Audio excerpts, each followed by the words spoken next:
In this unusual and harsh world, rank completely determines a person's position in the hierarchy. This is why people always strive to improve themselves in order to rise in rank. Humanity praises the highest ranks, while the lowest are forced to crawl in the mud. In this world, rank determines absolutely everything, not only strength or intelligence, but also social connections. Even a person's wealth and profession are determined by his rank. So important is he in this world. The era of humanity, where everything and every quality has its own rank. It is in this unusual world that the adventures of one boy named Slow begin. He lives in a small but very friendly village and works hard for the benefit of its inhabitants. The boy does any job he can to help his fellow villagers. Slow finished splitting wood and decided that his work was done for the day. One of the villagers saw that the boy was lounging around, so he asked him to plow a small field. An acquaintance of Slow's stood up for him, considering such a request out of the ordinary. The girl shouted at the villagers to leave the guy alone and stop asking him for everything. A fellow villager said that Slow was daydreaming, so he decided that the guy was not doing anything. Luna shouted that the boy would be used as a tool if he agreed to all requests. The guy said he didn't see a problem with it, but the girl said Slow had too kind a heart. The girl said that she had a really great idea. She knew exactly what she could do today. A friend asked the guy if he wanted to leave the village by a secret route that no one knew about. Suddenly, an old woman approached and shouted that this was strictly forbidden by the unspoken rules of the village. The older woman asked if this brat had forgotten the rules, and Luna asked why it was not possible. The elder shouted that this disobedient girl should be locked up for a while, so that she could come to her senses and calm down. The villager asked if Slow could bring a couple of buckets of water. The boy replied that he would help. The man said that in this village they were the only children of such a young age, but they were so different. The fellow villager said that if Slow needed rest, he could rest and return to work later. However, the guy said that he was not tired at all and was ready to help the man right now. The boy thought his parents had died when he was little, but the villagers took him in. Slow is sure that his fellow villagers raised him like their own son, showering him with care and love.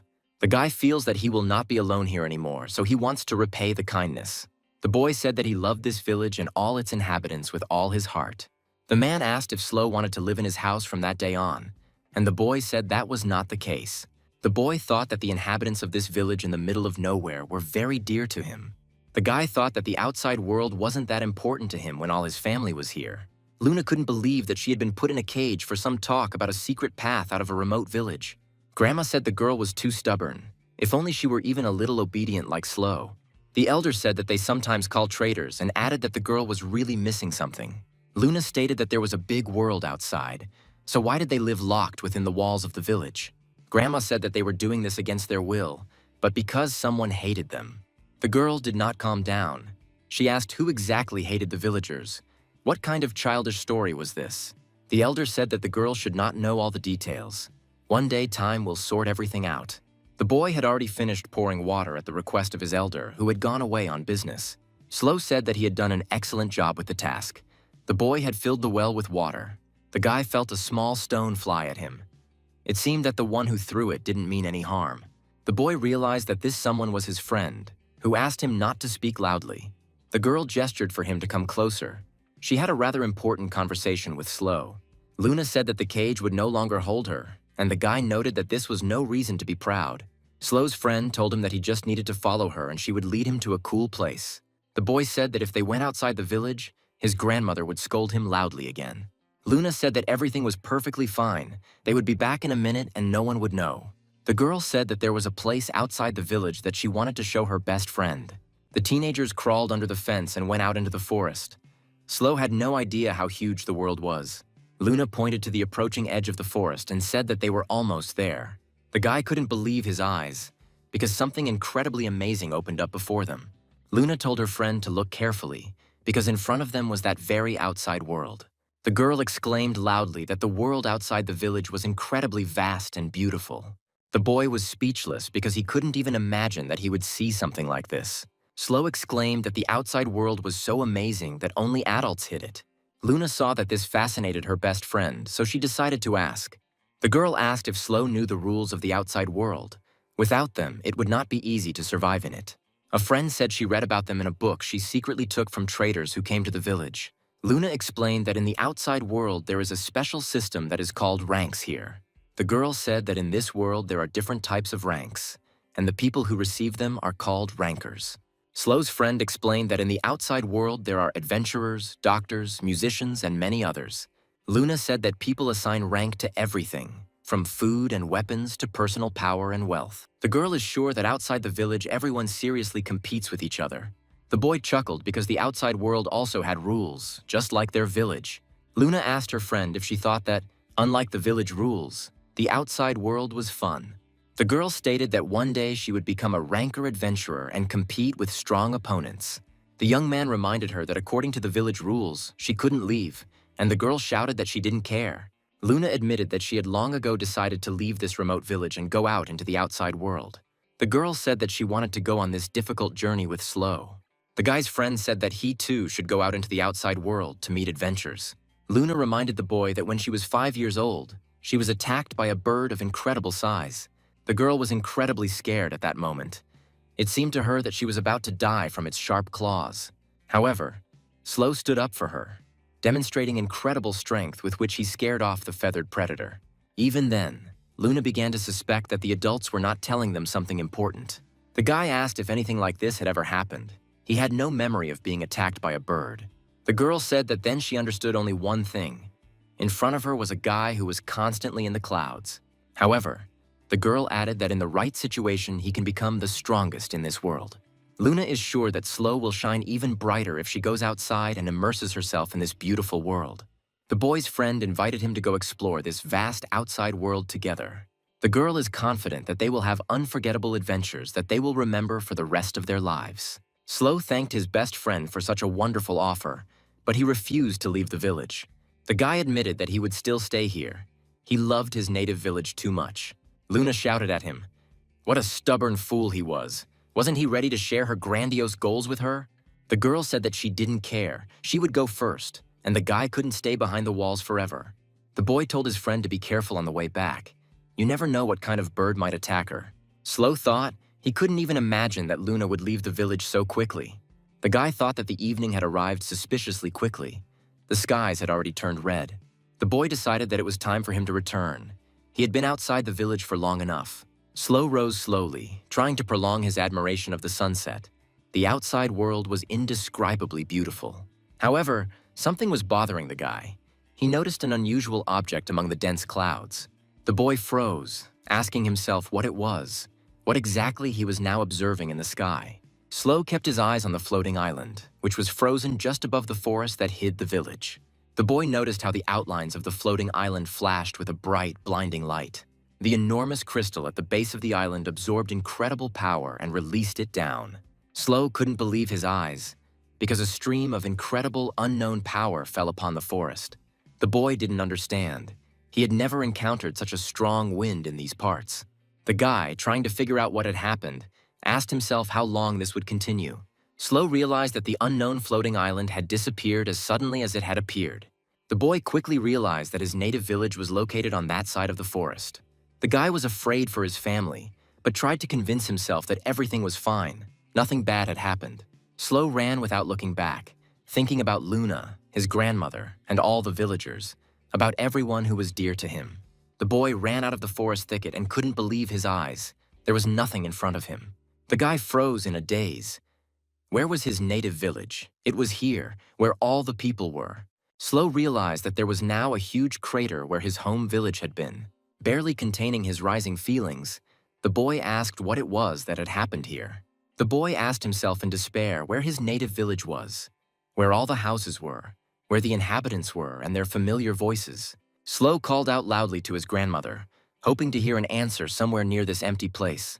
The boy roared, asking if anyone was here, and froze, begging the silence to answer his call. The guy remembered the words of his best friend, who said that she would always be there. Slow realized that he would never again see his family, who had taken him in and warmed him. The villagers promised that the boy would no longer be alone, because they were all his big family. The guy was beside himself with the bitterness of loss and rage that instantly overwhelmed his consciousness. Slow couldn't understand why this had happened, why he hadn't been there when his village had disappeared. The boy heard an unfamiliar voice of some man who said that he was late again. The stranger, breathing heavily, said that he could again only observe the outcome of what had happened. The man realized that this time there was a survivor at the scene of the tragedy. The stranger didn't know what to say, The surviving boy seemed like just a child to him. Slow assumed that the man must know what happened here. The stranger decided to come closer to make sure that the guy was the only survivor. The man, looking at the huge crater, quietly asked if the boy was a resident of the village of Tulls. The stranger, sympathizing with Slow, said that it must be very painful for the boy to see all this. The man who came said that the guy shouldn't worry anymore, that Flying Island is no longer here. Slow asked in desperation if the man knew what kind of island it was, what it even was. The boy shouted that he wanted to know what had happened to the village, to its inhabitants. What had happened? The boy, sobbing, begged to be told what it was and why it left a crater in the village. The stranger realized that it was too early for such a boy to know the whole truth about this cruel world of adults. The man is sure that the guy shouldn't ask about the village, but should go to the address where they will help. Slow shouted that he wanted to know the answer, and the stranger shouted that the guy should look back. The man shouted that this was not a world for children like the boy to get involved in. The stranger is sure that the only thing the guy can do now is to forget about what happened today. The man is confident that this will only make things better, and the boy can rest assured of his words. The stranger thought that he did not want the boy to be sacrificed because of his dangerous curiosity. Slow said he disagreed with his elder, who was trying to shield him from the harsh truth. The boy asked how he could forget today, what the man was even talking about. The stranger realized that this whiny boy actually possessed incredible strength. Slow asked in a rage how he could forget that unfortunate day when his dear people disappeared. The guy said that he would go to that damn island and bring back everyone who had perished at the behest of its owners. Slow remembers well that when he was still little, his parents died in a landslide. The boy will never forget the despair he felt at that terrifying moment. He remembers how impenetrable the darkness was that surrounded him when he was left alone. However, the residents of the small village of Tools came to the aid of the poor orphan. All the villagers were happy to accept the poor fellow who had lost his family at such an early age. The boy knows that the villagers have always taken care of him, and Luna has always been there. The boy will never forget what all these kind people from the remote village did for him. Slow is sure that they were all good people who could not pass by a person in trouble. The boy said that he could never forget his family, the inhabitants of the village of Tools. The boy screamed that he would get to that lousy island and bring everyone back. The man couldn't believe his own eyes because he had never seen such a person before. The stranger saw how energy was literally gushing out of the boy. The amount of prana this boy had was astonishing. The man noticed that even the space around him was being deformed due to the force of mental energy. The stranger knows that prana is inherent in every person, but only a few are aware of it. The man understands that only truly talented people know how to use it. The stranger was surprised because prana usually appears white or transparent. A man knows that people with truly strong energy are able to make it visible. The stranger understands perfectly well that in their world there are also people with special prana. The man understands that there are legends that some peoples possess special mental energy. The stranger finally realized that the man standing before him was not an ordinary guy, but a survivor of Babis. The man thought he wanted to take care of the guy's protection, but he doesn't understand how everything works.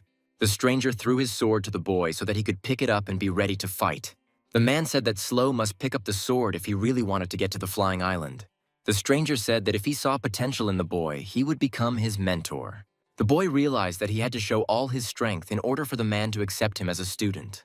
The stranger said that Slow must fight to the death, otherwise he would not show his true abilities. The boy immediately picked up the blade thrown to him, his whole appearance showing determination. The boy jumped up. He was eager to start a fight that would allow him to become stronger. The man understood that it was obvious to him that Slow had picked up a sword for the first time in his life. The stranger thought that the pressure coming from the guy was shaking him. A seasoned fighter. The man understands that all this is not as important as the fact that the guy's waves are practically exceptional. The stranger understands that the boy has a very great future. Not everyone is endowed with such potential. The man thought that the guy was definitely worth his attention because he could surpass anyone. The stranger understands perfectly well that further battle is pointless. Slow's abilities are amazing. However, there was no stopping the guy. He clearly decided that he had to give it his all. The man told the boy that this huge flying island was called the Island of the Gods. Mentor Slow said that usually this floating island remains above the vast ocean. The unknown person stated that he is acting to prevent these tragedies, but is always late. The man said that according to legends, people who are enveloped in light are taken to the Island of the Gods. The mentor told the boy not to even think about touching the beam of light from this floating island. The boy asked how he could get to the Island of the Gods, and the man said that there was one way. The man said that if the boy gets into the top 10 adventurers ranking, he will end up on the island. Slow asked what was so special about this ranking of adventurers and who they were. The mentor explained that adventurers are an elite group whose lives are dedicated to exploring the unknown. The man is confident that of all the possible paths, most people choose the rank of adventurer. Slow realized that he simply had to become one of the top 10 adventurers in the world. However, the man clarified that since the opening of the Island of the Gods, only one thing has remained unchanged. The mentor said that almost all the adventurers sent to the floating island died. The man asked the boy if he had changed his mind. He had chosen an incredibly difficult path. Slow stated that he had already firmly decided to become one of the top 10 adventurers in order to bring back his loved ones. The mentor realized that his new student would not be frightened by simple stories of failed expeditions. The man said that he would train the boy for only 1 year, but he would only teach him fencing. The mentor hopes that his training will become the starting point for the boy who will conquer the Island of the Gods.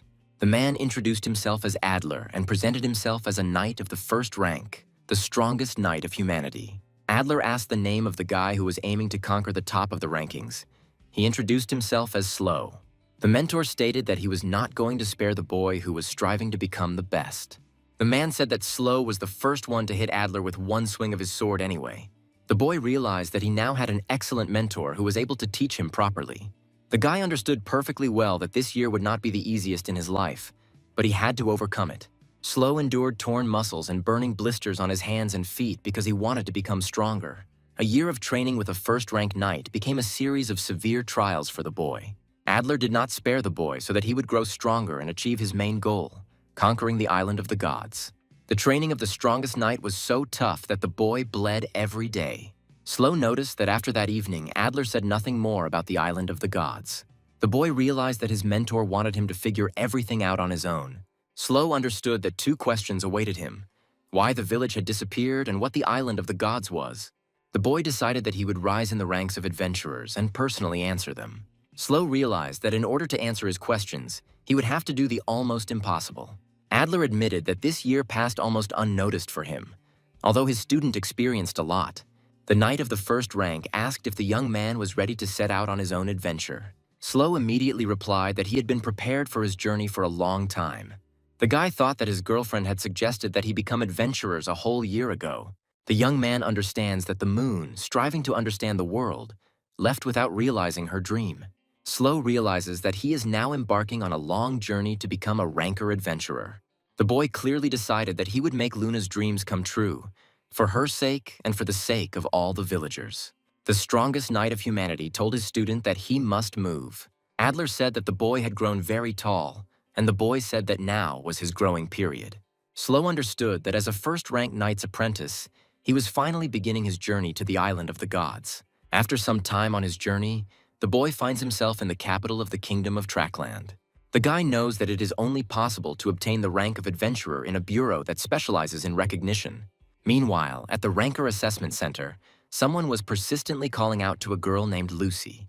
The voice warned that it was almost noon, which meant that time was almost running out. The girl immediately jumped up from her seat and screamed that everything was very bad. She accidentally fell asleep. A friend asked if Lucy had been looking through the ranks all night again. The girl said that since her friend was a recognizer, she had to take care of her health. Lucy understands perfectly well that her main responsibility is to establish the rank of people. The rank of recognizer obliges the bearer to travel to any point in the world to analyze the abilities of rankers. The Bureau knows that recognizers must possess a huge amount of specialized knowledge and be impartial. The girl understands that in order to reach this rank, it is necessary to put in a lot of effort. The recognizer must undergo many examinations in order to evaluate the superiority or inferiority of people. Everyone knows that only a select few can follow the path of one of the most difficult professions in the world. Lucy stated that even as a recognizer, she was still at rock bottom. A friend asked the girl what she wanted to do in general, and she replied that she wanted to do all sorts of things. Lucy knows that to get promoted, she must become an exceptional talent spotter. However, the girl admitted that she does not like modern rankers, who are idiots. Lucy said that there used to be competitions in ranks, but now the high positions are firmly occupied. The girl stated that ranks are only valuable when they are updated regularly. The friend thought that Lucy was just a rank maniac and added that this was a serious case. The girl asked if there was any rising star who would shake up the ranking system. A friend is sure that the rising star could be among the people in this audience. Lucy remembered that today, for the third year in a row, was the day to register for the adventurer's exam. The recognizer asked if there had always been so many participants, and her friend replied that this was not the case. The girls thought that the Shambles Forest's promotion to a dangerous zone had an impact on the young people's interest in the rank. Lucy's friend is sure that this time they have many promising candidates for the rank of adventurer. The girl pointed to Soul Dark, the leader of the most developed mercenary squad, Red Wolf. Lucy's friend knows that the marksman family is known for its archers, and this time they sent Edward. The girl said that there were other promising people, for example, that man in the far row. Lucy recognized him as a ranker merchant, while her friend named the others. The girl determined their ranks. The recognizer's friend said that it was just amazing. All the ranks matched the list. Lucy stated that the title of ranked adventurer is especially prestigious, and many people want to obtain it. The girl knows that this rank allows its holders to enter special and even dangerous territories. The friend realized that she had been called to the reception desk and needed to leave. The registrar greeted the newcomer, and the young man said that he wanted to register his rank. Lucy's friend said that the guy came to the right place. Ranks are the system they run. The girl said that it is possible to update your rank anywhere, but you can only register it at the bureau. Slow said he wanted to register for the adventurer rank test. The registrar said that the guy arrived on time and that he should fill out the form before the exam began. The girl said that the cost of the exam was 3,000 coins, and the young man did not waste time. Slow said he was done filling out the form, and the receptionist assigned the guy a number and asked him to wait. Lucy said there was still a redneck left who didn't even know what a recognition bureau was. Her friend sighed. That was for sure. It had been a long time since she had had to explain elementary things like that. The registrar asked Lucy to help her prepare for the exam. There is not much time left. After some time, the girl was already explaining the rules for conducting the exam for the rank of adventurer. The examiner reported that the tests are divided into 3 types: written, practical, and final. The girl explained that the examinee must pass at least 2 tests out of 3 possible. The examiner warned that the written exam had already begun, and everyone should hurry with their answers. Many of the examinees were very nervous.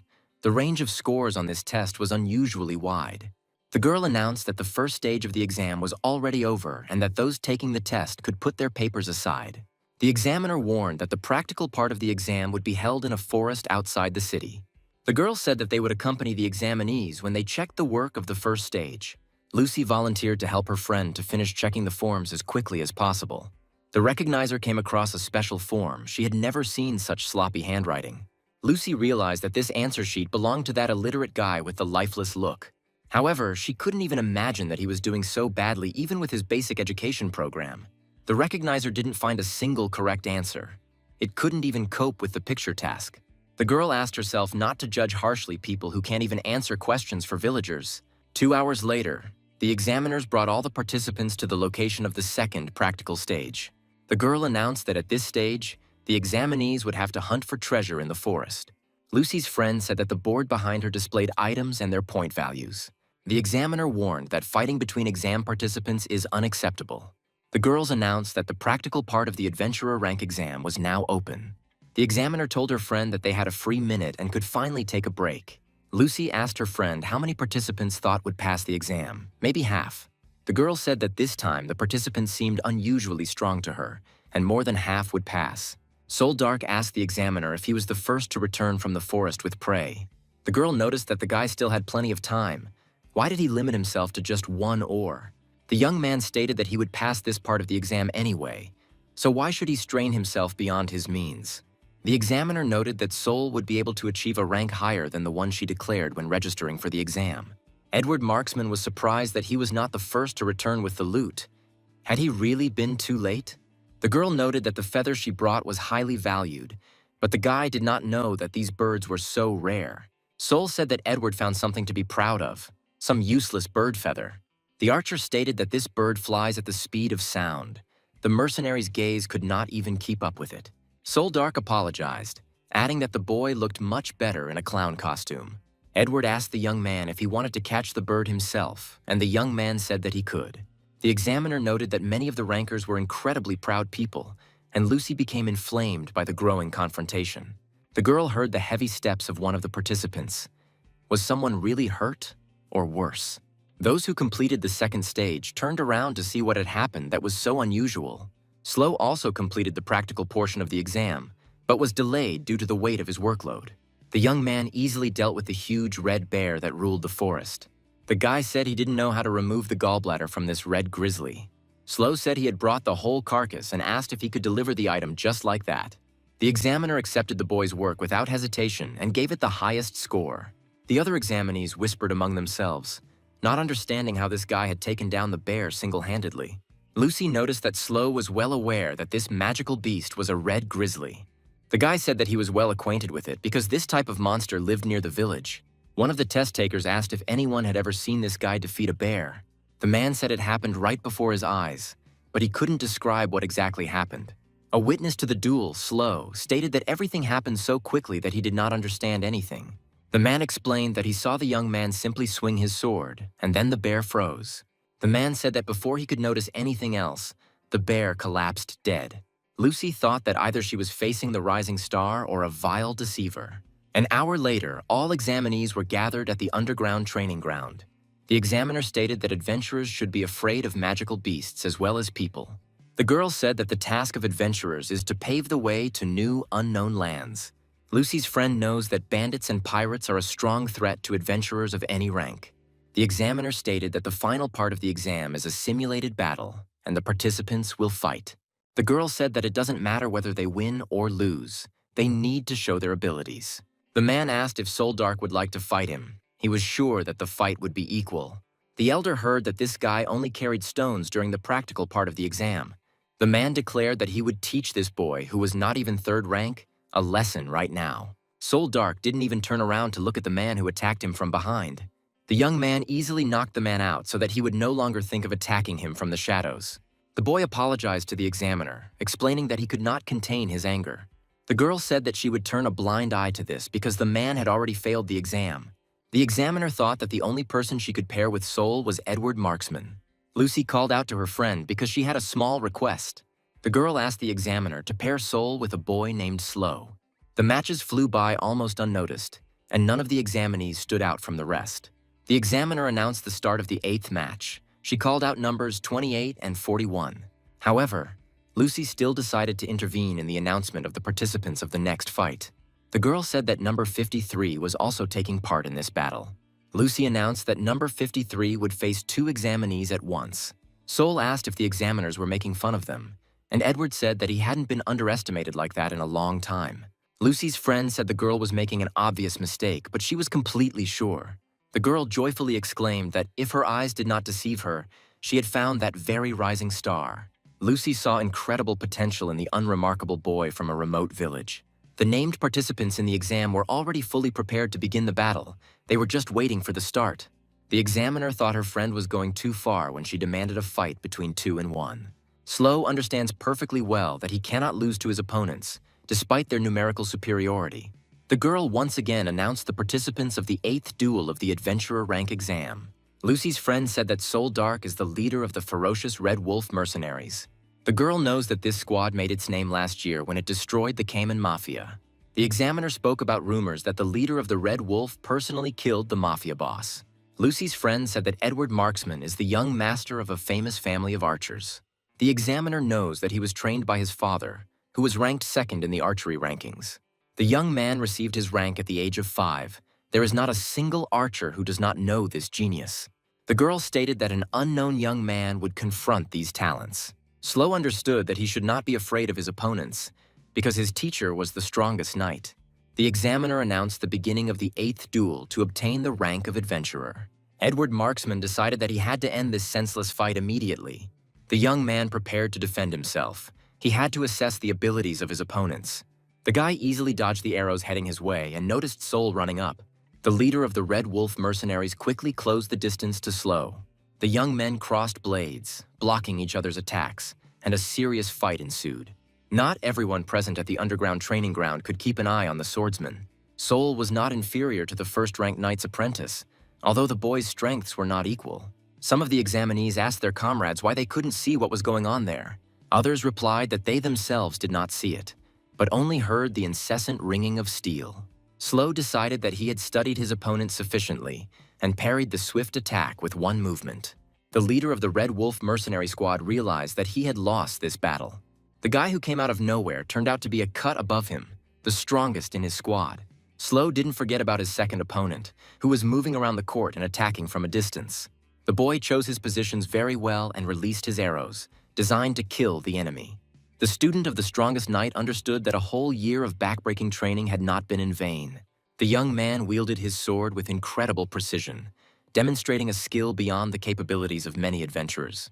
Not a single arrow fired by Edward Marksman reached its target. Slow deflected each one.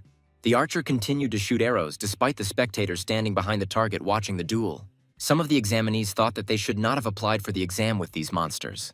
Soul Dark turned to his opponent and called him a swordsman, but corrected himself, calling him the strongest knight. The archer confirmed that he shared this opinion. He had never met such strong people. Slow asked those assigned to be his opponents what ranks they had already earned. Edward Marksman replied that he was the 402nd in the rank of archers, and that was a very confident position. Soul Dark said he was the 753rd ranked mercenary, but what was the point of asking that?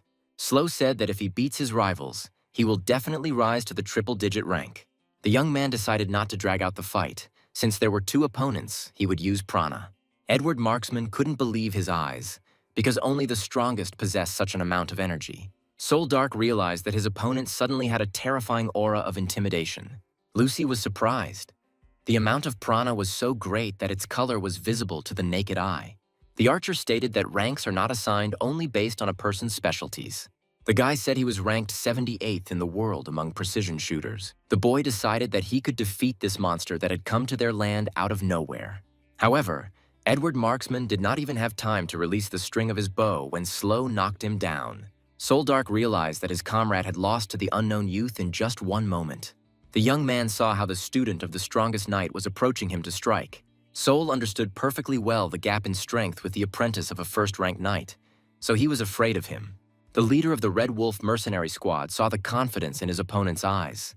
The young man realized that in another moment he would lose consciousness due to his opponent's swift attack. Slow understood that attacking head-on was not as effective as delivering a surprise blow from behind. The 753rd ranked mercenary shouted that the guy didn't have to defeat him. The leader of the Red Wolf mercenary squad declared that he had admitted his crushing defeat. The young man said that he needed to go to work after finishing the adventurer rank exam. Soul Dark said it would be problematic if he fell unconscious like Edward Marksman. Slow said that he understood his opponent's position and that he would not intentionally interfere with his plans.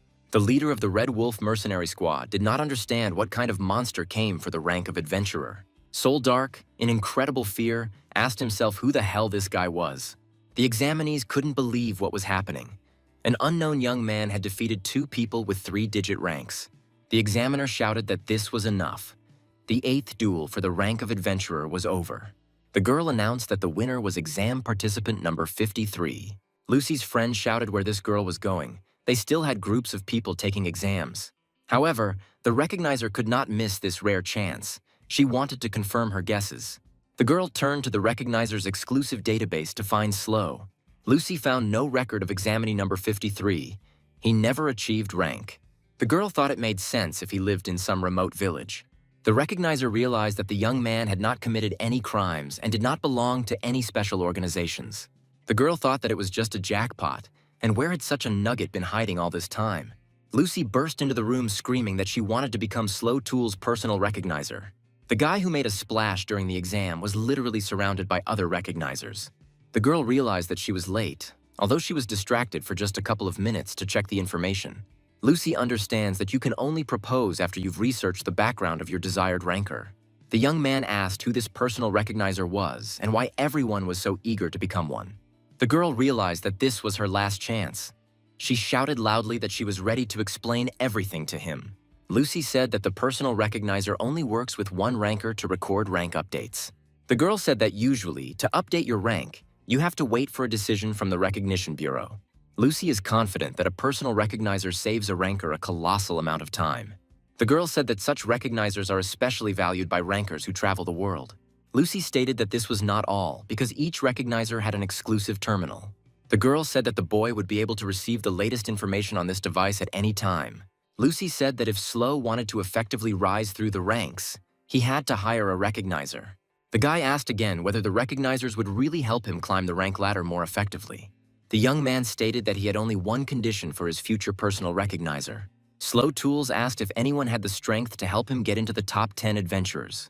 The guy wants to know if there is a person among the recognizers gathered here who will help him. People realized that the young man was aiming very high, where only incredible monsters were located.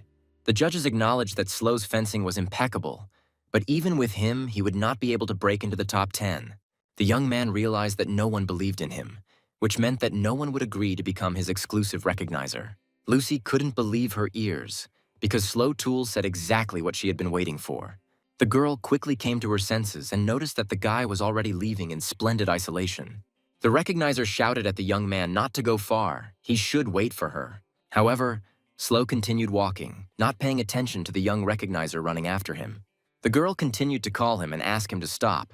She needed to talk to him at all costs. Lucy asked why the young man wanted to be among the top 10 adventurers. The guy cut her off shortly, saying that it was none of her business, making it clear that their conversation would not take place. The recognizer said that in that case, the guy should make this matter hers too. The girl stated that she wanted to become Slow Tools' personal recognizer to help him. Lucy is confident that she can lead the young man into the top 10 strongest adventurers. The guy said that he didn't want to put the child in danger and that it would be better for the girl to go home. The girl shouted that Soul was still a child and that she was primarily a recognizer. The young man stated that even if Lucy were not so young, he would not have hired her as his personal recognizer. Slow Tools said he simply doesn't want to involve other people in this mess. The girl wondered if there could really be something so serious there, what the guy wanted. Lucy shouted after him as he left that she too had work to complete. The girl shouted that she had a mission that must be fulfilled even at the cost of her life. The recognizer said that in order to achieve her goal, she wants to join forces with Slow. The young man thought that this girl reminded him very much of himself when he promised to become an adventurer. The boy noticed the unwavering determination in the eyes of the girl who wanted to become his recognizer. Slow Tools admitted that he too has a goal that he must achieve at any cost. Lucy realized that the guy recognized her as his exclusive recognizer. The recognizer introduced herself as Lucy Emerald and said that she would guide the young man to the summit. Slow extended his hand in response and introduced himself, thinking that this alliance would be beneficial to both of them. That evening, the newly formed group of ranker and recognizer checked into a small hotel. The girl said that this room was entirely theirs for a few days. Lucy Emerald asked the young man if he found the room incredibly luxurious. The recognizer stated that they would use this room as their personal base. Slow Tools thanked Lucy for her concern and noted that the girl had extraordinary talents. The recognizer screamed indignantly at how the guy dared to assign her a probationary period. The young man apologized and explained that he simply wanted to be on the safe side, just in case. Lucy shouted that everything was okay because this week she would show him her true abilities. The girl already imagined how the guy would beg her to become his personal recognizer. Slow Tools said it would be a nice thing, but Lucy was indignant, as if he wasn't the one begging. The recognizer noticed that the guy was simply amazing in battle, but now he was in the clouds. The young man calmly noted that he often heard similar words addressed to him. Lucy said that the results of the adventurer rank exam have finally arrived. Now they will find out everything. The girl congratulated the guy who immediately jumped to the 2000th rank, an exceptional result. Slow had expected to achieve a 3-digit rank, so he was surprised by such a modest result. The guy explained that both of his opponents were 3-digit ranks, so that's why he thought so. The girl said that there are many more people in the adventurer rankings, so the competition is fierce. Lucy said that in terms of sword speed, the guy ranked 58th, and this is an undeniable indicator of talent. The young man realized that his recent opponents from the exam also had different ratings. The boy's recognizer said that it would be a good idea to register the boy in other ratings as well. Slow stated that he had no intention of getting the job, and Lucy said that she completely understood the guy. The girl said that in simple words, the young man wants to take a shortcut to get into the top 10. She is absolutely sure that Slow wants to go to the most dangerous zone, the Island of the Gods. The young man asked how Lucy knew about his intentions, and the girl replied that it was perfectly clear. The recognizer said that this is the only privilege that the top 10 adventurers receive. The girl set a condition that they would tell their reasons when Slow achieved a place in the top. The young man is confident that this is a fair condition, with which he cannot but agree. The girl said that honesty is very important, but her circumstances are difficult to explain to a new ranker. The guy asked what she was talking about, and Lucy changed the subject and asked where he got such power. The recognizer is sure that the guy hardly achieved such a level of fencing in just one night. Slow said that a year earlier he had become the apprentice of a knight named Adler, but his training had already ended. Lucy screamed. Could this really be that same Adler, the first in the rank of knights, the strongest in the world? The boy remembered that his mentor had said something similar, but his training had only lasted a year. The girl screamed that even a year of training was enough, since Adler is known for not teaching fencing. Lucy knows there are rumors that the strongest in the world is keeping his secrets for his only successor. The recognizer was amazed that a man like Slow had inherited the legacy of a first-rank knight. The young man asked if Adler was really so incredible, since he himself had managed to wound him with a sword. Lucy screamed that it was simply impossible. The strongest in the world could not miss the boy's blow. The girl was sure that the guy was just dreaming. How could he even grow up like that? The recognizer was surprised to learn that the name Tools was registered in the database for the first time. Lucy asked directly why the guy was hiding behind this pseudonym, what his real last name was. The young man recalled a conversation with his mentor, when the mentor suggested that the boy lived in a different culture. Adler said that if the guy wanted to get to the island of the gods, he should call himself Tulls. The mentor warned Slow that the risk was high, but if everything worked out, clues might appear. The guy accepted the offer and firmly stated that from now on he would be called Slow Tools. The young man told his personal recognizer that it was not a pseudonym at all, as she thought. Slow admitted that Tools is the name of his family, whom he once loved very much. The guy's personal recognizer said that she now understood and thanked him for the story. The girl suggested taking a rest because all her work as a recognizer here was finished. Lucy Emerald said she could use some time to take off her cap and give her hair a rest. The guy stared at his partner's long hair and was surprised. All this time, he had mistaken her for a boy. The disciple of the strongest knight of humanity asked in shock if his recognizer was really a girl. The girl did not understand the question asked of her, but the understanding gradually came closer. Lucy Emerald exclaimed indignantly. Was it really only now that the guy noticed that she was not a boy? The guy briefly apologized for thinking she was a guy. It was very awkward. The newbie ranker's recognizer was indignant. Did he really think that one apology would be enough? The night passed unnoticed.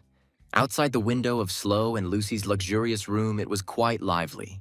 Despite the early morning, Lucy Emerald was already awake, reading a newspaper by the large window. The girl noticed her partner, who was already coming down from his bedroom, and wished him good morning. The disciple of the strongest knight of humanity said that he had already drawn water. What should he do next? Lucy Emerald did not understand why her half-asleep comrade uttered such words. The young man replied that he was just thinking and wished his partner a good day. The girl suggested going to a small cafe to get a good snack before work. The recognizer is sure that they have a long journey ahead of them, but today is their first day together. Lucy Emerald offered to conduct strategic planning for a top 10 aspiring company. The girl said that successful adventures are necessary to increase rank. The recognizer believes that exploration and development of new territories is the basis of an adventurer's work. Lucy said the guy can do it on his own, but she recommends taking on assignments. The girl said that the tasks pay well, making them ideal for beginners. The recognizer said that tasks can be obtained from the bureau, some guilds, and through her device. Lucy knows that the tasks issued by the Recognition Bureau show an impact on the ranker's statistics. The guy said that he was taking on the most difficult task presented in the device. The girl stated that it was simply impossible. The young man did not have enough strength for this now. Slow said that he wants to try to complete this task. After all, the island of the gods is more dangerous. The guy said that he cannot refuse such places in order to climb the ranking ladder. Lucy realized that the young man was much more stubborn than she thought, and decided that she needed to convince him. A man having breakfast at the next table noticed that the boys seemed to have a problem. The girl stood up to greet Cloud, who noticed that they hadn't seen each other for a long time. Slow asked who it was, and Lucy introduced the man who approached as Cloud Blueward. Lucy Emerald said that this is the person ranked 11th in the adventurer rankings. The guy thought, is it really the whole 11th place? He must be an incredibly powerful person. The young man remembered the words of his teacher, who said that the highest ranks are real monsters. Slow Tussle thought that if he was ranked 11th, he was a top-ranked adventurer. The guy made a logical conclusion that Mr. Cloud was only one step away from the island of the gods. The girl said that the man appeared just in time. She had a big request for him. Slow's personal recognizer asked Mr. Cloud to beat the guy up to bring him to his senses. The man accepted Lucy Emerald's request. and within a moment they were in the ring. Cloud Blue Ward politely asked the guy how long he had been waiting for him. Unfortunately, he had to wait a little longer. The man admitted that he never thought he would receive a request for a duel, and he had to borrow a weapon.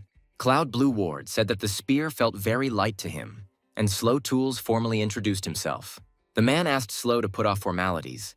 It would be better to be more simple with other adventurers. Cloud Blue Ward said that Lucy Emerald updated his rank once. She is an amazing recognizer. The man is confident that the girl has enormous knowledge and conviction to form an accurate rank. Cloud said that if Lucy asks him for something, he wishes to fulfill that request to the fullest. The man stated that he would show the stubborn newcomer his place, and noted that the girl cared about Slow. Meanwhile, the young man realized that even with the naked eye, it was clear that Cloud was incredibly strong. The boy realized that he was practically powerless against a man who could easily pierce him with a spear. The young ranker adventurer's recognizer shouted that this was a great opportunity for him. The girl shouted that the boy should see at least once how vast this world is. The young man thought that his partner was completely right. Far more formidable opponents awaited him ahead. The guy said that if this is what is called the immensity of this huge world, then he has already encountered it. Slow Tools declared that if this was the immensity of this world, then he was fully prepared to face it. Lucy Emerald announced the participants of the upcoming duel, Slow Tools and Cloud Blue Ward.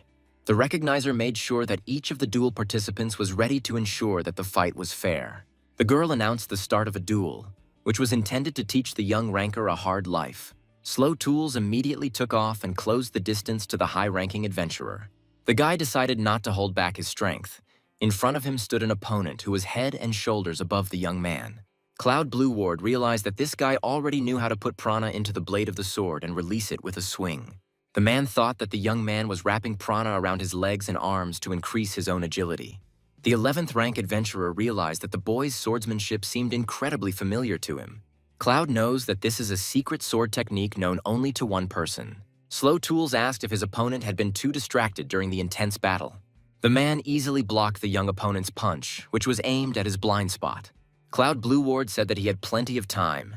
The young ranker did not have to worry about it. The young man realized that the difference between him and the 11th in the adventurer rankings was simply colossal. The man assessed the abilities of the boy, who had seriously interested him in his swordsmanship. Looking at Slow's prana, Cloud was amazed. It seemed to him that the young man had even more of it than he did. The 11th adventurer in the ranking noted that the boy's prana fluctuations were not random. The man decided to break distance with his young rival in order to change his approach. The young man did not understand why Cloud Blue Ward decided to suddenly move away from him and interrupt the fight. The 11th ranked adventurer asked what the rascal's real last name was. The man told the boy not to play the fool. His prana vibrations were not learned, but innate. Cloud Blue Ward said that since the boy didn't want to tell him the truth, he would extract the answers from him himself. The high-ranking adventurer said that since he couldn't hear it, he would see it with his own eyes. The man confidently stated that the young man already possessed special techniques, didn't he? However, in reality, Slow did not even realize that there was such a devastating force in this world. Cloud Blue Ward calmly began to recite the poem that served as a preparation for his family's special technique. Slow Tools didn't understand why his opponent's prana had suddenly acquired such terrifying power. The high-ranking adventurer materialized his prana, turning it into the images of hundreds of copies. The man announced that it was a special technique of the Blue Ward family called Spear type transmission. Lucy Emerald realized that this was an incredibly dangerous technique that would definitely scare Slow. The man told the boy not to waste time and to use a special technique, otherwise he risked dying. The young man saw the power wielded by the 11th ranked adventurer. The guy couldn't believe his eyes, because he couldn't even imagine such use of prana. Cloud Blue Ward wondered why Slow Tools was so slow in using his true power. Meanwhile, the guy was thinking about only one thing: how exactly he could use his technique. The high-ranking adventurer decided that the guy needed a little scare to make him hurry up. The man pointed all the spears, materialized from pure prana, at the youth. Slow Tools tried to parry every blade aimed at him to avoid serious injury. However, his attempt was futile. It was simply impossible to block such a number of copies. The man good-naturedly warned the novice ranker that an ordinary sword would not stand up to the technique. The 11th ranked adventurer once again pointed the tips of his spears at the young man. Slow Tools tried to dodge every spear thrown at him, but it was simply impossible. The disciple of humanity's strongest knight wondered what he could do to counter such a force. The teacher told his student that he was handling his prana too roughly. However, Adler is completely confident that sooner or later the guy will get used to her. The man said that when this happens, the young man will be able to use special prana techniques. The first-ranked knight's apprentice asked what these prana techniques were and how he could use them. Adler asked Slow to watch carefully as he was about to demonstrate one of the techniques. The man decided to start with the simplest technique, which is very easy to master and repeat. The young man remembered every movement of his mentor, with whom he studied for a year. Slow Tools managed to replicate one of the most basic mana techniques, Instant Slash. The 11th ranked adventurer couldn't believe his eyes. The guy's speed was astounding. Cloud Blue Ward wondered if this strike was different from the previous ones, if there was more power put into it. However, the man understood perfectly well that the gap between them was still too great. The 11th ranked adventurer realized that Slow had wasted no time in blocking his attack. The high-ranking adventurer realized that the boy's potential truly exceeded all expectations. The man decided to protect himself with a wall of spears so that the guy could not break through them. Cloud stepped back a little further. He understood that the instant cut of the guy was invisible to the naked eye. However, the 11th ranked adventurer knew that this was the simplest prana technique. A high-ranking adventurer decided to show that he wasn't the only one who could put prana into a weapon. Slow Tools managed to put his blade forward at the very last moment to block his opponent's spear. The young man could not believe that the spear throw would be so powerful and overwhelming. The young ranker could not withstand the onslaught of the weapon, charged with powerful prana, and lost his balance. The guy realized that now he had practically no chance to get up. He had lost this battle. Cloud Blueward said the young man had done well, but the gap between them was enormous. The man decided not to drag out this duel. Now he knew a lot about the young man named Slow Tools. Lucy Emerald realized that the 11th ranked adventurer was not going to spare the newcomer. The young man realized that this was the end, and he had not even come close to his goal, the Island of the Gods. Cloud Blue Ward warned the new ranker that he was underestimating the adventurer's rank. The boy thought that if he had mana techniques too, he could compete with Cloud. The high-ranking adventurer unleashed all his spears, materialized from pure prana on the youth. The novice ranker could no longer continue the battle. His strength was completely exhausted. Now Slow Tools understood how big the gap was between him and the 11th rank adventurer. The man decided that their battle was over. He had fulfilled his part of the agreement. Lucy Emerald declared Cloud Blue Ward the winner. The result was expected. A high-ranking adventurer asked the recognizer if she was satisfied with the fight she had conducted. The girl replied that now Slow should clearly understand his limits, and Cloud agreed with her. The 11th ranked adventurer asked, but Lucy Emerald believed in the guy's victory. The girl replied that she simply thought that such an outcome of the duel was entirely possible. The high-ranking adventurer asked if her belief was based on him being Adler's disciple. The man stated that the boy had a lightning sword, just like the heirs of the Hidden Force technique. Cloud Blue Ward asked if it was okay to hand over the knight's strongest technique to some adventurer. The high-ranking adventurer is sure that from the point of view of any knight, this is a treacherous theft of a holy relic. Lucy Emerald exclaimed that she also realized this. Now she would have to protect the guy from the knights. The man thought that the rank of knight could help the boy avoid unnecessary problems and publicity. The girl thought that it was simply impossible. The guy would not be able to act as a ranker knight. Lucy Emerald admitted that she had faith in the young ranker not because of the Hidden Force technique. The girl said that she believed in the guy because he struck Adler himself, the strongest knight. The high-ranking adventurer is sure that with the guy's current skills, this is simply impossible. The 11th ranked adventurer thought that the guy must have had some circumstances in his favor. The man realizes that Slow's Hidden Force has left him in shock, and the prana fluctuations remain a mystery. Lucy was surprised when she heard Cloud say that the guy also had special prana techniques. Cloud Blue Ward stated that if the boy had used these techniques, he would have definitely lost. Slow Tools saw a woman humming a strange but very familiar tune. She looked back and met the gaze of the guy who was watching her intently. The village elder Tools burst into the house and shouted that the girl was singing something she shouldn't. The old woman called the woman empty-headed because they couldn't get out because of these songs. The elder told the girl to remember that she was no longer allowed to sing such things out loud. Slow Tools saw how the woman was upset by the reproaches of the angry old woman. The woman asked Slow to forgive her for what she was about to do. The aspiring ranker adventurer opened his eyes and realized that he had just seen his memories. Slow Tools asked where he was now. It seemed like he was in the underground arena just recently. Lucy Emerald said the guy slept all day and they were now at the recognition bureau. The young man asked how this could have happened, and the recognizer replied that he had lost consciousness in battle. The girl told her friend that according to the doctor, the young man was suffering from acute moral exhaustion. Lucy Emerald said she didn't know what burden Slow had taken on, but whether it was too heavy.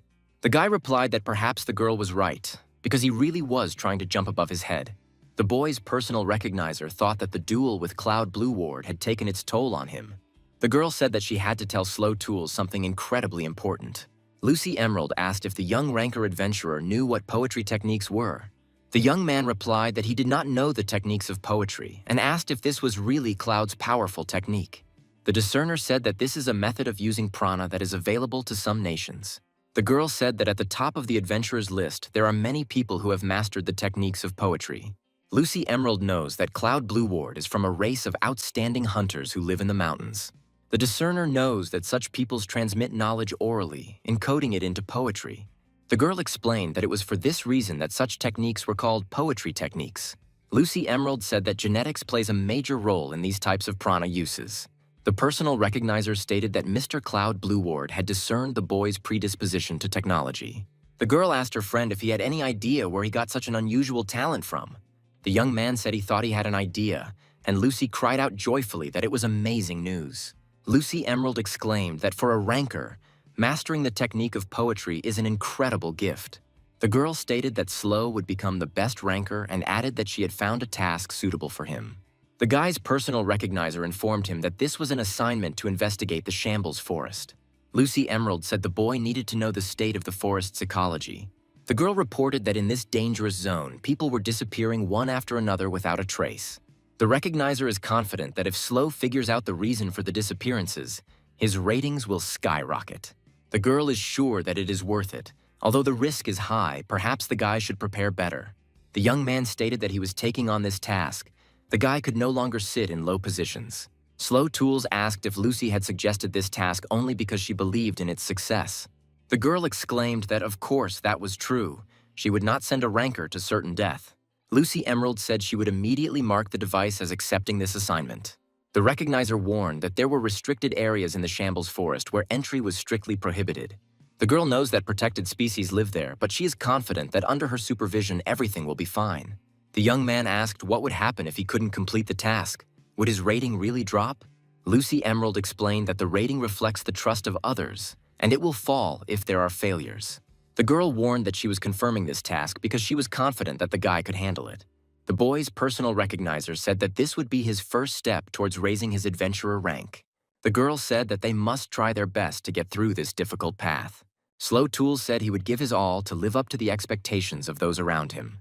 Meanwhile, somewhere in the Shambles Forest, the 58th most dangerous zone in the ranking, the man said that since this ranker saw everything, he had no choice but to kill the witness.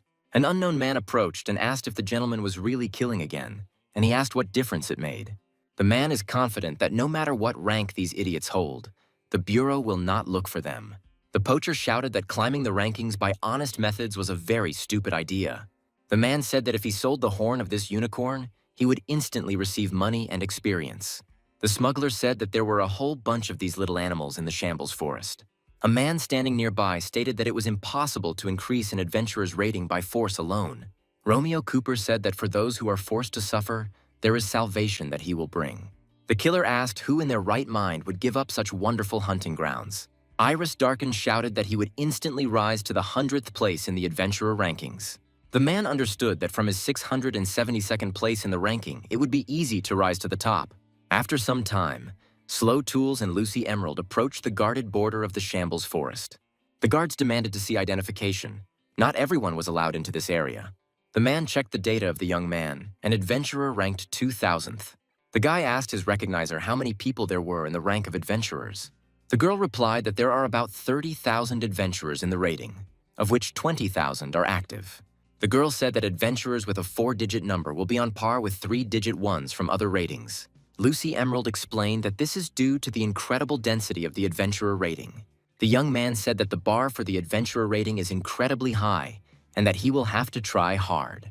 The girl thought that Slow Tools was thinking about only one thing: how to get to the top as quickly as possible. The young ranker's personal recognizer exclaimed that their adventures began now. The guy stopped, thinking about the nature of this place, and Lucy immediately asked what was going on. The young man, without thinking twice, declared that this forest was far from ordinary. Something strange was emanating from it. Lucy Emerald was not surprised that the young man could notice this peculiarity of the shambles forest. The girl said that an experienced adventurer would understand at first glance how dangerous the territory is.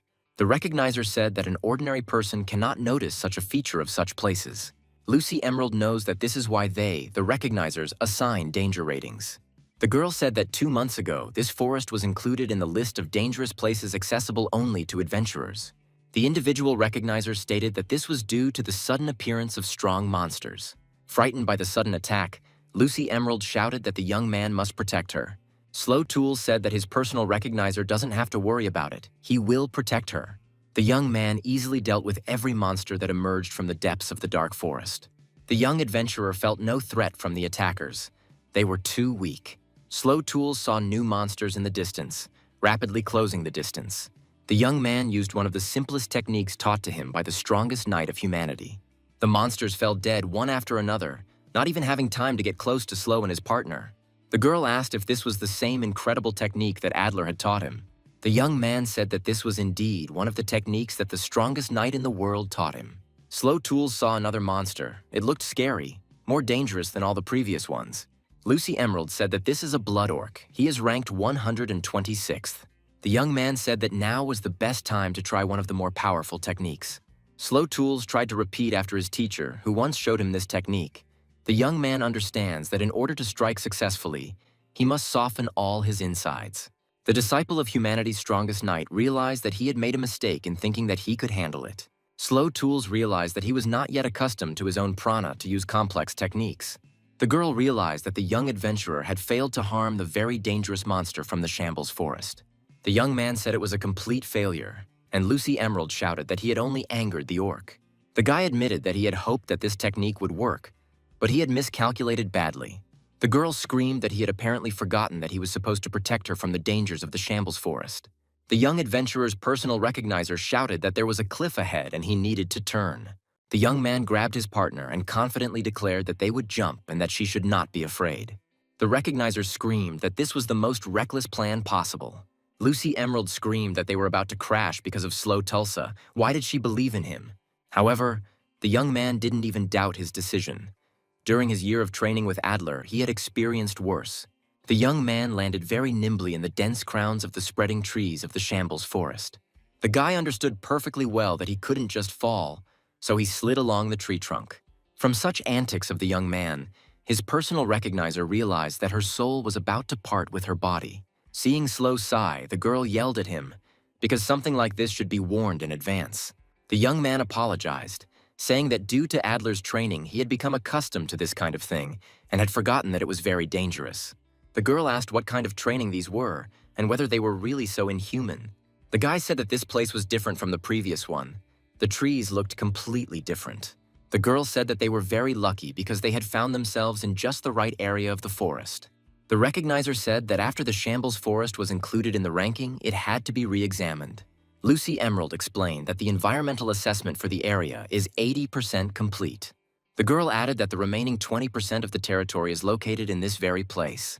The young ranker adventurer's personal recognizer said that the monsters came from here.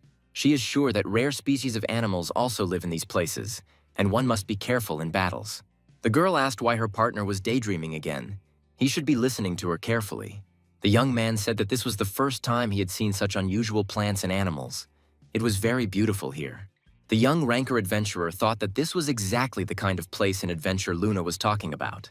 Slow Tools succumbed to memories in which his girlfriend called him to go on unforgettable adventures around the world. The young man realized that Luna dreamed of exactly these kinds of adventures. She longed to see the world. The heavy footsteps of another beast pulled the novice ranker adventurer out of his thoughts. Without thinking, the boy reached for his belt to draw his sword and meet the lone enemy. Lucy screamed at the young man to stop, as she had warned him that there were rare animals here. Slow's personal recognizer said that what they saw in front of them was not some kind of monster. The young ranker adventurer asked why they didn't just kill the beast since it was already wounded. The girl sharply objected that they should under no circumstances do such a thing. Slow Tulsa's personal recognizer explained that this was a king's horn, an endangered animal. Lucy Emerald added that this species is ranked 4th on the endangered species list. The young man asked if his partner could really cure such a beast, since she was not a healer. The girl said that she was learning first aid and that novice rankers often get injured. The young man's individual recognizer asked to set up camp here. They cannot leave the beast. Lucy Emerald shouted that protecting endangered species is also an assessment of the environmental situation. The companions spent the previous day exploring the ecology of the unexplored area of the Shambles Forest. Tired from the day, the young ranker adventurer's personal recognizer fell fast asleep. The young man decided not to waste time. He did not understand why his sword technique was so weak. Slow Tools decided to try out one of the simplest techniques of humanity's strongest knight once again. The young ranker adventurer once again repeated the movements of his great mentor, Adler. However, the prana released by the boy could not damage even the bark of an ordinary tree from the Shambles Forest. The young man came to the conclusion that this could not be left like this. He had to get used to prana as soon as possible. Slow Tools fell and thought that his recent fight with Cloud Blue Ward showed him what he should strive for. The young ranker adventurer realizes that he was dumbfounded by the strength of being ranked 11th in the adventurer rankings. The young man understands that now he cannot go to the island of the gods to bring back his loved ones. The aspiring adventurer was determined that he must become stronger to fulfill his wish. The guide remembered his Lucy's words. The girl is sure that Slow has special poetry techniques. The young man asked himself how he would understand what special techniques his family had. The morning began with Lucy's sudden scream. The recognizer clearly did not understand what exactly was happening. The young ranker adventurer immediately jumped up, preparing to defend his partner. He shouted out what had happened. The girl said that the royal horn suddenly became angry. She did not understand what was going on. Slow Tools looked at the wounded animal and noticed that it seemed like the beast had already fully recovered. The young adventurer's personal recognizer said that this species has incredible regeneration. The girl noted that it was still a cub, and they usually get along well with people. The recognizer said that such behavior could mean that the animal was injured by a person. Lucy Emerald asked her friend to take a closer look at the horn. It looked like someone had tried to cut it off. The girl is sure that this is the work of poachers who are hunting for valuable rare trophies. The discerning ranker adventurer knows that the horn of these creatures is a cure for all ills. Lucy Emerald explained that it was because of humans that their species was on the brink of extinction.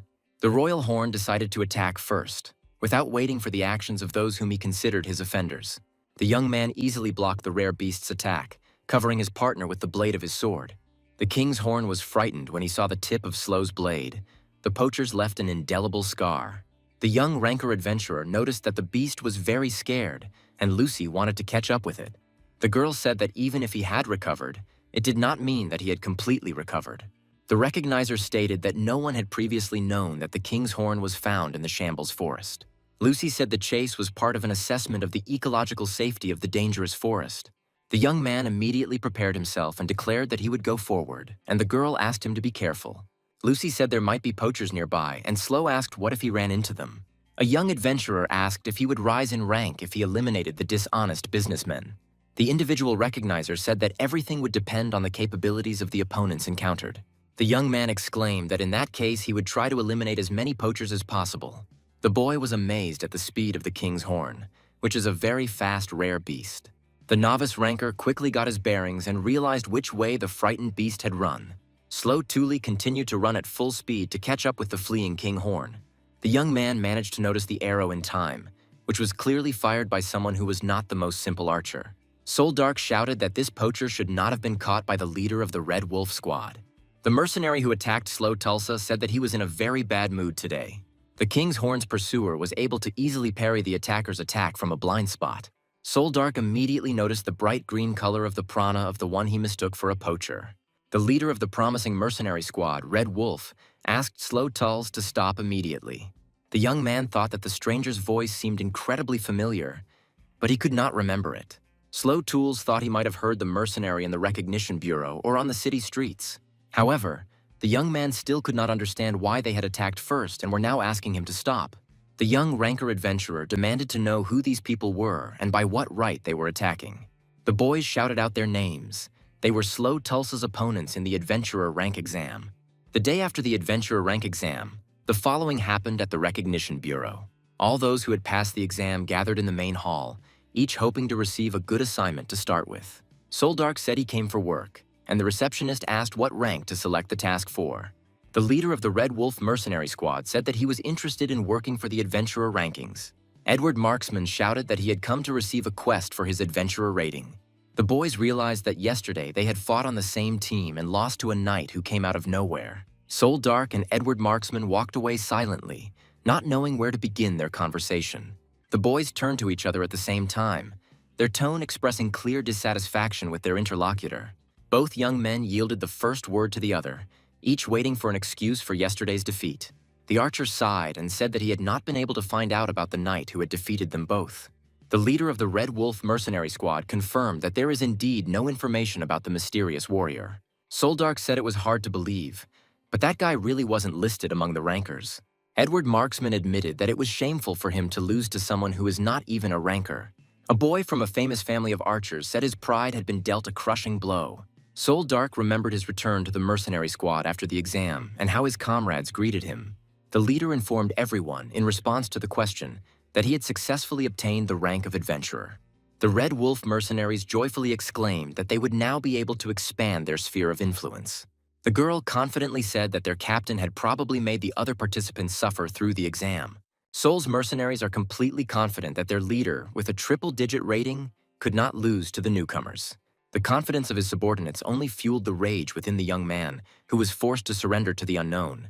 The Red Wolf mercenaries began to whisper among themselves, not understanding what had come over their captain. Soul thought that the guy who defeated him didn't even look at him after such an easy victory.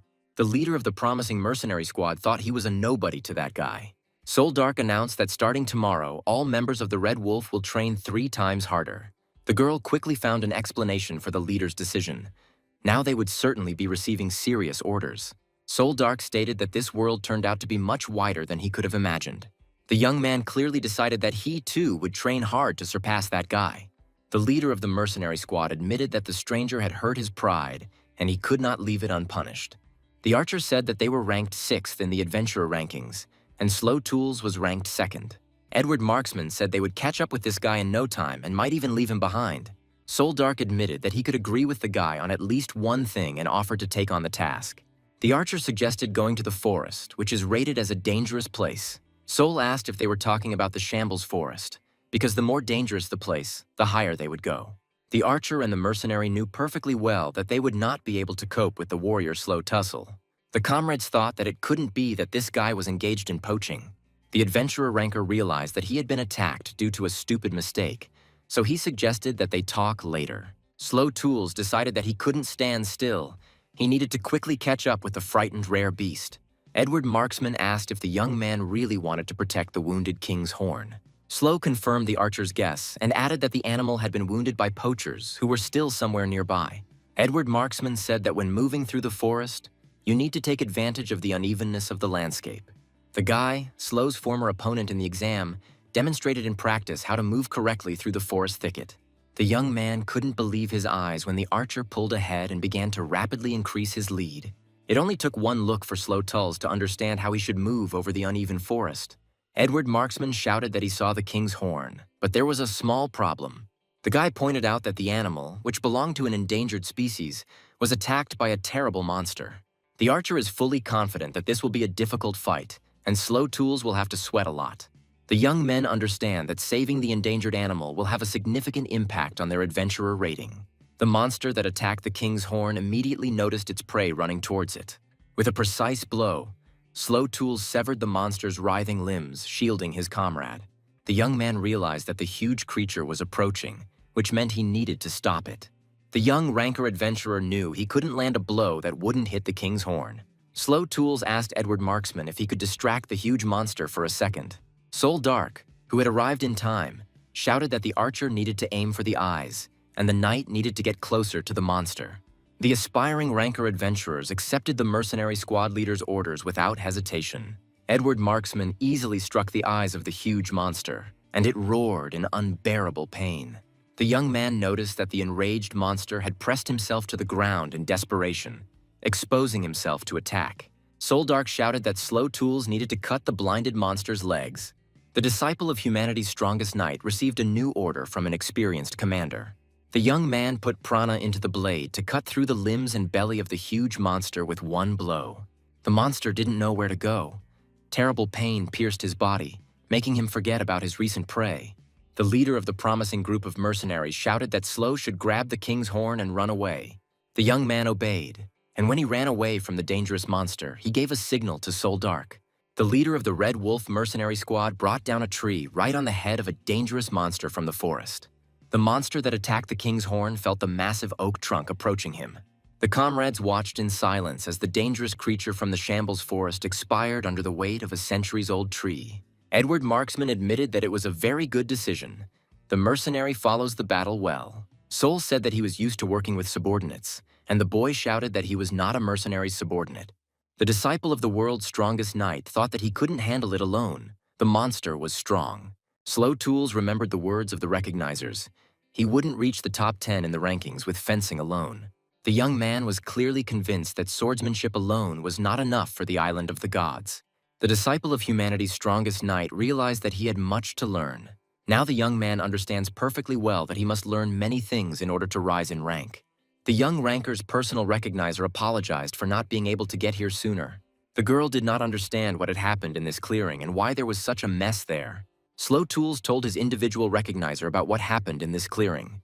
Lucy Emerald noted that although everything was resolved quickly enough, it was not good to attack from behind. The girl warned that this could negatively impact the ratings of aspiring adventurer rankers. Slow Tulsa's personal recognizer said that this time she would be able to close her eyes. The leader of the mercenary squad, Red Wolf, asked if the young man was really dragging an individual recognizer along with him. Soul Dark is confident that this makes it much easier to climb the rankings, but he is also under constant surveillance. The mercenary was sure that there was no harder job in this world than that of the recognizers, but it was worth it. Edward Marksman stated that the girl would twist Slow Tools as she pleased. The archer is sure that the young man simply doesn't know how recognizers climb the career ladder. Edward Marksman explained that recognizers rise in their rankings by updating rankers. The young man said that Slow Tools should be careful not to turn into a naive fool. The archer is sure that the guy is nothing more than another step on the career ladder for this girl. Slow Tools remembered Lucy saying she had important things she had to do. The young man thought about it. You couldn't tell from the girl that her most important concerns were career advancement. Lucy Emerald said that since the royal horn was safe, they could stop worrying.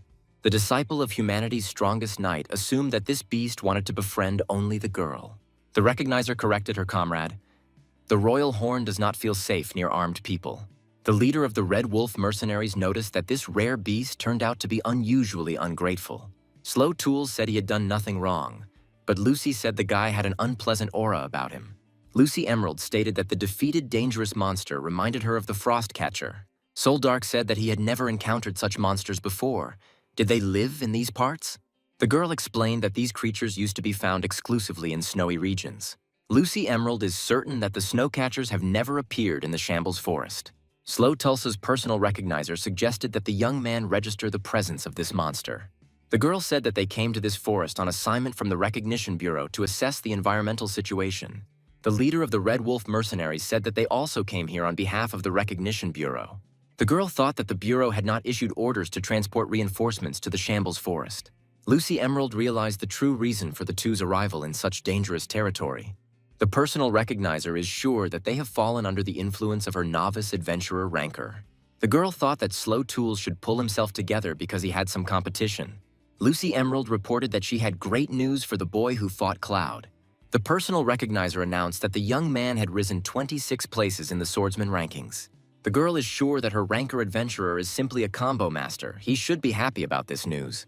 Lucy Emerald noticed that the guy's technique was quite difficult to see with the naked eye. The young man asked if his individual recognizer was really such a talented person. The aspiring adventurer's personal recognizer realized that she had caught the guy's interest. Lucy Emerald asked if Slow Tools had only just now realized all these virtues in her. The mercenary asked what ranking the guy had climbed to, and Edward said he was also interested. The boy's individual recognizer asked if he would allow changes to his rating to be shown.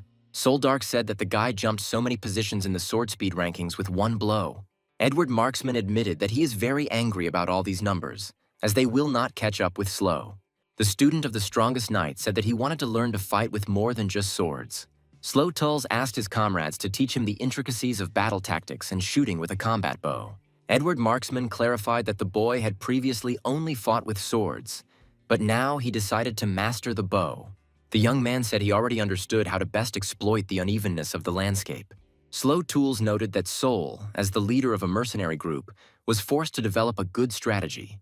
The Red Wolf leader noted that formation and the number of warriors are important for fighting as a team. The young men asked Slow Tulls if he was really interested in things so far removed from fencing. Sol and Edward are confident that the student of the strongest knight does not need advice from the likes of them. Slow Tools said that it was just the opposite, and that advice from the archer and the mercenary leader would be of great help to him. Edward Marksman gave the boy a hint. He must use all 5 senses available to him. The girl understands that even Slow Tools is trying to change, and this is a lot of progress. The recognizer thought how good it was that she had arranged a little duel with Cloud Blueward. Lucy Emerald thought that poachers and many demonic beasts had appeared in the Shambles Forest. Slow's personal discerner understands that this research could come as a major shock to the Bureau. Iris Darkin had been watching the fry all this time as they entered the territory of the Shambles Forest. Romeo Cooper asked what his friend was seeing now, and he replied that they had come across some babies.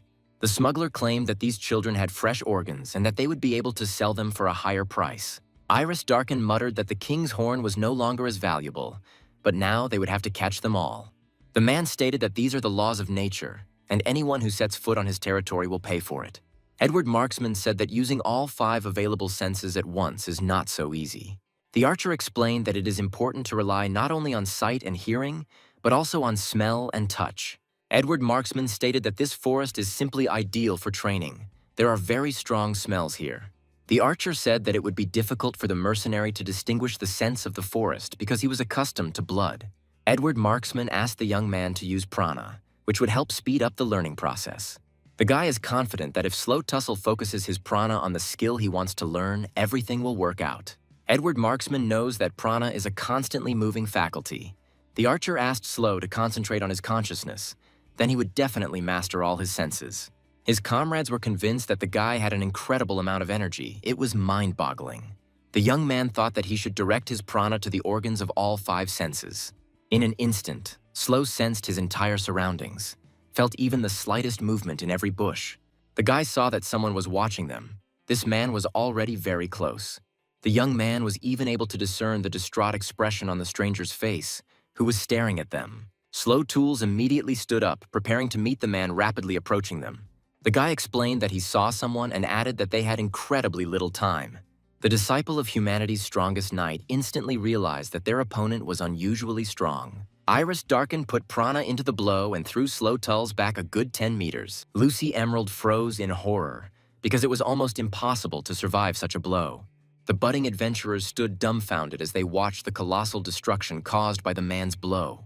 Looking at the motionless body of Slow Tulsa, his comrades realized with horror that life had almost left the boy. The man screamed that the prana leak was making him feel dirty from head to toe. Slow's comrades raised their weapons and prepared to fight Iris Darkin. The young man's personal recognizer instantly realized who had just attacked her ranker adventurer. Lucy Emerald screamed that Soul Dark and Edward Marksman were no match for this man. The girl blurted out that this man, Iris Darkin, was a rank 600 adventurer. The young men realized that the man who attacked them was one of the top 1,000 adventurers. Iris Darkin didn't expect that this girl would recognize him, and Lucy said that it was her job. The rookie adventurer's detective said the man was nearly ranked number 100. Lucy Emerald knows that Iris Darkin committed a crime that caused his demotion. Romeo Cooper said that Iris is very fast. It is very difficult for an ordinary person to keep up with him. The man who attacked the newcomers said that his comrade was very slow, although he could move faster. Romeo Cooper said he didn't expect to see the young Identification Bureau worker there. The man was surprised that Lucy Emerald recognized him too, unmistakably calling Romeo Cooper. The recognizer knows that he is ranked 76th among smugglers. The man from the criminal rating said that this little girl knows too much. Everyone knows that the criminal ranking is a hierarchy in the criminal world. Among criminals, the most famous ratings are those of murderers and thieves, with scary people at the top. The Recognition Bureau knows that in this world there are ratings that are not recognized by the government. Recognizers understand that more often than not, such ratings are regularly updated by enthusiasts. Iris Darkin asked where the king's horn was hiding. Although he almost immediately discovered the beast on his own, the man shouted that he had been chasing this creature for long enough. Why did it even try to hide? The girl covered the endangered animal with herself so that the adventurer would not have any hope of getting it. Lucy Emerald asked Iris Darkin what he was doing in this forest with Romeo Cooper. The 600th ranked adventurer chuckled. Of course he came to the Shambles Forest for big profit. The individual recognizer screamed that the man could have made money honestly. Iris Darkin grinned, saying that the girl had misunderstood him. Money was far from the only goal. The man explained that he collaborates with Romeo Cooper for several reasons. Iris Darkin said that he was selling him goods so that he could buy something valuable from him in the future. The man asked if the recognizer didn't know that you could buy a rating in this world. Lucy Emerald asked how Iris Darkin dared to insult the rating in front of the recognizer. The Red Wolf leader could not hesitate any longer. The man who had attacked them had to pay for what he had done. Iris Darkin didn't even strain to block Soldark's sword blade. Edward Marksman said they were assigned by the Bureau of Recognition to patrol the Shambles Forest. The boy with the bow said that they couldn't just let such a dangerous man go. The one who came for profit muttered that these puppies had managed to anger him, so he would do it his own way. The man released his prana to make the aspiring rancor adventurers tremble in fear. Iris Darkin shattered the steel blade of Soldark's sword with frightening ease, leaving only shards. The man shouted in rage that he would kill anyone who dared to irritate him in the hunting grounds. The leader of the promising mercenary squad thought that this rancor was definitely going to kill him. Slow Tools came to his senses and instantly assessed the situation. He rushed to help his unarmed comrade. The young man managed to shield Soldark and block Iris Darkin's crushing blow. The man shouted, "Who is this boy? Is he really capable of resisting such a force?" Slow Tools said that Iris Darkin beat him to it because he wanted to ask his opponent the same thing. The opposing sides increased their power by releasing more and more prana. From the sidelines, the Forest of Shambles was seen to be lit up by two bright flames, as the rivals tried not to give in. Iris Darkin couldn't understand how some lousy kid could withstand his crushing blows. Slow Tools didn't feel the crushing pressure he had felt when fighting Cloud. The recognizer shouted at the boy to be wary of this man because he was incredibly strong. The young man agreed, but noted that it was not so important since it was only a poacher standing in front of him. Slow Tools knows full well that he will be rewarded if he defeats this man in combat. The boy's personal identifier confirmed that Iris Darkin is, without a doubt, an obvious poacher. The student of the strongest knight took his partner's words as a kind of permission to attack. The young man decided to use the best sword technique available to him: instant slash. Iris Darkin, without hesitation, took the full force of the guy's attack on himself. He was completely confident in himself. The poacher shouted that this guy was still such a baby, but he was already using prana at a decent level. Slow Tools became convinced that the man who attacked them had incredible physical strength. The young man knows that his mentor spoke about the need to be wary of those who use prana. Adler knows that prana awakens only when a person becomes a master in some field. The strongest knight gave himself as an example. When he became a master of the sword, prana was revealed to him. The man said that people study something carefully, and then hidden powers awaken within them. The mentor of a boy from a remote village knows that prana tells about a person's achievements. In the blink of an eye, humanity's strongest knight found himself at the top of a steep slope. Adler stated that if a person has prana, then he is already a master in some field. The young man understood that he would not be able to compete with such people, so he had to be wary of them. However, now Slow Tools could not avoid fighting Iris Darkin because he was a poacher. The guy's personal recognizer shouted that Darkin was ranked 12th in the boxer rankings. The girl stated that the man who attacked them was ranked 48th in the speed rating. The recognizer informed the young man that Iris was ranked 19th in the power rankings. Lucy Emerald realized with horror that the man was ranked 7th in the weightlifting rankings. The girl shouted that this man's power level was the highest in the world. Iris Darkin said that he doesn't like the methods of the recognizers. They find out everything about a person without asking. The man declared that he would destroy this little girl first, so that she would not get under his feet. The poacher who attacked the rankers easily tore out the massive tree, not noticing its weight. The girl realized that Iris Darkin didn't care that she was a recognizer. The man understood perfectly well that the employees of the Recognition Bureau could not compete with the adventurer rankers. The poacher wished the girl to die quickly and not to bother him with her presence anymore. Iris Darkin threw a centuries-old tree at Lucy Emerald, who was trying to help her partner. Slow Tools managed to shoot down a flying tree in time to protect a girl from his squad. The young man took the full impact of the flying tree on himself in order to deflect it from the poacher's intended trajectory. However, the force with which Iris threw the tree was incredibly great. Slow Tools now understood what it meant to stand against the world's strongest in pure power. Romeo noticed an unusual fluctuation in the boy's prana, which he found incredibly amusing. The smuggler promised his worker a decent reward for catching the boy. Iris Darkin accepted a new assignment from Romeo Cooper because the man's word carried weight. The man said that he would grab the boy as he was asked, but he could not be responsible for his health. Edward Marksman warned the man who attacked them that it would be difficult for him to stand up to 3 men. A young man from a famous family of archers fired his arrows at the one who was breaking the laws of the kingdom. However, the man didn't even feel the projectiles of the novice ranker adventurer. Iris Darken asked the boy if he really thought he could hurt him with that toy. The young man realized that they weren't even considered opponents, which meant the gap in strength was simply incredible. Soul Dark wasted no time, taking full advantage of the opportunity to throw a bomb at his offenders. The leader of the Red Wolf mercenary squad understood perfectly well that this would buy time. Somewhere in the Shambles forest, a small explosion thundered and the clearing was filled with thick smoke. The mercenary shouted that it was his comrade's turn and they had to complete this maneuver. Iris Darken shouted in rage that he would destroy every one of these annoying boys. The most powerful man in the world decided that he would squash all the annoying fleas with one blow. A ranker adventurer who betrayed justice crumbled the earth to prevent the fry from escaping. This destruction could not go unnoticed. After the powerful attack, there was a roar over the Shambles forest. Iris Darken realized that he had not managed to get ahead of the novice ranker adventurers. They had fled. The one who attacked the defenders of the King's Horn clicked his tongue in displeasure when he did not find the little ones with his gaze. Romeo Cooper warned his employee that he had acted recklessly and extremely dangerously. The smuggler asked what they would do if Iris Darken killed that special boy. Meanwhile, the budding ranker adventurers tried to run as far away from the poachers as possible. Edward stated that there was a different plan initially, and Soul said that the guy understood him correctly. The archer said that he decided to run away from there because fighting with such a man was very dangerous. Slow Tools knew he couldn't even handle the adventurer ranked 600th. The King's Horn slipped from the hands of the boy who was trying to help the beast leave this dangerous zone. The young man apologized to the rare beast, which growled at him due to a sense of danger. Lucy Emerald said they could stop here. The distance to the smugglers was quite large. The girl said that there was something she had to tell the disciple of humanity's strongest knight. Slow Tulsa's personal recognizer stated that they must capture the smuggler Romeo Cooper. The young man asked if his personal recognizer was talking about that bearded man. Lucy Emerald said that the guy understood everything correctly. She was talking specifically about the man with the beard. The disciple of the strongest knight of humanity asked why the girl needed to catch Romeo. The individual recognizer said that it was all for her personal goals, which she spoke about. The young man realized that he couldn't just leave everything as it was. He had to help his partner. The leader of the Red Wolf mercenary squad said that first they had to decide what to do. The young man's personal recognizer apologized to the guy because she was rushing things too much. Soul Dark said that their team has taken a mission to this dangerous area, so they will continue to monitor.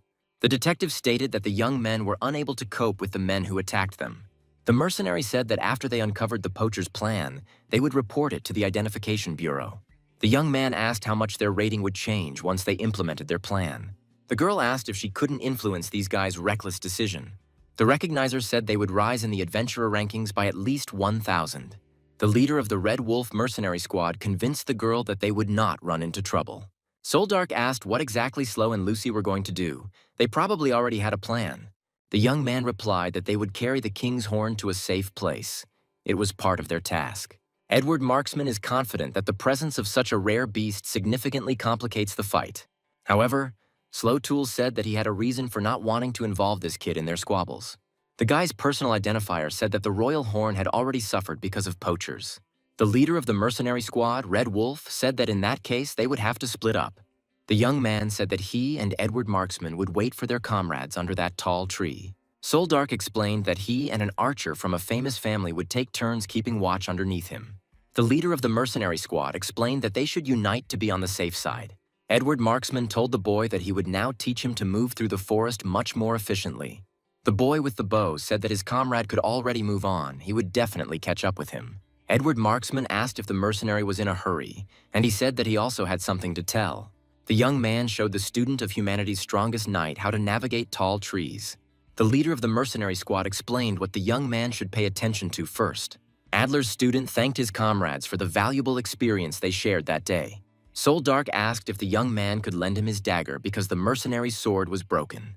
The mercenary leader is confident that it will be beneficial for the boy to conduct image training before bed. The boy's individual recognizer said that it was now time for them to take the King's Horn to a safe place.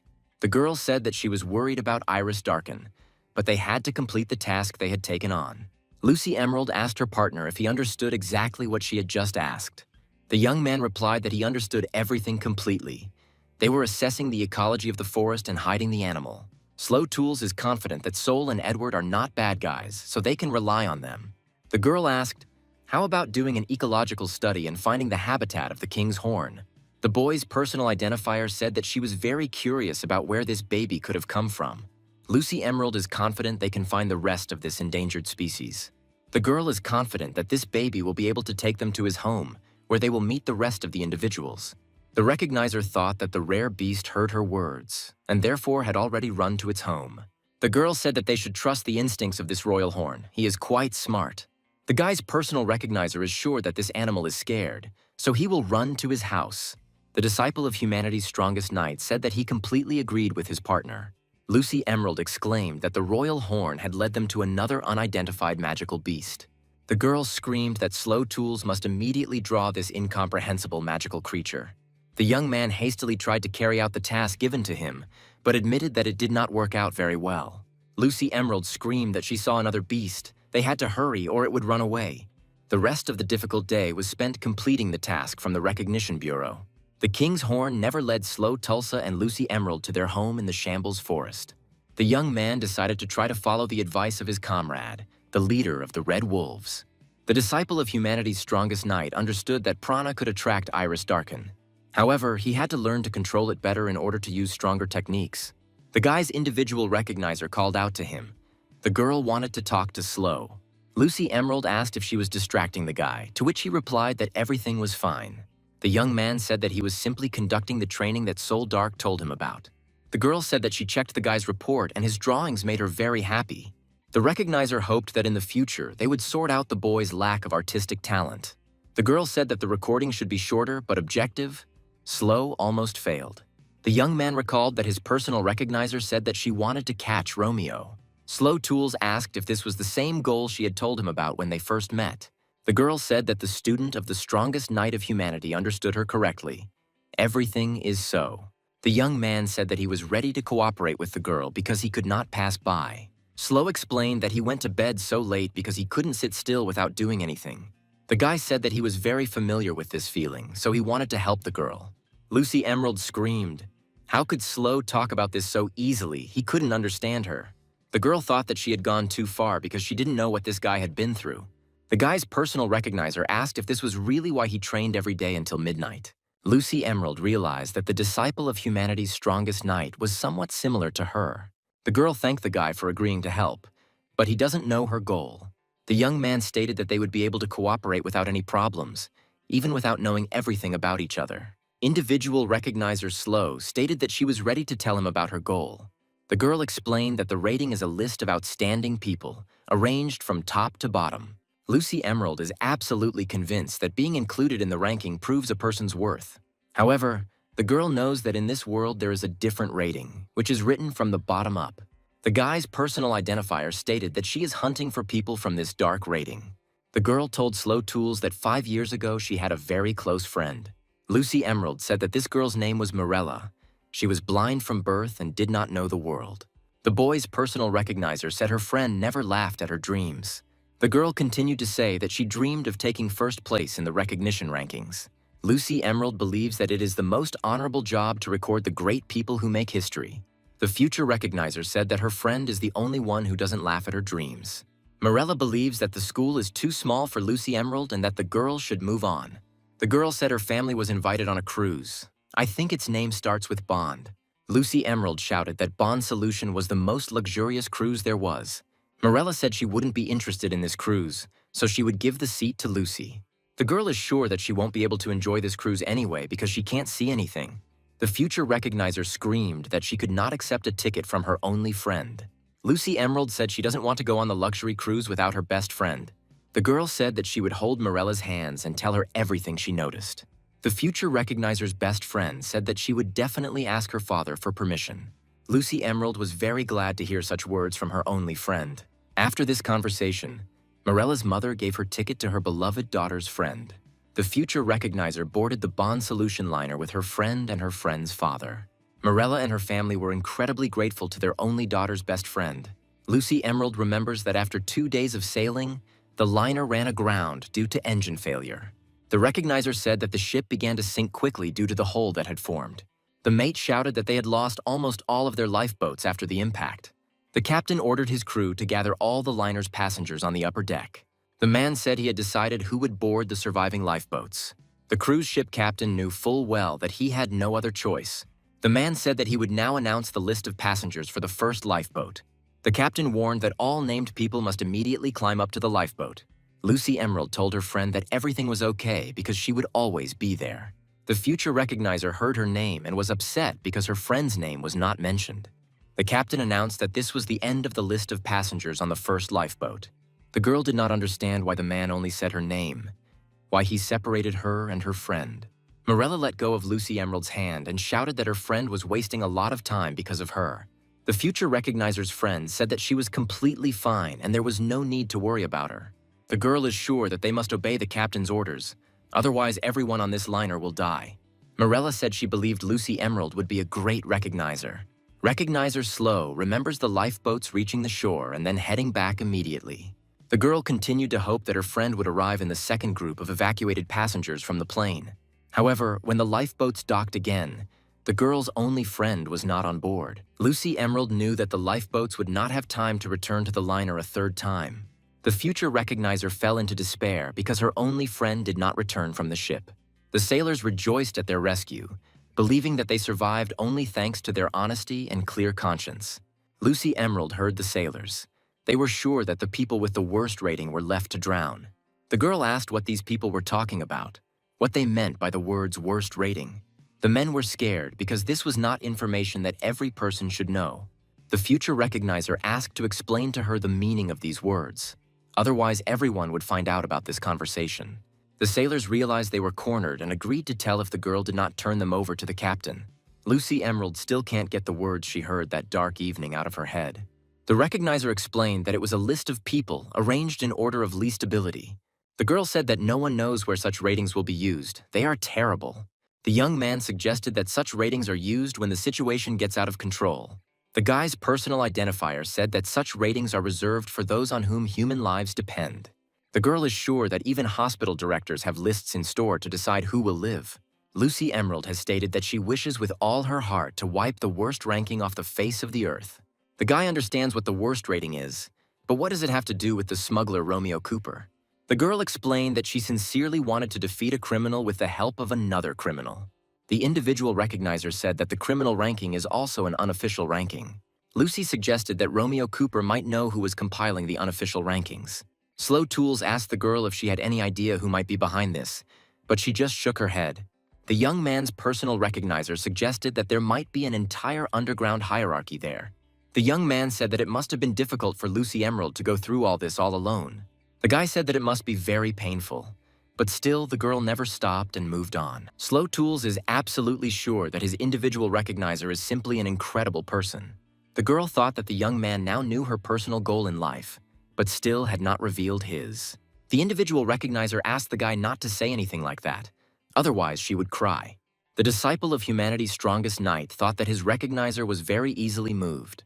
Lucy Emerald said it was now Slow's turn to share the goal he was working towards. The girl raised her voice and said that she thought it was unfair that she was the only one crying there. The young man agreed to tell what he was striving for, but warned that he would not cry. The partner of the disciple of humanity's strongest knight said that she would make him cry. In the morning, the guy asked his personal recognizer if she had really been crying all night. Lucy Emerald said she had no idea how sad her partner's story was. The girl said that she now understands the impatience of the young man who is so eager to get into the top 10. The young man said that he already understands that impatience will not lead to anything good. Slow Tools admitted that Lucy had taught him this and asked the girl to always talk about his shortcomings. An aspiring adventurer ranker asked Lucy to officially become his personal recognizer. The girl quickly wiped away her tears and declared that she would not let down her ranker who hired her.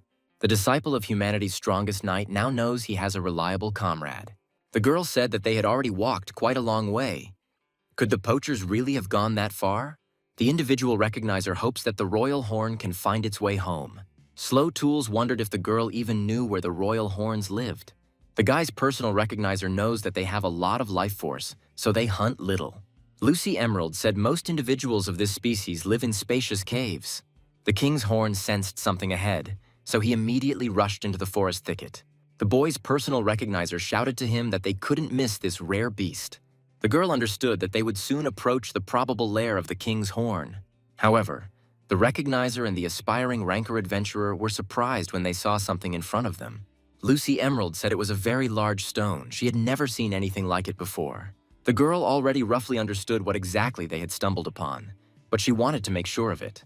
The guy's individual recognizer shouted that this was definitely not an ordinary stone. Lucy Emerald exclaimed loudly that it could be a very rare magical beast.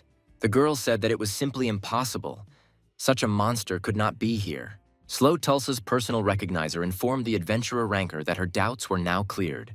Lucy Emerald asked the young man if he had heard of mimics, insidious monsters that lure people with treasures. The girl claimed that the mimic muses lure poachers with magical beasts. The personal recognizer explained that these monsters travel the world and collect magical beasts. Slow Tools quickly realized that the royal horn found in the forest was in the Mimic Muses collection. Lucy Emerald knows that when these monsters hunt, they release all their stored magical beasts at once. The disciple of humanity's strongest knight realized that this Mimic Muse was unlucky enough to run into Iris. Lucy stated that the boy had completed the task. He had unraveled the cause of the environmental change in the Shambles forest. The young man said it was simply terrible. The death of the Mimic Muse had affected the entire region. Slow asked if the wound had been inflicted by poachers, and Lucy remarked that it had appeared after death. The girl knows that neither the Mimic Muses form strong bonds with their pets, nor are they the ones who hurt her. The recognizer is absolutely certain that only an animal that originally lived in the forest could have done this. The royal horn deeply misses the Mimic Muse, which was his home. The disciple of humanity's strongest knight stated that he too had lost his home. The young man said that he was very familiar with this bitter feeling that was impossible to escape. Slow Tools said it felt like his heart was about to break into pieces. The boy's individual recognizer said that she was going to cry if Slow didn't stop. Suddenly, a terrifying roar of an incredibly dangerous magical creature was heard from behind those standing. The comrades turned around and realized that a giant blood orc stood before them. The guy's personal recognizer noticed that they were already familiar with this monster from the Shambles forest. The bloody orc also remembered his prey, which he managed to miss not so long ago. The ferocious giant immediately pounced on Slow and his comrades, but the boy was faster. The young man dragged his group members away from the magical monster that was attacking them. The disciple of humanity's strongest knight realized that the blood orc was in no hurry to attack them. A starving giant beast from the Shambles forest unceremoniously tore off a chunk of flesh from a dead creature. The guy's personal recognizer screamed that this monster was devouring the Mimic Muse. The king's horn could not bear to watch some magical monster desecrate his home. The guy's individual recognizer screamed that their new comrade was making a big mistake. The giant beast from the forest of Shambles didn't even notice the small king's horn, throwing it aside. However, the magical beast did not give up. It wanted to protect the body of its deceased master. The disciple of humanity's strongest knight blocked the path of his new comrade to prevent him from rushing into battle. Slow Tulls asked the king's horn not to be a hero and to stay behind him, in safety. A young ranker adventurer declared that he would deal with this magical beast from the Shambles forest. The boy remembered the words of Edward Marksman, who had suggested to Slow how to use prana more effectively. A boy from a famous family of archers knows how to use a skill that always fails. However, the guy knows little about sword fighting, he asked, because they also use prana. Slow Tools admitted that he couldn't control his prana, and Edward said that it wasn't a problem. The guy said that his family practices a special method of prana control, and the young man will quickly master it. The disciple of the strongest knight understands that now he simply must succeed in softening the guts. The young man asked what other method of prana control his friend Edward Marksman was talking about. The archer said that to do this, Slow Tools must learn to control all 5 senses. The young man from a famous family of archers said that his comrade should then look within himself. The guy said it would feel like he was looking down on himself from somewhere above. Edward Marksman suggested his friend give it a try to see how much he was missing out on. Slow understands that this technique is most effective for those who have a huge supply of prana. The disciple of humanity's strongest knight decided that he would look at himself using his heightened senses. The young man could not believe his eyes, because he actually saw himself and his prana. Slow Tools thought that the movements of his prana were erratic, which is why he couldn't get used to it. The young man thought that now he was beginning to understand how his prana really worked. The guy decided to take control of his mental energy in order to subordinate it to his will. The furious monster felt a real threat from its prey and therefore rushed at it. The young man grabbed the sword handle more comfortably and used a special technique, softening the insides. The bloody orc couldn't believe that this brat's technique was more powerful than it had been before. The individual recognizer exclaimed that Slow Tool's second technique worked perfectly. However, everyone understood that one blow was not enough for such a huge and ferocious monster. The disciple of humanity's strongest knight knows that the power of this technique increases with each strike. That is why the young man did not stop and continued to deliver his crushing blows. Slow said the softening of the guts technique gradually gains power with each strike. The disciple of humanity's strongest knight knows that this special sword technique has no end. The furious creature from the Shambles Forest had never met such a powerful opponent. Slow Tulls understood perfectly well that the Blood Orc was no longer able to continue the battle. He was destroyed. The young Ranker Adventurer's individual recognizer was amazed by the boy's incredible strength. The disciple of humanity's strongest knight decided that he had to speak with the Royal Horn. The young man asked the rare beast not to be afraid of him, because he did not intend to cause harm. Slow Tulls stated that he is not an enemy for the King's Horn. The guy wants to protect him. The young man's personal recognizer thought that there was now a new member on their team. The girl thought that King Horn should stay with them until he found his pack. Lucy Emerald wondered how things were going with the second group, Soul Dark and Edward Marksman. Meanwhile, somewhere in the Shambles Forest, in a temporary camp of ruthless smugglers, Iris Darken shouted at the stupid creature, asking why it couldn't stand still in front of him. The man told his boss that he couldn't make a proper cut. All the horns were broken off. Romeo Cooper said the broken horns raise suspicions that they are fake and are worth less. The young men agreed that just looking at the poachers made them feel sick. Edward sighed because they couldn't defeat these Inhumans, and Soul said he understood that. Romeo Cooper is confident that they have already collected most of the goods, which means there is very little left. Iris Darken said that all that remained was to deal with the kids spying on them. The adventurer ranker from the 600th position in the rating instantly found himself under the newcomer's tree. The most powerful man in the world easily smashed a massive tree trunk into pieces, knocking it down. Edward Marksman chuckled nervously and called out when the man noticed their presence. Iris Darken shouted that he knew about them from the very beginning. Were these idiots really that naive? The man claimed that they knew the location of every magical beast in the Shambles Forest. An archer from a famous family shouted out that this triple-ranked freak was more than just strong. The ranked adventurer, ranked 600th, easily caught the mercenary smoke bomb. The man said the same trick wouldn't work on him twice. Were they really that stupid? Iris Darken screamed in rage that he would kill these little bastards. They could not escape his wrath. The leader of the mercenary squad, Red Wolf, is confident that they won't be able to escape. They will be caught. The young man remembered something incredibly important that could definitely help in this difficult situation. Edward Marksman said they had little choice, but they could slightly improve their chances of survival. A young man from a famous family of archers soaked a torn leaf in his blood and released it with an arrow. Edward Marksman stated that he did everything in his power. The rest is not up to him. The adventurer ranker from the 600th position in the ranking asked why these kids didn't run away from him. Iris Darken asked if they had realized their helplessness and resigned themselves to their imminent death. The young men told the poacher that it was a mistake for him to stand in their way, because they had something to surprise him with.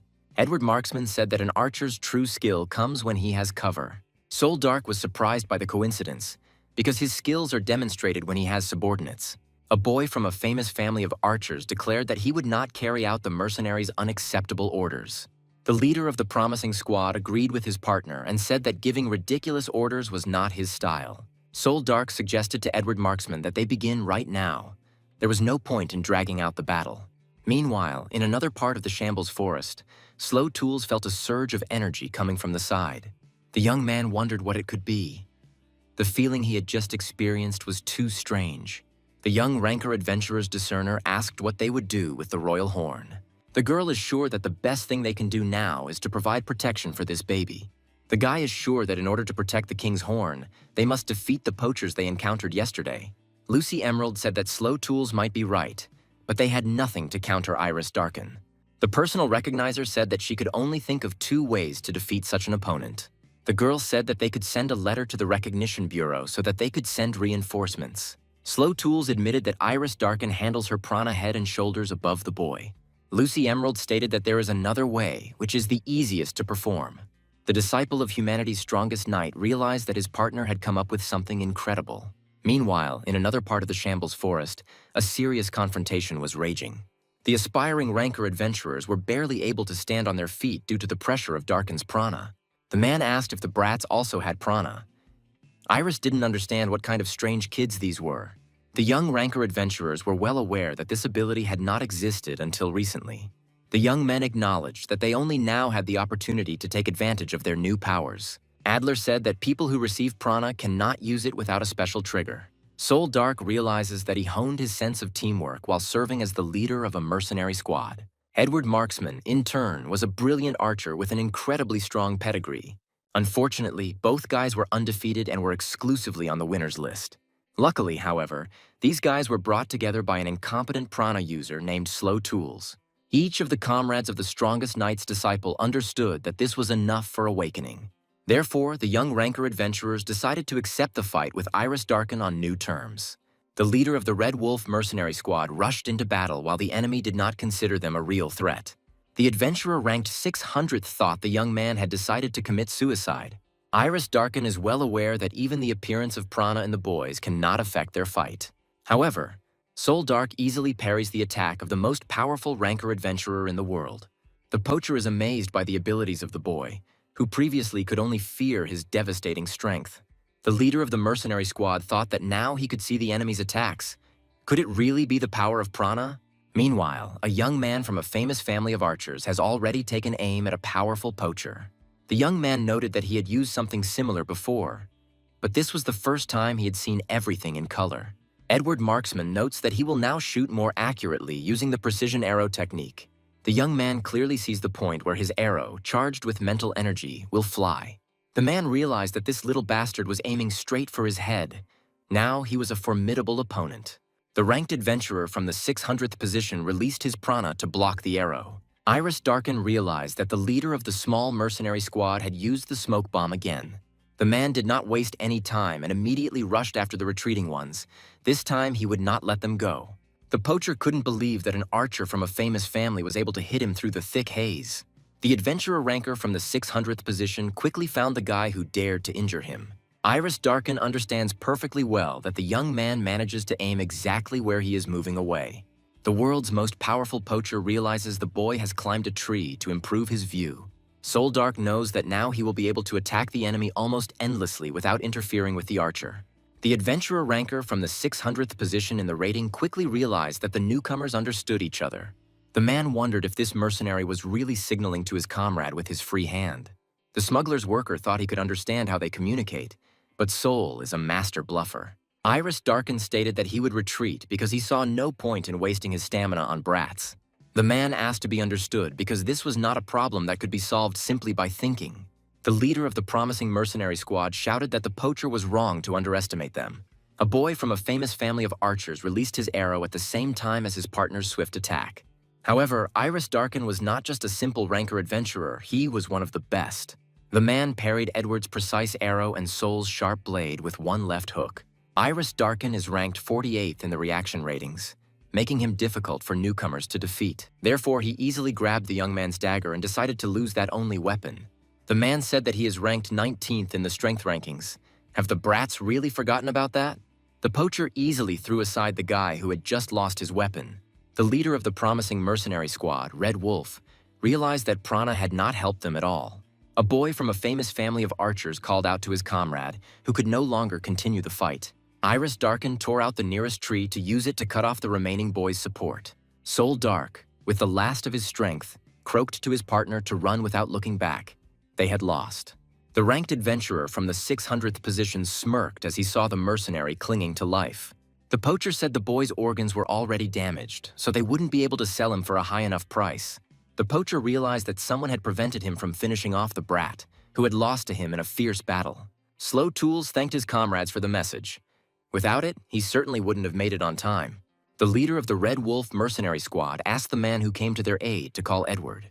Iris Darkin snorted in displeasure that he was once again being interrupted by this brat with a very unusual prana.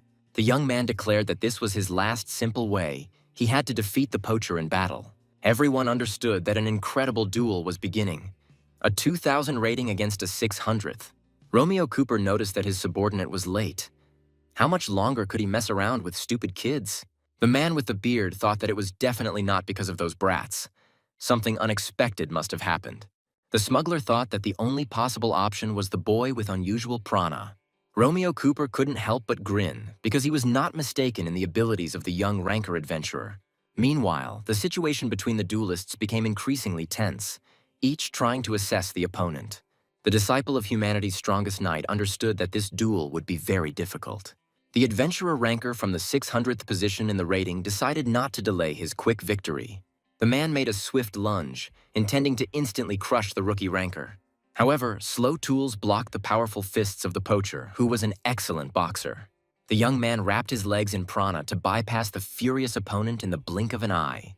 The disciple of humanity's strongest knight decided to attack an incredibly dangerous opponent from the blind spot. However, Iris Darkin easily blocked the instant slash with the praka tightly wrapped around his hands. A novice ranker adventurer recklessly charged at an opponent who was stronger than him. The adventurer ranked 600th smirked at the boy's obvious stupidity. However, the man encountered unprecedented resistance. His fist was unable to reach the insolent man. The world's most powerful poacher noticed that the boy began to move much better. The disciple of humanity's strongest knight already understood that he would not lose this difficult battle.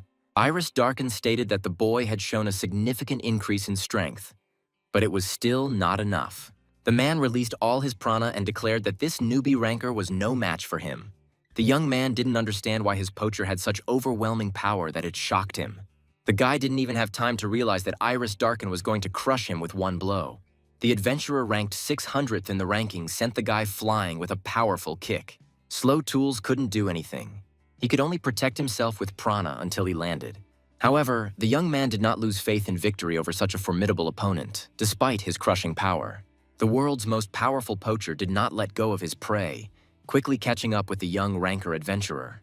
The young man understood perfectly well that there was one area in which Iris Darkin had failed to excel. An adventurer ranked 600th asked the guy what was wrong and why he was running away. The poacher threw another tree at the young man and shouted that the boy could not win by avoiding the blows. The disciple of the strongest knight realized that he had to dodge the rapidly approaching object. The young man thought that he had to win at least a moment to counterattack the poacher. Iris Darkin shouted that the boy must accept his death. The outcome of the battle was already predetermined.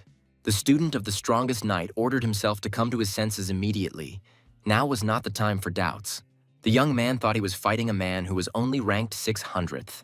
Slow Tools knows that he has already dueled Cloud Blue Ward, the 11th ranked adventurer. Adler's apprentice realizes he has nothing to fear from some poacher in the Shambles Forest. The young man decided that now was the best moment to show all his prana and counterattack the enemy. Iris Darkin didn't expect to see such volumes of prana in a boy who had recently become a ranker. The disciple of humanity's strongest knight delivered his crushing blow and wounded the powerful poacher. The adventurer ranked 600th shouted that this guy was copying his technique. The young man stated that the technique he used was not even close to a special prana technique. The man shouted in anger that the young man was talking complete nonsense when he called his techniques anything other than techniques. Slow Tools remembered the words of his comrade, who said that he should not attack head-on. The young man realizes that he must use his brains to defeat the powerful poacher. Soul Dark stated that in their world, the success of a battle depends on the templates a boy possesses. The leader of the mercenary squad agreed to reveal several patterns for Slow to follow as an example. The young man said that the very essence of the word tactics means the ability to create the necessary conditions for victory. The disciple of the strongest knight remembers the first condition, which is determined by a sudden attack. Slow Tools also remembers the second condition. He must lure the enemy into his territory. However, the guy understands that the third condition implies an ally who is ready to support. The leader of the mercenary squad realized that his partner had done a good job and completed everything that was necessary. Romeo Cooper's subordinate screamed, "Could this brat still move?" Soul Dark was well aware that they had embarked on a very dangerous adventure, which had almost succeeded. The young man thought that his partner was twisting his arms around him, but their plans were going incredibly smoothly. The adventurer ranked 600th realized he had been captured. The leader of the mercenary squad, Red Wolf, shouted that Slow must not hesitate. This was a crucial moment. Iris Darkin was furious at the realization that he had been dancing to the boy's tune all this time. The poacher released an incredible amount of prana to repel the aspiring rankers. The killer said that these newcomers were very unlucky because they pissed him off. Edward Marksman decided that he should contribute to his partner's victory and took aim at the poacher. A boy from a famous family of archers took out Iris Darken's eye with a sniper shot. The man roared with rage as these brats had partially blinded him. Edward Marksman knew he had given Slow the perfect opportunity to counterattack. The young man croaked that the rest was left to the student of humanity's strongest knight. The aspiring ranker adventurer understood perfectly well what exactly he had to do now. Slow Tools used his first sword technique, Instant Slash, to crush the powerful enemy. The partners decided that this was enough to completely disable the poacher. Edward Marksman and Soul Dark were completely exhausted from fighting such a fierce opponent. Slow Tools realized that his opponent was still standing strong, meaning he had not lost. The adventurer ranked 600th shouted out and asked who they thought he was. The man was filled with anger and shouted that these bastards would pay with their lives for their behavior. The leader of the Red Wolf mercenary squad realized that they had failed to defeat the powerful poacher. The disciple of humanity's strongest knight realized that he was about to feel a crushing blow. The adventurer ranked 600th understands that this blow should have finished the guy off. However, the man noticed Slow Tulsa, who was high in the sky due to his prana emission. The man was surprised that the young man was able to successfully block his last blow, but the guy was finished. The powerful poacher shouted that he would tear Slow to pieces as soon as he hit the ground. Iris Darken shouted that the young man deserved credit for holding out for so long. The man is completely sure that all of the young ranker adventurer's comrades are unconscious. The poacher shouted that Slow Tulsu had no one left to rely on, he was left alone. The adventurer ranked 600th is certain that the young man should simply die. The disciple of humanity's strongest knight realized that he had been driven into an incredibly dangerous trap. The student of the strongest knight noticed familiar silhouettes below, his comrades rushing to help. The King's Horn understood that the man who had helped him was now in great danger. The young ranker's personal recognizer shouted the poacher's name to get his attention. Iris Darken wondered for a moment what this girl was even thinking about. She was completely out of her mind. The King's Horn took advantage of the dangerous poacher's moment of confusion and attacked. The smuggler's subordinate quickly realized that this was the same puppy that had escaped from them. It was a rare magical beast that understood perfectly well that he had already done enough for his comrade. The boy's individual recognizer screamed for Slow Tools to gather his strength and finish off the poacher. The girl is completely confident that the student of the strongest knight has enough strength to do this. The young ranker adventurer expended all his prana to use a special technique. Iris Darken couldn't believe his eyes, because this young man's body contained an unprecedented power. Slow Tools was well aware that now was the best opportunity to resolve the issue with the poacher. Therefore, the young man used the most powerful sword technique available to him at that moment in time. The smuggler's subordinate watched as an unimaginable barrage of prana blasts rushed towards him. Iris Darken took the full force of the young ranker adventurer's prana that fell upon him. The world's most powerful poacher realized with horror that he was powerless to block these swift attacks. The disciple of humanity's strongest knight used his second technique, softening the viscera. Iris Darken felt that with each new blow that reached its target, the power of the technique grew. Lucy Emerald once again witnessed the indescribable beauty of her partner's special technique. Romeo Cooper's accomplice could no longer contain the power of the young ranker adventurer's sword technique. The disciple of humanity's strongest knight understood that he had spent all his strength on this blow. The young man tried to land as carefully as possible, but the overwhelming fatigue made his legs give way. The individual recognizer ran up to her partner to make sure he was safe. The girl wanted to ask if Slow was badly injured, but quickly realized that he was indeed terribly wounded. Lucy Emerald exclaimed that her partner was incredibly amazing. He defeated Iris Darken. The young ranker adventurer noted that he had most likely simply knocked out an incredibly powerful poacher. The young man is confident that the smuggler's subordinate will not be able to move for a short time.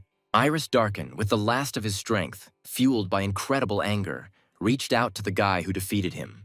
The man, in a fit of rage, growled that he would kill Slow Tulls.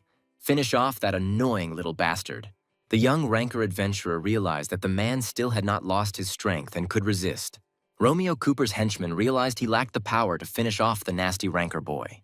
The novice ranker adventurer's recognizer shouted at Iris to let the boy go immediately. The man, standing on his feet only out of anger, looked back at Lucy, who had dared to order him around. The individual recognizer was convinced that the poacher standing before her was incredibly dangerous. Lucy Emerald whispered under her breath that Iris Darken was a real monster in the flesh. The world's most powerful poacher realized he wasn't strong enough to crush the brat's head. The smuggler's accomplice pushed the young man away because he realized that he would have to act differently. The young adventurer ranker noticed that the dangerous poacher was completely exhausted. Iris darkened, decided to catch his breath to gather his strength, but an uninvited memory appeared before his eyes. The man shouted, asking how much longer his partners would be lazing around. Why were they such slackers? The comrades replied that they were in no hurry. Iris darkened simply had too much stamina. The partners of the smuggler's future accomplice said they needed to be a more cohesive team. Iris darkened remembers the words of the recognizer, who asked him to think not only about himself, but also about his comrades. A man really doesn't like it when someone tells him how he should act at any given moment. The poacher realized that his memory had receded, and with it, new powers had appeared. The most powerful man in the world admitted that he and Slow Tools now look incredibly pathetic. The young ranker adventurer couldn't understand where the smuggler's assistant got his new powers from. The powerful poacher declared that he would strangle this impudent little fellow right here and now. The disciple of the strongest knight thought that he could not allow himself to die in such a place. The young man remembered how Luna smiled when she called him to go on unforgettable adventures around the world. A young ranker adventurer realizes that he cannot afford to die without achieving his goal. Those distant memories he had seen recently flashed before Slow Tulsa's eyes again. In these memories, a woman familiar to the young man sang the pleasant tunes of some poem. The disciple of the strongest knight realized that these motives were a special technique of poetry of his family. Iris darkened, asked what was going on. Why was this guy suddenly lit up with a green glow of prana? The man couldn't understand why the young man had such overwhelming prana power. This time, the young ranker adventurer was able to hear the poems that the woman from his memories was singing. A woman the boy knew sang about the life they had on the unhindered sunny slopes. The young man could not resist and repeated the verse after the woman who seemed incredibly close to him. Iris darkened, felt an incredible power awakening within the body of the young ranker adventurer. The smuggler's assistant couldn't believe how the boy's prana power and glow continued to grow. The man, in despair, asked the void again what it could be. Did the guy really have a trump card? The world's most powerful poacher screamed in incredible pain when he realized he had lost half his forearm. Iris darkened roared that this bastard had just taken his arm. How dare he do that? Slow Tools understood perfectly well that the most powerful poacher in the world would no longer be able to defeat him. The individual recognizer thought that the disciple of the strongest knight used the poetry technique. Lucy Emerald doubted what she saw. She always thought that the techniques of poetry looked different. The girl is completely confident that this technique of poetry is different from all other special techniques. The world's most powerful ranker adventurer screamed that the person standing in front of him was just a damn bastard. The man decided to crush the young man with a powerful blow of his fist, but he encountered an insurmountable obstacle. Iris realized in horror that his other arm had vanished without a trace as soon as it collided with his opponent's prana. The poacher suddenly realized that this was his crushing defeat, inflicted on him by some brat. Slow Tools confidently announced that Romeo Cooper's assistant had lost his last fight. Iris darkened knew perfectly well that someone like him would not be spared. He had stumbled too many times. The student of the strongest knight decided to deliver his decisive blow to finally bring down the poacher. Those watching this duel understood that Iris, who had strayed from the right path, was defeated. The world's most powerful ranker adventurer couldn't believe what had happened because he couldn't lose to the boy. The recognizer stated that a man must have team merits to rise in the adventurer rankings. A representative of the Recognition Bureau said that Iris darkened never carried out tasks in the group. The employee explained the Bureau's position.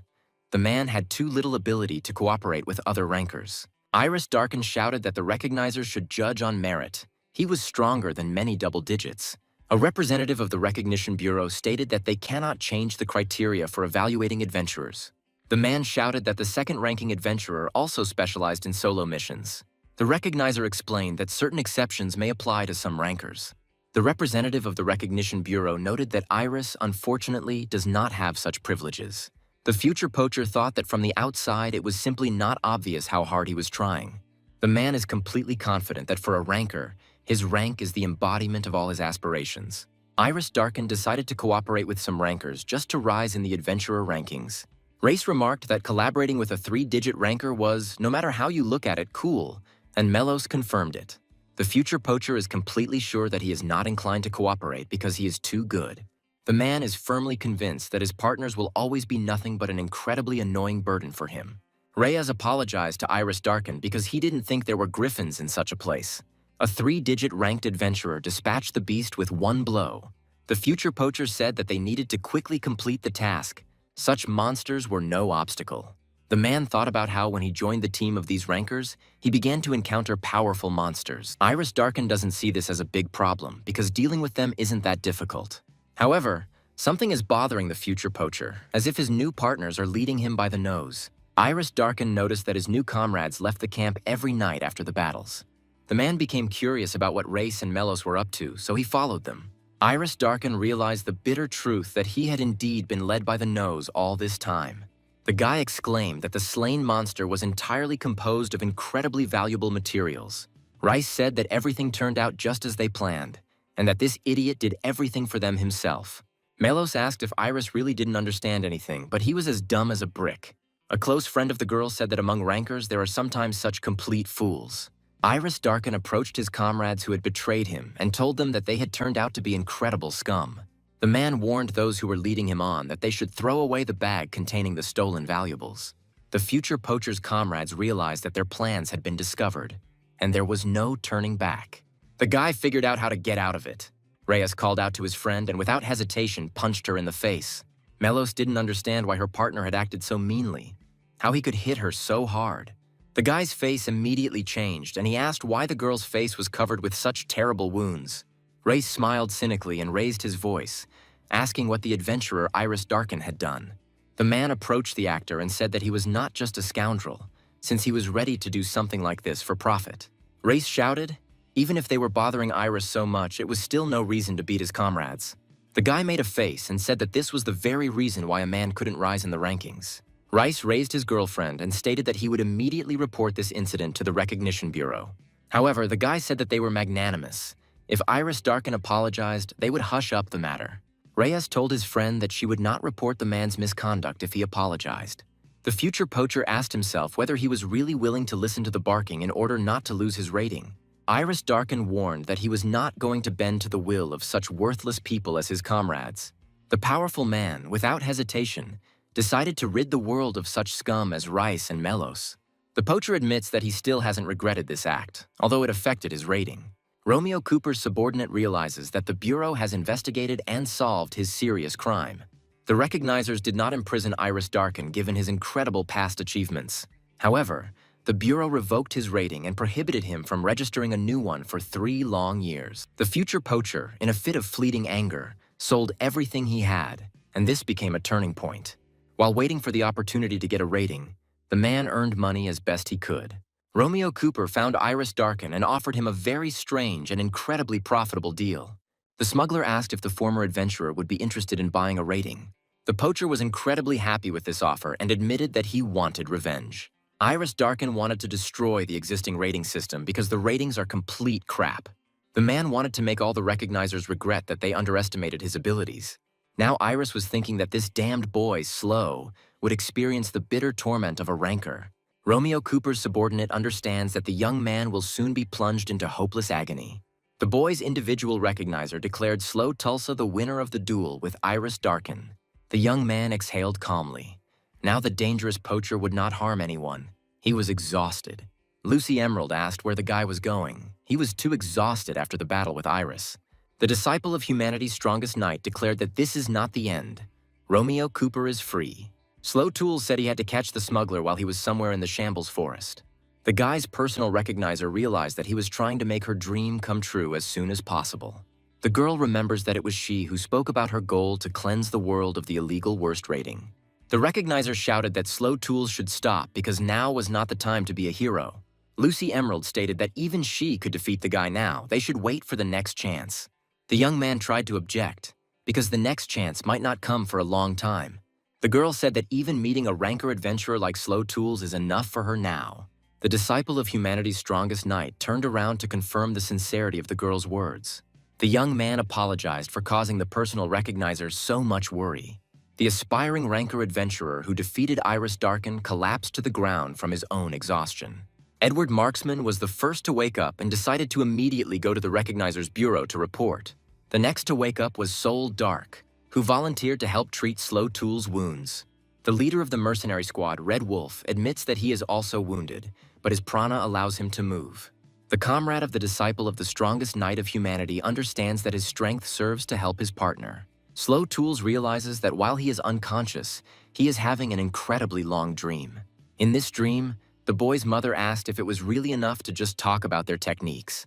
The woman understands that Slow is only 1 year old and is unlikely to be able to remember her words about poetry techniques.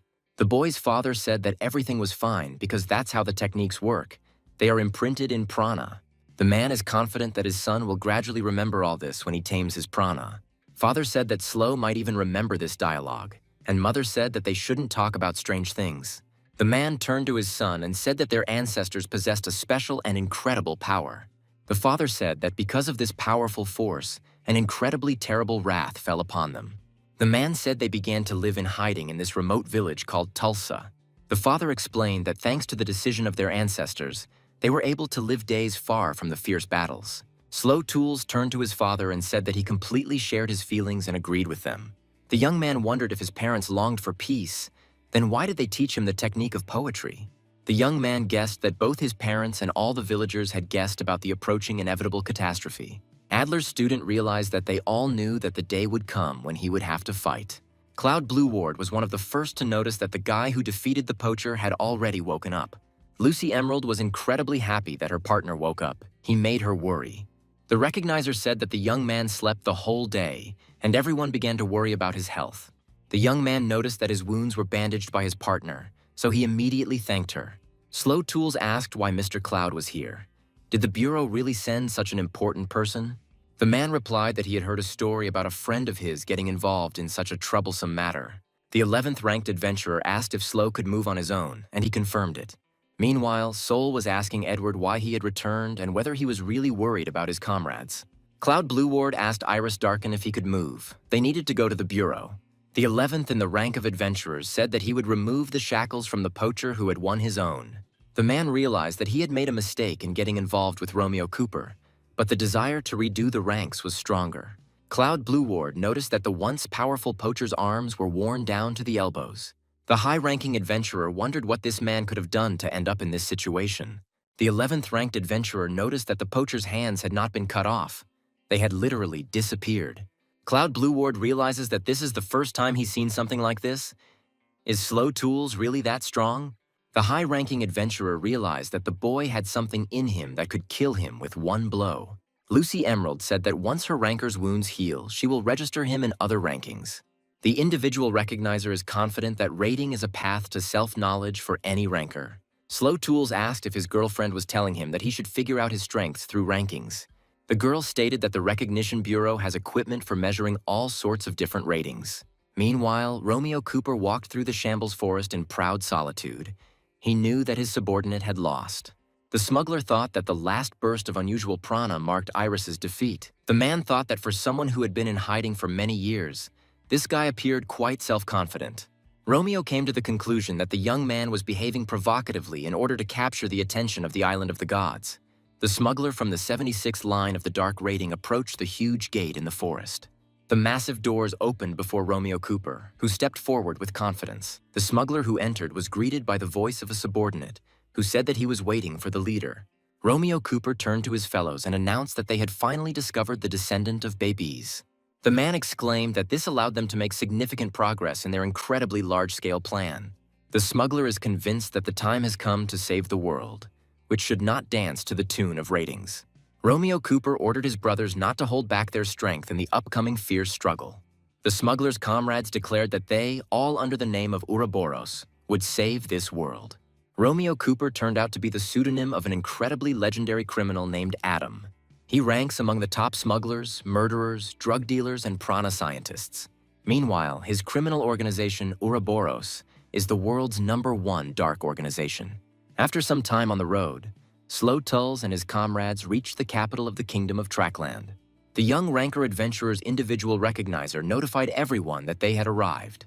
Lucy Emerald asked Soul and Edward to go to the treatment room. They needed to rest.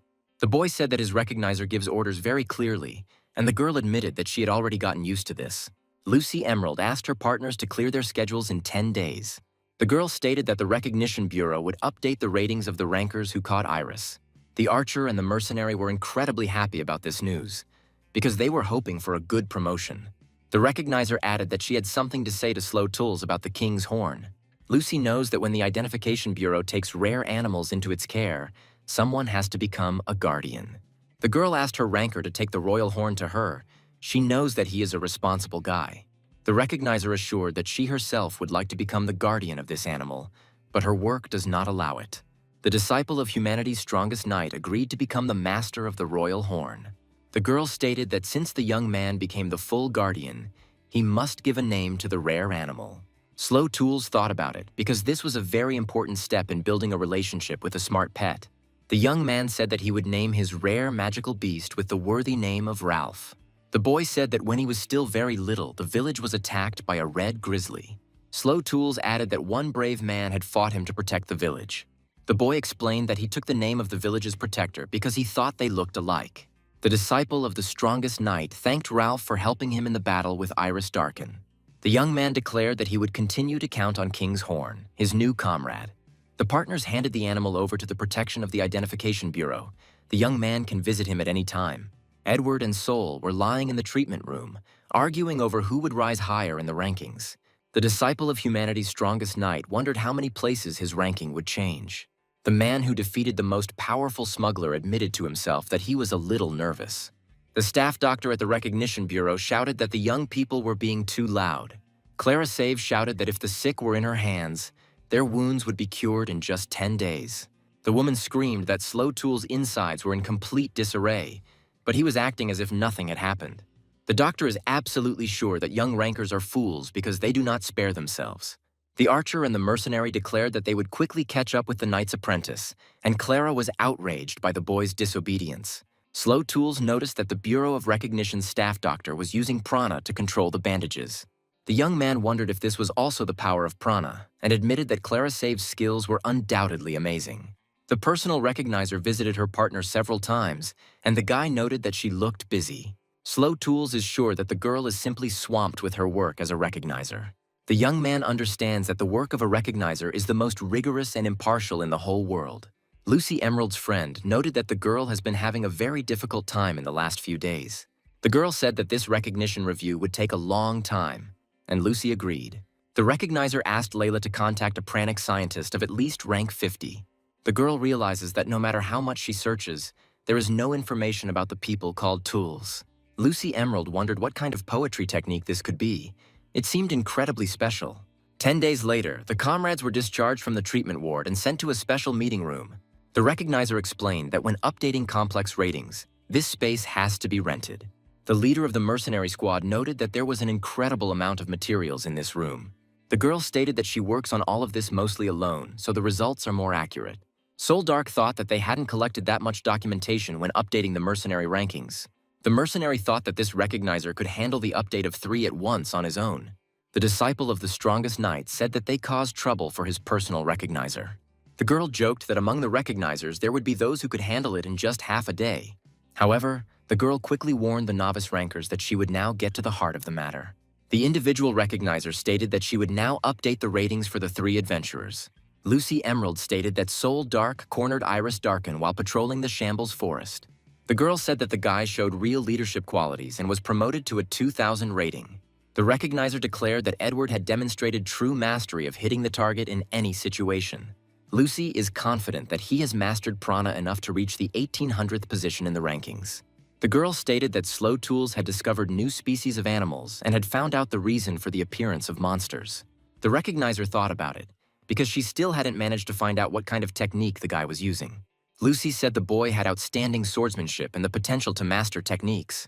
The personal recognizer announced that Slow Tools has reached the 3-digit adventurer ranking. The young man said that he had practically reached the triple-digit ranks in one leap, and Lucy nodded. Lucy Emerald explained to those who had increased their rank that a ranker does not attract attention at the moment of registration. The girl is confident that the rate of rating growth directly reflects the speed of the ranker's development. The recognizer said that all 3 adventurers were impressive, but that further rank-ups were more difficult. Lucy Emerald is confident that the entire global community has noticed the sharp rise of Slow Tools. Other adventurer rankers and discerners would definitely not miss a person like this young man. The individual recognizer understands that today, the whole world has learned the name of the unusual guy Slow. Lucy Emerald stated that from now on, the boys as rankers will face a variety of changes. The personal discerner said that these changes will manifest themselves in both good and bad ways. Meanwhile, in another room of the Recognition Bureau, the recognizer was finishing the announcement of the knight's ranking. One of the knights asked permission to use a special recognition device to view the rating. The girl said that this morning, by the way, there was one guy who instantly achieved a high rank. The knight realized that the rank of the novice adventurer Slow Tulsa had increased dramatically. The girl doesn't know the whole truth, and that's why she thinks that this guy stole Adler's equipment. The knight unconsciously gave in to angry thoughts and released her incredibly powerful prana. The girl immediately took control of herself and apologized for such provocative behavior. She admitted that she had unconsciously put in a little more effort than the situation required. After the announcement of the rating increase, Lucy Emerald decided to take the guy to the testing room. The young man said that he had never thought that there was such a place in the Recognition Bureau. The guy's individual recognizer stated that this huge complex is the pride of the Bureau. Lucy Emerald explained that this place contains various devices for measuring rank. The girl said that the Recognition Bureau here can register many different ranks. The guy's personal recognizer said that they can even determine mental abilities. Lucy Emerald asked the young man if he remembered what she had said not long ago in the Shambles Forest. The girl convinced the guy that he should register in various rankings for his promotion. The individual recognizer said that only simple ratings can be updated in this location. Slow Tools asked, "So the Bureau has ratings that are easy to update and those that are difficult?" The young man noticed that they updated the sword speed remotely, while the adventurer rating was updated at the Bureau. The girl understands that Slow Tulsa has a sharp mind. If you explain something to him, he will understand in general terms. The guy's personal recognizer thought that the problem might not only be in the village boy's intelligence. Lucy Emerald thought that he was constantly thinking about what he had once heard. He was a philosopher.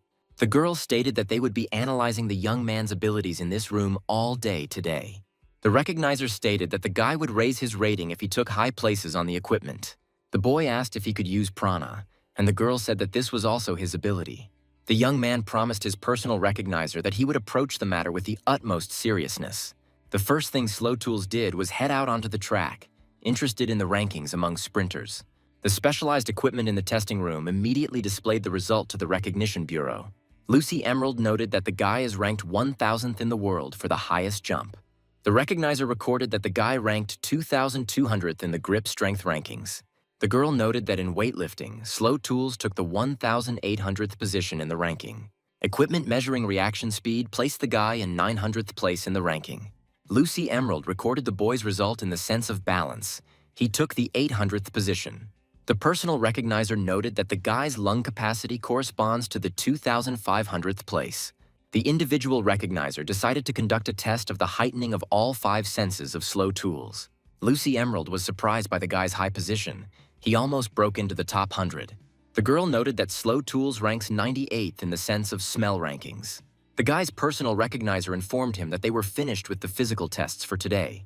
Some of the rankers noted that this guy is impressive. No wonder he rose to rank 1,000. The young man couldn't help but notice that there were too many eyes watching him, and the girl said that it was logical. Lucy Emerald said that this is because the guy took very high places. He will have to get used to it. The knight watched closely to see who, in her opinion, dared to take away the relic of all knights. The personal recognizer said that the guy occupied quite high positions related to feelings. The guy said it was because of Edward Marksman's explanation, and the girl partly agreed with her partner.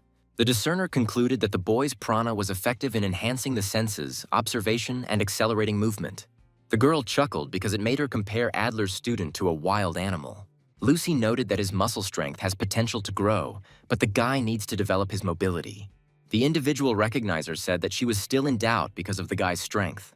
The partners heard a man's voice behind them, saying that Lucy had made a wise decision. The guy's personal identifier quickly realized that it was the head of this department, Mr. Grand. Slow Tools asked who the man was, and Lucy Emerald told the boy to bow immediately. The man who approached said that everything was fine. There was no need for ceremony in the adventurer rankings. The disciple of humanity's strongest knight thought that he had heard similar words somewhere before. Lucy Emerald explained to her partner that Mr. Grand was the head of the Recognition Bureau. The girl explained that the Bureau does not have a traditional hierarchy in order to maintain the impartiality of all the recognizers. Lucy Emerald said that Mr. Grand was also a recognizer, and many people started under him. The girl said that it was this man who brought Cloud Blue Ward to 11th place in the ranking. Mr. Grand admitted that he is not such an outstanding recognizer. The girl flatters him. The partners thought that this was genuine modesty from the head of the recognition bureau in the capital of Trackland.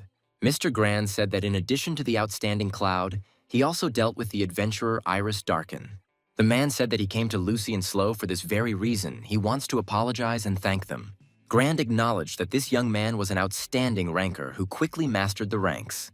The man bowed before the recent newcomer and his recognizer in gratitude for capturing Iris. Mr. Grand announced that the Identification Bureau had already determined the cause of the attack by the powerful ranker poacher. The man said that Race and Mellows tried to frame Iris Darkin and that they caused him to stumble. Mr. Grand now understands why that couple constantly indulged in luxury unbecoming of their rank. The man regrets that the Bureau found out about all these affairs after Iris got her hands dirty. Mr. Grand said that the recognizers evaluate rankers with pride, and false reports are not accepted. Lucy Emerald didn't even know how to respond to such frankness from her boss. The disciple of humanity's strongest knight said that he understood what Mr. Grand was talking about. However, the young man added that this could not be considered the fault of the head of the Recognition Bureau, Mr. Grand. Slow Tools said that adventurer rankers have their own heads on their shoulders, and recognizers are their support. The young man stated that they also have pride. The boy is sure that Iris followed his pride. Individual recognizers slow. Tulsa realized the full depth of her partner's thoughts. Mr. Grand learned something valuable from the speech of the adventurer who had stepped into the top 1,000.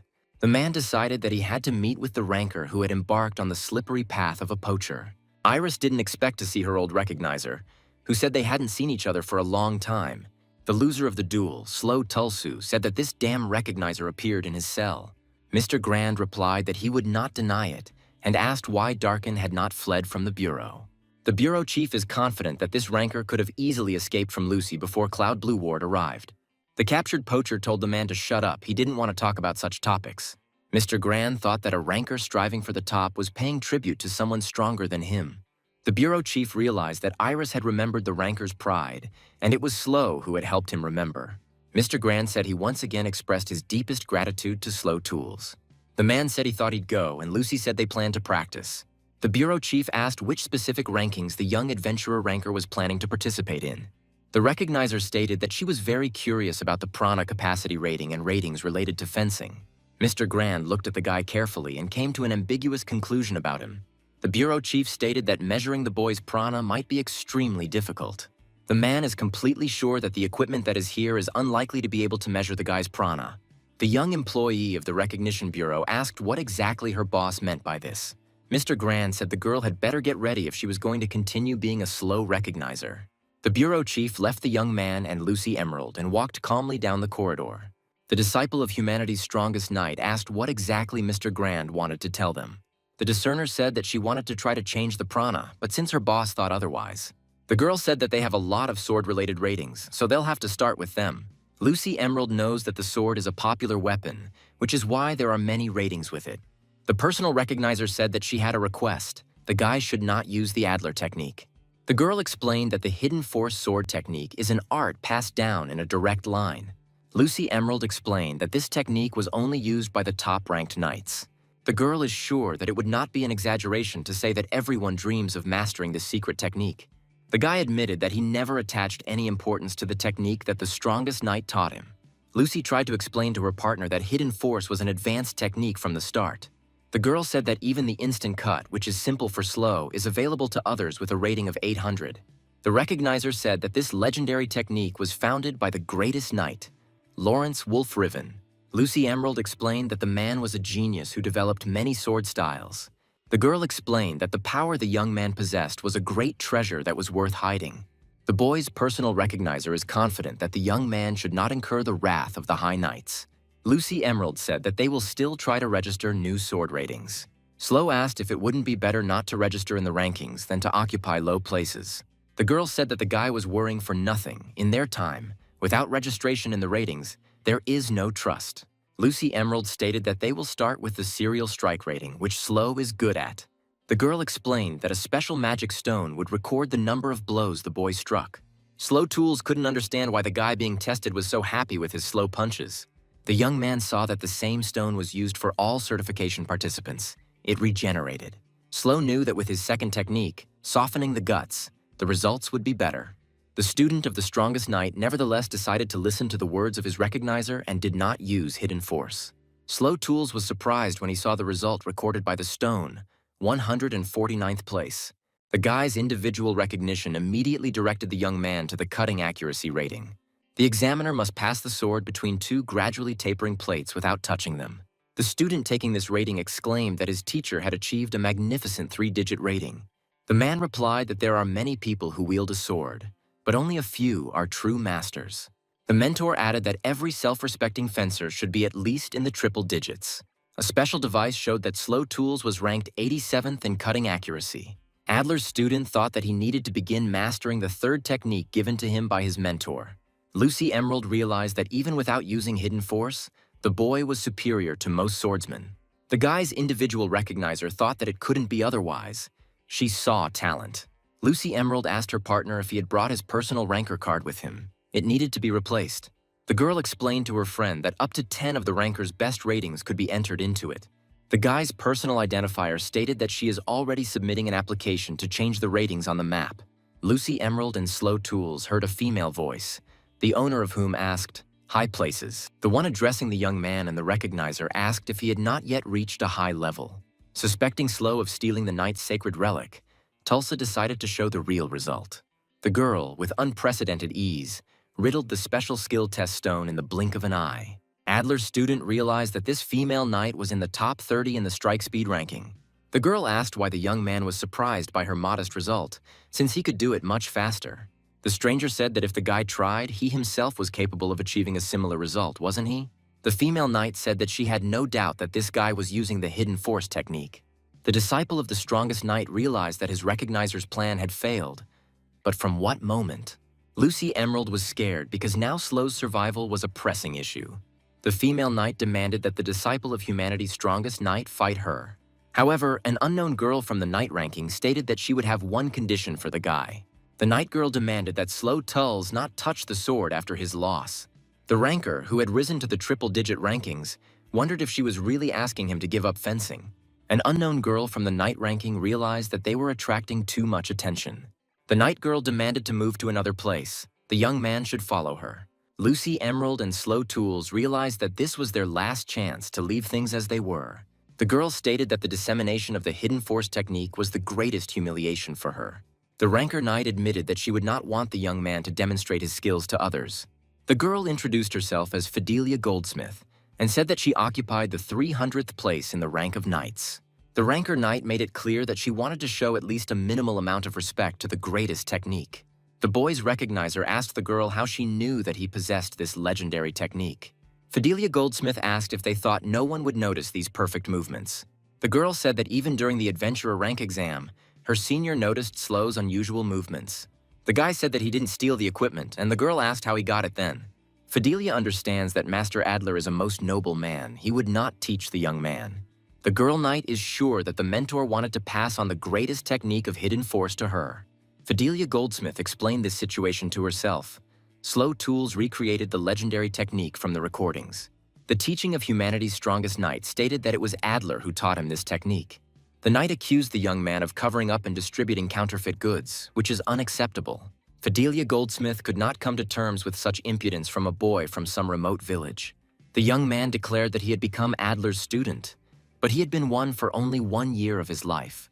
The girl from the knight ranking realizes that she can no longer contain her rising anger. Fidelia Goldsmith said that sometimes people, even knowing it is a lie, cannot contain their anger.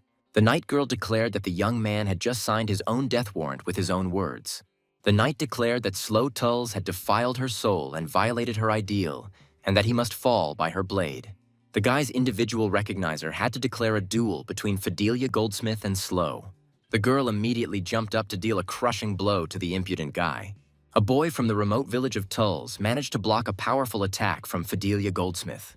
Slow Tools understands that the girl's fighting aura speaks for her. If the guy doesn't attack, he will lose. The boy decided to use the first technique that the strongest knight in the world taught him. Fidelia Goldsmith noticed the boy's movements and quickly realized that he was using instant slash. The girl knight decided that she would also use the first technique from Master Adler's set. Both rankers simultaneously released a dense wave of prana at their opponent, hoping for victory. The boy's personal recognizer noticed that the knight's instant slash was different from the boy's technique. Lucy Emerald realized that Fidelia Goldsmith's technique was somewhat faster than that of her ranker adventurer. However, both instant slashes canceled each other out when they collided somewhere between equal duelists. Slow Tools realized that Fidelia's mastery of the first technique from Adler's collection was significantly better. The ranker adventurer decided to use the second technique, the current maximum of his powers.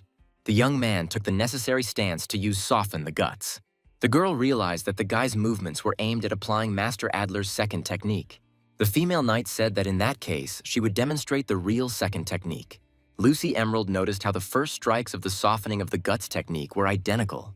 However, everyone present understood that this technique gradually increases the force of the blows. The girl knight involuntarily thought about her mistake, looking at the guy's flawless movements. The guy's individual recognizer noted that she was watching an incredibly stunning spectacle. The girl wondered if Slow had studied with Adler. How could Fidelia Goldsmith master this technique? The young man from the remote village of Tools understands that in the second technique he is also inferior to the girl knight. The guy sees that Fidelia's softening of the insides is different from the technique he knows. The young ranker adventurer understands that the girl's technique is crude, but her skill is overwhelming. Fidelia Goldsmith's final blow reached the boy, but he managed to block it with his sword. The young man understands that at this rate he will lose the duel with the knight and will have to give up his dreams. Fidelia Goldsmith sees that the guy's technique is at least as good as her movements, and perhaps even superior. The girl from the knight ranking momentarily allowed the possibility of Adler training this boy. However, the girl immediately dismissed such a thought because she believed Adler's word. Fidelia Goldsmith stated that she won the first and second Adler techniques. The knight suggested continuing and using the third technique from Master Adler's collection. Fidelia asked why the guy was hesitating. Did he really only know 2 techniques from the Hidden Force style? A girl from the knight's ranking asked if he really allowed himself to do something like that after his loud statements. Lucy decided to turn to her recognition device to learn more about Fidelia Goldsmith.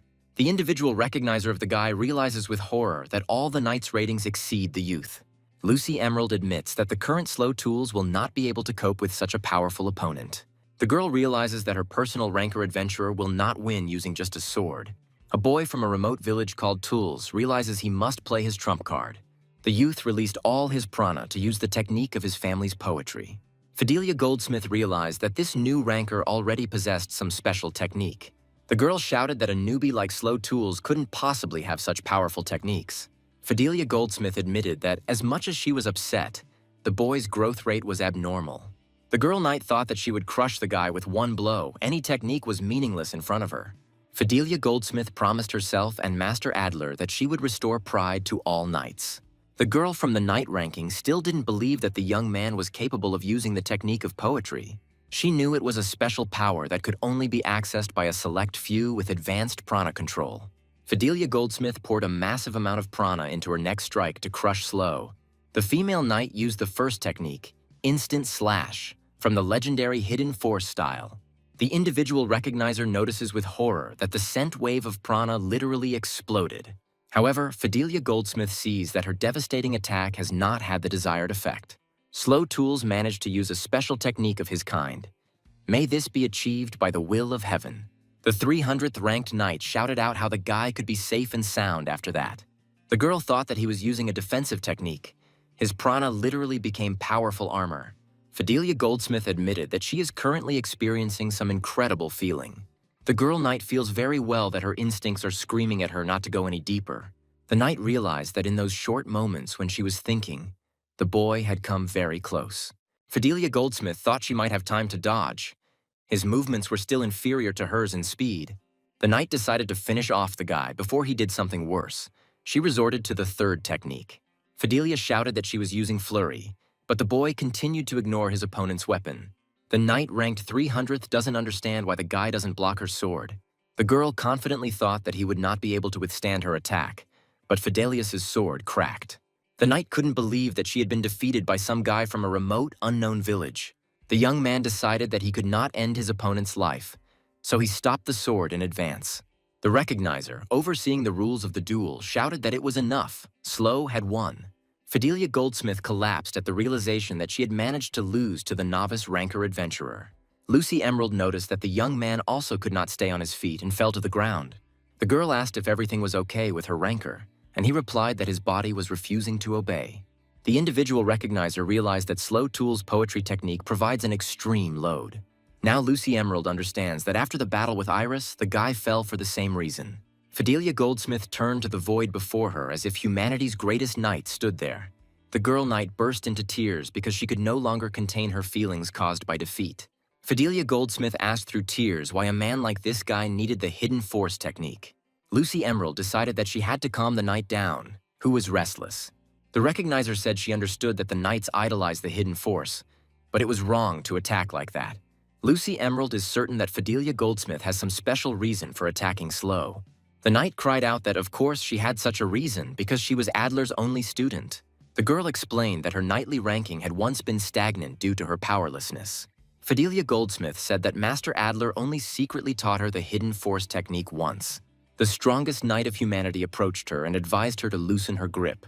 The knight admitted that it was at that moment that she realized that Adler had decided to show interest in her. Fidelia Goldsmith realized that humanity's greatest knight wished to impart the hidden force technique to her. Lucy Emerald realized that in front of her was not Adler's student, but his crazed fan. The 300th ranked knight stated that Master Adler is known for not teaching people techniques. Based on what happened at that moment, the girl decided that she was the only exception to the rule. The girl lived with the thought that she had a talent that proved worthy of the recognition of the great knight. Fidelia Goldsmith admitted that she tried her best to raise her ratings and get closer to Adler. The female knight thought that Adler would reveal the secret of hidden force to her once she reached the top of the rankings. Fidelia Goldsmith wondered what she could have done wrong in considering herself the sole heir. The 300th ranked knight asked the void in front of her once again why she was not Adler's chosen disciple. The individual recognizer realized that Fidelia Goldsmith was an example of an obsessive fan. The disciple of the world's strongest knight stated that he was not lying when he said that he was Adler's disciple. Lucy Emerald was surprised that her partner had already gotten to his feet, but he admitted that he was still struggling. Slow Tools stated that he learned all the hidden force techniques from Adler, emphasizing that he is not a thief. Fidelia Goldsmith found the strength to acknowledge the boy's words. She said that she recognized Adler's movements. The 300th ranked knight admitted that Slow's hidden force technique was genuine. The girl knight admitted that she watched the master from afar and tried to imitate his movements. The young man realized that he had not been mistaken when he had considered her hidden force technique to be somewhat crude. Slow Tools thought that this girl was able to recreate Adler's movements in visible form. The disciple of humanity's strongest knight found Fidelia's ability to be incredibly impressive. The knight girl admitted that it was she who challenged the guy to a duel, so he had the right to use her demand. Lucy Emerald cried out in surprise that there was no need to go to such extremes. Fidelia Goldsmith stated that the guy has every right to demand anything he wants. The girl stated that whoever defeated her in a fair duel has the right to do what he considers necessary. The young man thought for a moment. He didn't want to make an unreasonable demand that would put an end to her career. The girl knight froze in anticipation of what demand the one she accused of slander would make. The student of the strongest knight understands that he must demand something equivalent and reasonable. The knight girl is completely ready to accept any demand of the guy who won the duel. The young man's individual discernment understands that Slow Tools will not go to extremes. The disciple of humanity's strongest knight declared that he was ready to make his demand. The girl asked to wait a minute. She stated that the guy should not make strange demands. Slow Tools asked why he should ask for something like that. Wasn't it going too far? A boy from the remote village of Tools said that he would make 2 small demands of the loser. Slow Tools stated that, firstly, the girl should help him rise in the ranking of adventurers. The young man said that, secondly, Fidelia Goldsmith should teach him her hidden force performance. The knight girl stated that the guy knew Adler's technique much better than her, which was a strange request. The knight flinched when she heard Slow Tools call her level of hidden force impressive. Fidelia Goldsmith stated that even when imitating Adler's technique, she cannot show obvious imperfections. The knight asked the special recognition device to find orders that would suit both of them. The young man asked the recognizer if he could really fulfill the knight's orders, since he was an adventurer. Lucy said that if the guy accompanies the client, then such a strategy is not prohibited by the agency. The recognizer stated that in order to move up to high positions, it is necessary to fulfill orders from other ratings. The girl is confident that experience in completing such tasks will be an additional advantage in case of promotion. The young man said that he was ready to try himself in knightly missions, and Lucy said that it was wonderful. The individual recognizer is confident that the knightly rating values reputation and demands nobility. Slow Tools wondered how the Adler he knew had managed to reach the top of the noble rankings. The young man feels that his mentor and the person everyone is talking about are different people. Adler's student stated that his teacher was very sloppy and did all his work in a slipshod manner. Lucy Emerald declared that Adler was a man of impeccable conduct, a knight of knights. The recognizer said that she would cite his 5th place in the commander ranking as proof of this. The girl knows that the strongest knight commands great respect and is followed by everyone. Lucy knows that the great Adler considers it the duty of knights to protect people. It is the pride and weight of their sword. Fidelia Goldsmith gave the exact date of this newspaper issue and added that this quote from Adler is incredible. The disciple of the strongest knight of humanity asked if his teacher could really say such a thing. The young man realized that, if he thought about it, he knew nothing at all about Adler, who did not talk about himself. Slow Tools realizes that they broke up when the boy left the village. So what is the teacher doing now? Meanwhile, somewhere on the border of the kingdom of Trackland, ferocious monsters raged, destroying the settlement. A girl who lost her parents somewhere in this city begged for someone to answer her. A giant and incredibly dangerous monster noticed a lonely and defenseless child. The girl was incredibly scared, because the magical monster hissed furiously and rushed to attack. Luckily for the defenseless little girl, a knight was nearby and managed to shield her with his body. The man dealt with the dangerous monster and said that everything was fine now, she shouldn't worry. Monsters were crawling out onto the ruined streets, and the knights were ordered to hold out until the commander arrived. The comrades of the Order of Clementius shouted that they would save as many lives of the city's inhabitants as possible. However, soon the knights felt an incredible roar, comparable to an earthquake. A monster ranked 11th in danger appeared behind the destroyed walls. The knights of the Order of Clementius realized that they could not hold out against Tyrannos Van. The man said that this simply couldn't be. What was such a monster doing here? The inhabitant of this ruined city admitted defeat. He declared that it was all over, everyone was doomed. The 11th most dangerous monster growled at its prey, which had already admitted defeat. One of the simple knights of the Order of Clementius shouted that everyone must retreat immediately. However, his comrade noted that there was no need for such a maneuver. The commander had already arrived to help. The leader of the knights from the Order of Clementius used a simple technique: instant slash. The massive monster instantly split into 2 independent halves. The knight's technique was flawless. Recently, a panicked city dweller could not believe that this incredible knight had come to their aid. The old man asked if this was really the first of the knights ranking. The commander of the Order of Clementius himself. Adler said that the residents of this city had waited a long time. But now he was here. There would be no more victims. The inhabitants of the ruined city immediately realized that they were under the best possible protection. The rescued city residents began to rejoice and shout, "Long live Master Adler!" The world's strongest knight smiled, inspired by the happy faces of ordinary citizens. When Mentor Slow Tulsa returned to the headquarters of the Order of Clementia, the following was happening in the premises. Master Adler leaned back on his sofa and said how lazy he was to do such things. The girl who came in said that the commander had done a great job, and the man added, especially in flattery. The girl said that their commander often disappears, so a lot of paperwork accumulates in the order. Adler noted that he had repeatedly warned that he would disappear from time to time. The girl said that Adler never once answered her where he was constantly going.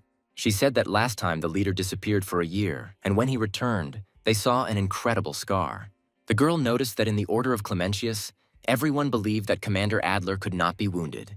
The man chuckled when he heard that his subordinates considered the one who inflicted the scar to be the strongest. Adler said that everything would become clear very soon, and thought that Slow Tools was already a triple-digit adventurer.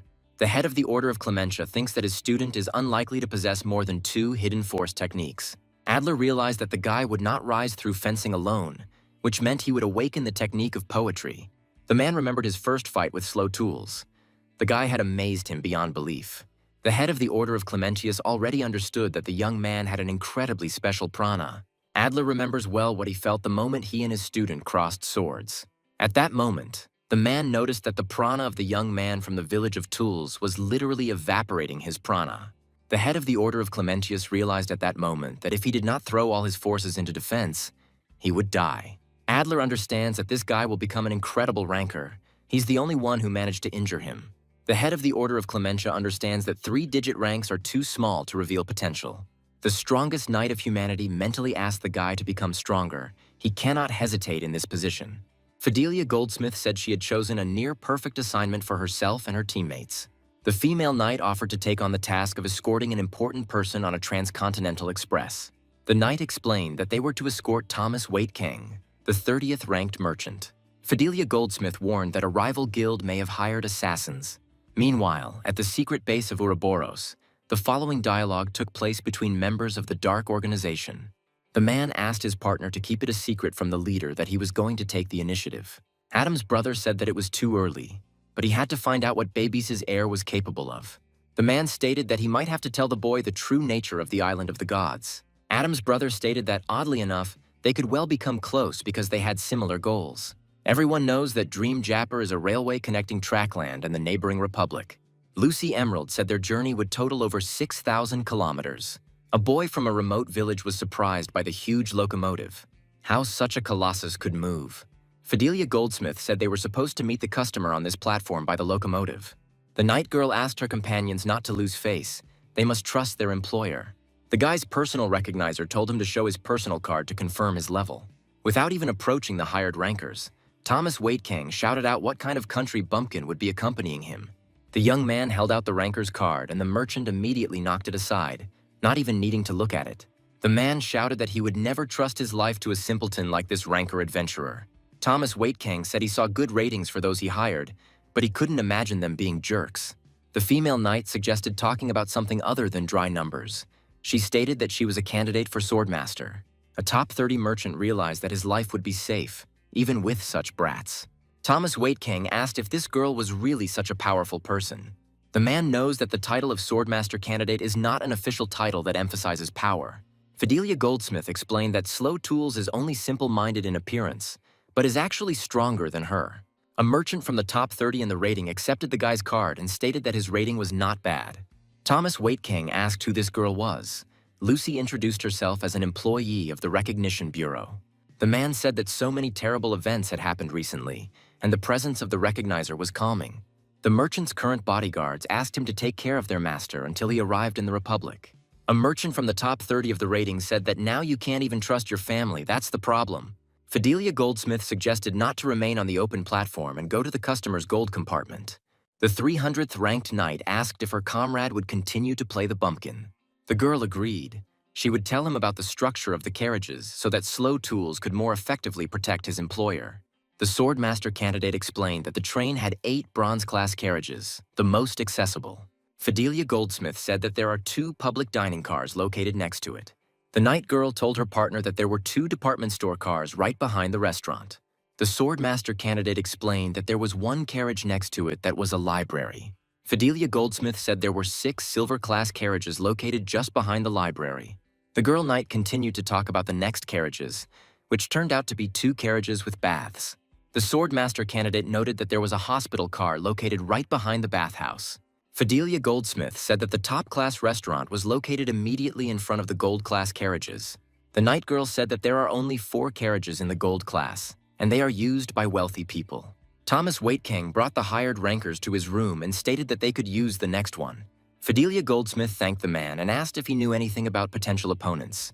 The top-ranked merchant thought for a moment and replied that a rival guild simply wanted him dead. The night girl asked if their employer was really talking about Raoul's trading guild right now. The man was surprised that the rankers knew the details, and the knight said they had done minimal investigation. Thomas Waitking stated that the professionals he hired simply had to deal with the mercenary scent. Fidelia Goldsmith realized that the evasive answer meant only one thing: their employer was hiding something. The man realized he had to say a little more, so he added that they had been hunting him for some time now. Thomas Waitking warned that he was going to negotiations that were being disrupted, and he would not say more. Fidelia Goldsmith said Slow Tools should check the outer perimeter and she would study the layout. The female knight called out to her partner and noticed that the guy's rating was growing at an unprecedented rate. The adventurer's partner said that this was the guy's main weakness. He had too little experience. The 300th ranked knight noted that Slow Tools would be fighting assassins for the first time. Fidelia Goldsmith warned the boy that he should be careful even with ordinary mercenaries. The disciple of humanity's strongest knight admitted that his head was spinning from so many unknowns. The boy's personal recognizer said that there was nothing to be done about it. It was all new. Lucy Emerald said that in this world, many things move due to electricity, a special prana. The girl recalled that the Recognition Bureau also had similar technologies in the equipment room. Slow Tools thought that if his childhood friend Luna were here too, she would be incredibly happy. The guy's personal recognizer said that she wanted to tell her partner something. The girl stated that Adler's student would be able to learn something about the island of the gods in the neighboring republic. Lucy Emerald admitted that she tried to study the guy's abilities, but nothing worked. The personal recognizer is confident that this is an extremely rare occurrence for the Bureau's vast databases. The girl stated that, apart from the young man's talents, the Recognition Bureau knew nothing about the island of the gods. Lucy Emerald stated that two unknown quantities intersected, and the guy remained in the center. The recognizer explained that this was not a simple coincidence. The young man had not accidentally encountered the island of the gods. The girl recalled that the head of the Grand Bureau noted the impossibility of measuring Slow's prana. Lucy hopes that the Republic's more advanced technology will be sufficient to analyze his prana. The disciple of the strongest knight of humanity instantly changed his expression. He sensed the assassins nearby. Fidelia Goldsmith asked if her partner had noticed that the gold-class carriages were full of enemies. The night girl asked Slow Tulsa to act as naturally as possible. The train was leaving soon. The 300th knight in the ranking quietly said that the young man should already understand when they would attack. Adler's student wondered when they would begin to act, and heard the announcement of the locomotive's departure. The boy heard the flight attendant thanking the passengers for boarding the Dream Japper. The young man didn't expect the floor beneath his feet to shake so violently when the train's powerful engines started. Slow Tools didn't expect that at that moment of the locomotive's jerk, one of the passers-by would reveal his killer nature. The individual recognizer realized that her partner fell because he did not know the train would shake. Lucy Emerald thought that if the boy hadn't fallen, he would already be dead due to the killer's lightning-fast swing. The disciple of the strongest knight also saw the incredibly fast blade of the knife fly past. The killer sarcastically remarked that this small ranker was very lucky to have escaped death this time. The attacker on the rankers hired by the Recognition Bureau remarked that next time he wouldn't miss. The thug of Raoul's trade guild burst out laughing as his opponent was knocked off his feet. The man stated that the boy would not be able to do anything in such a position. The killer would mercifully kill the ranker. The young man understands that despite his rather low rating, he studied under the strongest knight of humanity. Slow Tools threw his hunting dagger at his opponent's face to buy him time to rise. The killer warned that with such a reckless throw, the guy wouldn't even buy himself any time. The man realized too late that the young ranker had thrown his sword after the dagger. Slow Tulsa's attacker rushed to shoot down the rapidly approaching object, but missed the guy. The disciple of the world's strongest knight punched the unfriendly thug in the chest with all his might. The young ranker adventurer, wasting no time, raised his sword and prepared for the assassin's attack. Hired by the trading guild, Raoul realized that this was no ordinary adventurer. The thug decided to quickly close the distance in order to crush the impudent boy at once. The disciple of humanity's strongest knight easily blocked both daggers of the agile assassin. The man pushed off the floor to gain the most suitable position for himself. The thug used the power of his prana to appear on the ceiling of the carriage in an instant. The killer wrapped his legs in prana to pounce even faster on the guy, who managed to jump back. However, Adler's student immediately noticed that the man who had attacked him had already prepared his daggers. The man burst out laughing because he decided that the young ranker adventurer would not be able to handle such a maneuver. The thug's confidence faded as he noticed the dagger blades glancing over the head of the man kneeling down. Raoul, hired by the Merchant Guild, realized that the boy had not yet tried to point the blades at him. Slow Tools hit the man in the chest again and he lost consciousness. The fight was over in the ranker's favor. The young man immediately rushed towards the employer's room. He felt that this was not the end. The guy warned his recognizer that he sensed two more. They were somewhere nearby. The apprentice of the mightiest knight realized with horror that the assassins had entered Thomas Whitekang's room. The candidate for Swordmaster informed the guy that he was too late. She had already dealt with the mercenaries. Fidelia Goldsmith said they were attacked just after the locomotive pulled away. The female knight said that their opponents were acting more aggressively than they expected. The Swordmaster candidate suggested canceling the trip, but the employer said that was unacceptable. Fidelia said they would try to eliminate the attackers quietly so as not to interrupt the train's movement. The night girl said that these mercenaries entered through the window, which means they will return through it. Slow Tools saw his partner unceremoniously begin to throw away the unconscious bodies of the killers. Fidelia Goldsmith asked, "I guess that seems pretty harsh for someone like Slow Tools." The girl knight is sure that this is the best way out, because they do not have a person for interrogation and protection. The guy asked if they were dead, but his partner reassured him, saying that was unlikely. Fidelia Goldsmith asked the employer to let them know if he decided to move around Dream Japper. The female knight asked the recognizer how she assessed the level of the mercenaries who attacked them. Lucy Emerald immediately named at least the 500th place in the criminal ranking of assassins. Fidelia Goldsmith said they could handle that level and added that she was incredibly happy with the recognizer. The night girl asked how Slow Tools had done. His rank was quite different from that of the mercenaries. The guy admitted that he had dragged out the fight with the lone killer for quite a while. It wasn't easy. Fidelia Goldsmith said that all rankers who have experienced the rank wall go through this. Lucy Emerald explained that the rank wall refers to the difference in strength at the boundaries of ranking ranks. The recognizer said that the guy is now in front of the wall of a 3-digit rating rank. Fidelia Goldsmith is confident that Slow Tools is not easy to complete tasks with triple difficulty. The disciple of humanity's strongest knight asked what they could do in such a situation. The night girl asked if the young man from the remote village had forgotten his own words. Fidelia Goldsmith said that now was the time to teach the boy her vision of the legendary hidden force technique. The 300th ranked knight understands that the assassins will not attack so soon without a new plan. The disciple of humanity's strongest knight noticed that the locomotive was moving incredibly fast. During their duel, his partner noticed that the guy's prana control did not go beyond the basic level. The girl is sure that Slow is forcibly using techniques that he logically should not possess. Fidelia Goldsmith said that the hidden force technique is much more complex than the boy imagines. The 300th knight in the ranking said that the young man must first learn advanced prana techniques. Fidelia said that she would dispel the guy's misconceptions. She was too excited during their duel. The girl knight decided to show Slow what the movements of a swordmaster's technique should look like. In the blink of an eye, the young man realized that his partner's silhouette had evaporated. She had simply disappeared. The disciple of humanity's strongest knight realized just how powerful Fidelia Goldsmith truly is. The night girl said that this is exactly what the movements in the legendary hidden force technique look like. The knight said that Adler's technique has invisible speed and complete freedom of sword wielding. Fidelia Goldsmith noted that Slow was too slow for the technique, but she would teach him. The girl said that the guy should know that the Lord of Destruction's flurry is a special technique.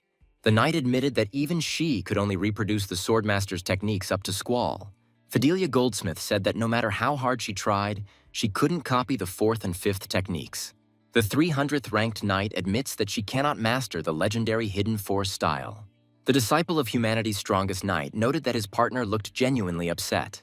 The night girl said that they must not waste time. Slow must begin training immediately. Fidelia Goldsmith warned that they would be using this rope in their first lesson. The young man remembered how Adler had told him that Squall was a special part of the hidden force. The strongest knight of humanity noted that the 3rd technique cannot be used anywhere. Adler asked Slow Tools to look more closely. He must examine every movement. A young man from a remote village could not believe his eyes because he saw something incredible. Humanity's strongest knight said that he still felt that this technique was not fencing. Fidelia Goldsmith said they would teach their first lesson using a rope bought at a department store. Slow asked how the rope would help him master the shkval, and the girl asked him to do without strange fantasies. The 300th knight in the ranking said that she would first show how to handle this rope. The girl knight easily launched the end of the rope against the oncoming flow of a powerful wind. Fidelia Goldsmith remarked that if the young man could repeat after her, the first lesson would be completed. Slow Tools strained to get the rope through the headwind, but it was unstable. The launched end of the rope returned quickly enough and hit the guy in the face. The girl knight noticed that the speed was not enough for the light rope to overcome the headwind. Fidelia Goldsmith said that prana flows like a river or a waterfall, and its intensity can be increased. The 300th knight in the ranking said that this is exactly the skill that the guy should master. The night girl said that the young man should be able to increase the peak power of prana in an instant. Slow Tools realized that he had to direct a stream of accelerated prana into his hand at the moment of throwing. Fidelia Goldsmith noted that the guy almost got it right, but he missed the time. Adler's student tried again while his partner was thinking about calculating the time it would take for the prana to flow. The young man admitted that it was very difficult and decided to release more prana to push the rope with force. The female knight immediately shouted at her partner that he should not use brute force. Fidelia shouted that the guy wouldn't be able to master the proper technique if he continued to push with volume. The 300th knight in the ranking noticed that Squall was consuming an already enormous amount of prana. The girl knight is sure that even Slow, with his endless prana, will eventually be unable to cope. Fidelia Goldsmith said that's why they learned the correct dosage of prana in their first lesson. The disciple of the strongest knight declared that no matter how much prana he spent, it would never run out. The 300th knight in the ranking realized that her comrade turned out to be an incredibly self-confident person. The night girl said that the young man needed to try to release his prana to its full potential once. Slow Tools accepted his partner's offer without further ado because he was confident in himself. Fidelia Goldsmith was surprised by what she saw. The guy really did have abnormal prana reserves. Thomas Waitking asked the individual recognizer Slow Tools what that just was. Lucy Emerald thought that her ranker's prana output had increased compared to last time. The recognizer wondered if the boy's internal volume of prana was really growing in such phenomenal leaps. Meanwhile, the assassins of Raoul's trade guild thought that there was no talk of such guards. The assassins sent by him did not understand what kind of monster Thomas Waitking had hired to accompany him on the locomotive. The man standing in the library thought that he even laughed. The guy had the prana of a single-digit ranked ranker. The mercenary came to the conclusion that the young man had a large amount of prana, but he did not know how to control it.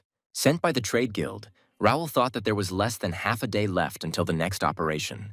Meanwhile, the disciple of the strongest knight continued to squeeze out an inexhaustible amount of prana from himself. Fidelia Goldsmith thought it was a miracle that with so much prana he looked like an ordinary person. The 300th knight in the ranking decided that this might be enough to hold off Raoul's thugs. The girl knight realized that perhaps the young man was already first in the world in terms of the amount of prana alone. Fidelia Goldsmith was firmly convinced that humanity's strongest knight was mentoring Slow. The 300th knight in the ranking admitted that this guy was indeed a true disciple of Mr. Adler. Lucy Emerald noticed that her comrades had already returned, so she asked how everything went. The girl knight said that the first lesson was completely completed. Fortunately, Slow is talented. The young man asked how many classes were left, and Fidelia Goldsmith replied that there were only 3. The girl warned that tomorrow's training promised to be tough and noticed that Thomas was sleeping. The night girl said that she could sense Thomas Waitking's prana because everyone has this energy. Fidelia Goldsmith said that with proper prana control, even such sensitivity is possible. The 300th knight in the ranking said that she saw how poorly the young man was handling his powers. The night girl said that since Mr. Thomas had fallen asleep, her companions needed to look at the important documents. Slow Tools asked what it was, and Fidelia Goldsmith replied that it was a document describing their employer. Lucy Emerald exclaimed joyfully, "Could this really be the work that is shared in the knightly order?" Adler's apprentice realized that Thomas Waitking was the head of the Waitking Merchant Guild in the 2nd generation. Slow read that Waitking's company was engaged in retail trade and was managed by a major department store. The young man realized that initially it was a small company selling medicines and pharmaceuticals. The guy said that it turns out the customer is an important person, and Lucy asked what he meant by that. Fidelia Goldsmith said that Thomas Waitking is cautious but very hot-tempered by nature. The individual recognizer said that it was now her turn to share information about their attackers. The girl said she had accessed the National Administration's database and found something valuable. Lucy Emerald is sure that the 3 thugs who attacked them were one team. The recognizer said that mercenaries are usually hired individually to avoid leaving traces. The girl is sure that Raoul hired the Despada group, 49th place in the dark ranking of groups. Lucy explained that this gang of mercenaries came from the Destroyer organization, 6th place in the ranking. The personal recognizer is confident that they may not consider ordinary members of Despada as worthy opponents.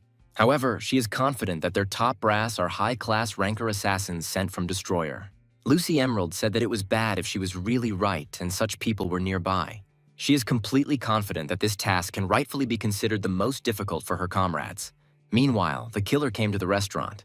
He knows for sure that there is a place for transmitting messages here. The man found a bookmark that contained a coded message that the preparations had already been completed. The killer thought he wanted to get away from the work that got his hands dirty, but he had no choice. Ranked number 100 on the list of killers, John Teufel said he would have to take action personally. When Thomas Waitking woke up, he wanted to go to a fine restaurant to have a hearty meal. Slow and Fidelia's employer exhaled. He had just had a great meal. The food here really is good.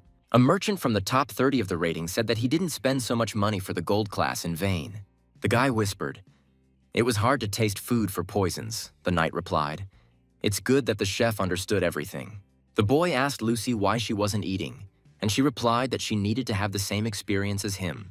The employer, forgetting to warn his companions, walked away from the table and decided to go shopping. A high-ranking merchant noticed that the department store carriage sold only good things. The man said that the selection of porcelain here was poor. It seemed they were not used to dealing with tableware. Slow Tools asked his partner if it was okay to let Thomas Waitking shop in such peace. Fidelia Goldsmith admitted that she did not want to let her employer out of his golden room at all. The 300th ranked knight warned the ranked adventurer that she would be stepping away for a while. Lucy Emerald asked how the guy was finding his new partner's training. Slow replied that it wasn't hard.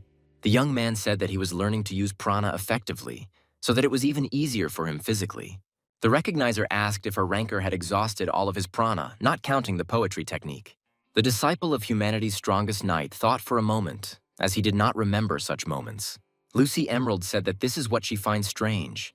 There is no load without a limit to endurance. The young man assumed that it was all because he had an incredibly large amount of prana. The recognizer said that this is where the main oddity lies.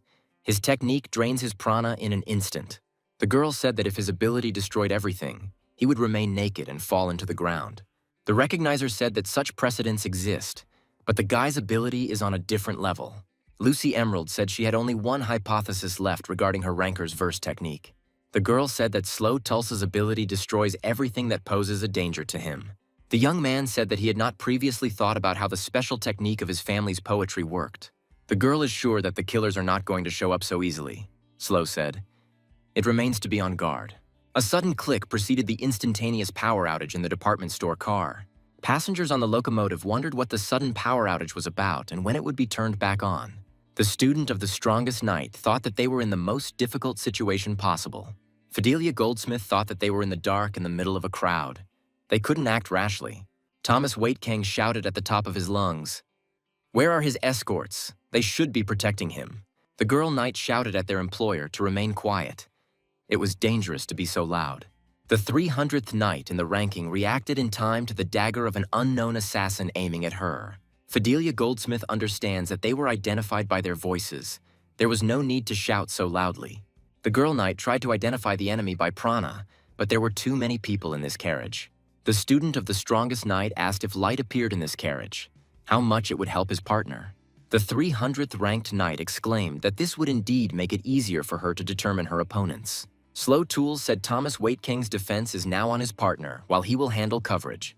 The guy thrust his sword into the ceiling of the carriage, trying to stay as high as possible to carry out his plan. The disciple of the strongest knight of humanity decided to illuminate the hypermarket carriage with his prana. The passengers were amazed by the indescribable beauty of what was happening. Could it really be some kind of staged performance? Fidelia Goldsmith thought her partner had managed to light up an entire train car with his volume of prana. The night girl said that Slow was doing great. He just needed to hold out until the lights came on. The hired thug, John Teufel, immediately set his sights on the young ranker adventurer. The one hired by Raoul said, "So this teenager is the owner of this outstanding prana." The killer, ranked number 100 in the dark rankings, easily pushed the guy into the next car. The disciple of humanity's strongest knight didn't have time to react to the man's crushing blow. Slow Tools was unable to stop his flight, so he smashed his body through the doors of the next car. The adventurer ranker stopped and thought about who his opponent was and where such strength came from. Hired by Raoul's merchant guild, the high-ranking assassin addressed the teenager in front of him. The man declared that now was the time to hunt this monster with an immeasurable amount of prana. Fidelia Goldsmith realized that she and her partner had been separated, probably by one of the mercenaries. The 300th knight in the ranking noticed that the assassins who attacked them had painted their daggers black. The girl knight understands that the real master has gone to Slow Tools and it won't be easy for the guy. Fidelia Goldsmith released some of her prana and asked if the assassins were underestimating her. Hired by the merchant guild, Raoul decided that attacking from a blind spot would be the best solution. The swordmaster candidate felt the prana that was getting too close to her. The killer did not believe that anyone was capable of such a thing, and the girl instantly killed him with a sword. The fallen thug's comrades wondered what had just happened and why their partner had collapsed. Raoul, hired by the merchant guild, thought it was an explosion or a technique that exploded prana. The man was sure of only one thing. This night girl had struck 3 blows at once. The thug thought he saw some strange objects made of prana surrounding Fidelia Goldsmith. The assassin decided that these shining snowflakes were the prana technique of this night girl. However, the killer quickly dismissed the idea because he did not sense any prana fluctuations from the ranker. The man admitted that he really wanted to find out what it was, but he couldn't wait too long. Fidelia thought that the softening of the guts technique overlapped each other. The girl knows that the final blow of this technique detonates and creates a powerful explosion. The 300th knight in the ranking understands that this final blow can be prevented. She knows that this way she can create a frozen bomb from the blows, which is easy to activate. The female knight said that this swordmaster technique is absolutely undeniable power. Fidelia Goldsmith said she was the only one who understood the legendary swordmaster's technique. The disciple of humanity's strongest knight attempted to throw a rope against a strong wind. The 300th knight in the ranking saw that the young man had coped with the task set before him superbly. The knight girl said that the young man must definitely remember this feeling of the flow technique. Fidelia Goldsmith said that this technique is very common among the higher ranks.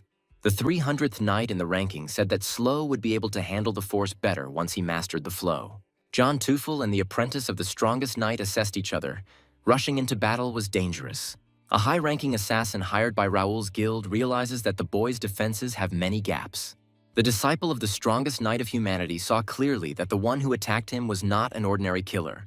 The young man decided to crush his opponent with his new prana technique called flow.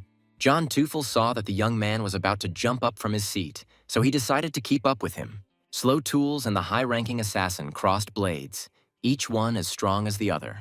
Hired by the trading guild, Raoul realized that this guy was no ordinary ranker adventurer. The man asked if the boy could already use the flow to enhance his actions. John Teufel decided that he should not hold back against the boy. He was too dangerous. The disciple of the strongest knight of humanity felt that his opponent's strength had suddenly increased. The high-ranking assassin again threw the guy into the doors of the next car in the coupling of this locomotive. The people who were in the library shouted what was going on here. Was there really a fight between rankers? John Teufel noticed that the young man had such promising prospects that it was even a shame to kill him. The boy from a remote village thought that his opponent was on a completely different level. Slow Tools thought that the attacker had free control of the flow. Probably he was the leader of the hired thugs. The young man understands that this killer is superior to the previous rankers, but he will still have to fight. The student of the strongest knight decided that he also possessed the flow, which meant he had a chance. The guy rushed forward at his opponent, but he easily dodged Slow's direct attack. The young man from the village realized that despite the high speed of the equipment, its attack was easy to avoid. The high-ranking assassin noticed that the young ranker adventurer had not yet fully mastered the flow.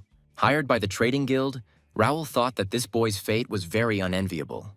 The man is sure that if an ordinary person were born with such power, he would have been shown how to control it. John Teufel guessed that the young man grew up in an environment that avoided conflict, and that his talent was not fully realized. The leader of the attacking thugs stated that it would be very easy to deal with such a monster in a shell. Slow Tools noticed that his opponent had disappeared in the blink of an eye. His speed was simply incredible. The disciple of humanity's strongest knight barely managed to block the assassin's swift attack. The young man thought that he now understood what his main problem with using the flow technique was. Slow Tools decided that firstly, he could not control his flow of prana. He was too straightforward. The disciple of the strongest knight realized that secondly, he could not combine the flow and Adler's technique. The young man realizes that when he tries to use a technique from the hidden force style, an explosion occurs. The leader of the hired thugs thought that the young man had just used a self-destruct technique. Slow Tools realized that the legendary swordmaster technique and the stream could not synchronize.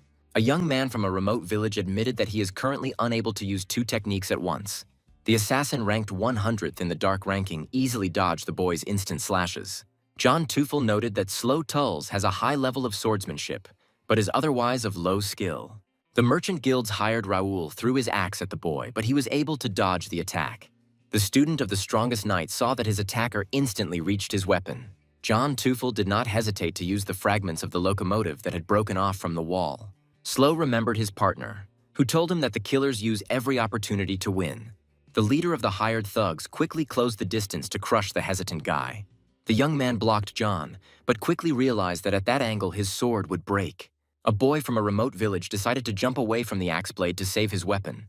The disciple of humanity's strongest knight understands that his rival is capable of thinking far ahead. The young man understands that the stronger a person is, the more he relies on tactics and forward thinking. Slow thought that he was not inferior in flexible thinking, because he had experience fighting strong opponents. Adler's student knows that a swordmaster's techniques are changeable and can be adapted to any situation. The guy decided to use the first technique of the swordmaster from the legendary hidden force style. The young man immediately released a large number of instant slashes to distract his opponent. The high-ranking assassin thought that this adventurer was a fool for using the same technique. John Teufel fought off several instant cuts and realized that he was wrong. Something had changed. The man realized that this time the boy's attacks were incredibly fast. He compared them to fired bullets. Rowell's guild hired him to note that the cuts accumulated and could not be dodged, but were easily reflected. John Teufel shouted that with such power the guy could hit as much as he wanted, it would be no use. The young man said that the man understood everything correctly. The technique is fast, but each blow is light. The boy said that even if he blew up all the cuts at once, it wouldn't have the power of the second technique. Slow Tools said this was enough to hamper the opponent's movements and launch a counterattack. The 100th of the dark ranking of killers realized that it was quite enough for the guy to control one attack. The disciple of humanity's strongest knight approached his attacker and released prana. A boy from the remote village of Tulls used the flow to deal a crushing blow. The disciple of humanity's strongest knight realized that he had mastered the flow technique better. John Teufel collapsed to the floor, unable to continue fighting the Ranker adventurer any longer. Slow Tools was out of breath. This battle was proving to be far more intense than any of their previous ones. The young man thought that he had somehow won this difficult battle, but he felt weak. The high-ranking assassin said that the effect of his poison had finally manifested, and he was now calm. The man said that even a scratch from an axe was enough for the deadly poison to do its job. The disciple of humanity's strongest knight realized that he had only missed one attack from the assassin. Slow Tools asked if there was an antidote for this poison. John Teufel grinned sarcastically and showed the bottle. The killer, ranked number 100 on the dark list, demonstratively crushed the boy's last hope. John Teufel shouted that this damned monster was destined to die on board the Dream Japper. Just at that moment, the poisoned boy's comrades and employer entered the library car. Fidelia Goldsmith noticed the unnatural color of her partner's face and asked if it was poison. The 300th knight in the ranking saw the broken vial and decided that the killer had destroyed the only antidote. The young man asked his comrades to move away from him. He wanted to try something. Lucy Emerald asked if the boy really wanted to use his special technique. The disciple of the strongest knight of humanity began to recite the technique of poetry of his kind. The guy's personal recognizer thought that this was the only right decision in the current situation. Lucy Emerald thought that the guy's technique, heaven willing, would help neutralize the poison. Slow Thulsa's dense green prana began to heal his body of the toxic, deadly poison. The disciple of the strongest knight of humanity said that it seemed that he had succeeded. He did not feel the poison.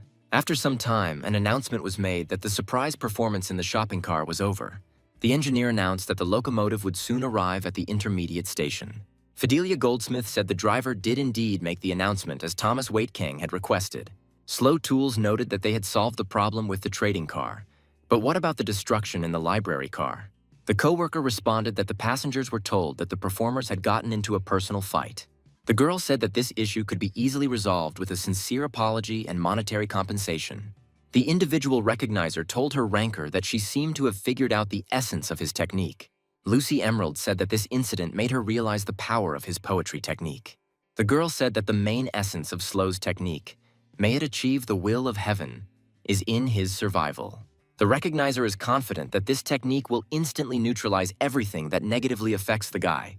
Lucy Emerald said the boy still can't move because of the price he pays for that power. The girl is sure that Slow should not use invulnerability for more than 10 seconds. The individual recognizer said that the guy must develop an exclusive strategy for this. Fidelia Goldsmith asked how the boy managed to defeat John Teufel. He was much stronger than the young man. The young man spoke about a combination of techniques from the Hidden Force style, and the knight said that now she understood. The girl said that the second Hidden Force technique is especially susceptible to various combinations. The knight said that the finishing blow of the softening of the guts can be activated by anything. Fidelia Goldsmith explained that the Swordmaster's techniques seem designed to be combined with each other. The girl said that, unlike other well-known techniques, the Master's techniques require flexible thinking. The knight said that she would explain all this later and noted that the guy began to look like a follower of Adler. The boy from the remote village said that all this was thanks to the good mentoring of his partner. Slow Tools said that Fidelia Goldsmith teaches him much better than the strongest knight of humanity. The 300th ranked knight stated that Mr. Adler's teachings are the best in the world. The girl asked if the guy was saying this because he was bragging that Adler himself had taught him. Slow thought that he had sincerely praised his partner, and she had wanted to kill him for it. Fidelia Goldsmith said, "If you think about it calmly, they finished off the top of the hired killers."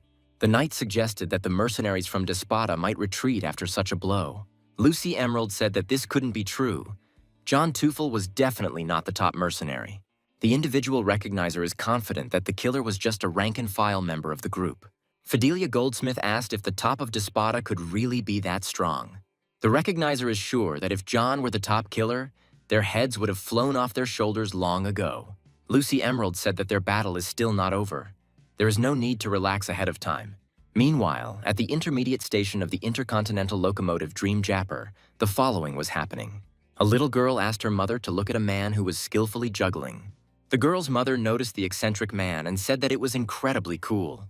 Meanwhile, the juggler thought that if his partner failed, he would have to end this performance. The eccentric man thought his partner had lost his skills because he was doing paperwork. The killer noticed that the coin had not fallen into his box, so he immediately rushed towards it. The eccentric man shouted that this penny belonged to him and no one should touch it.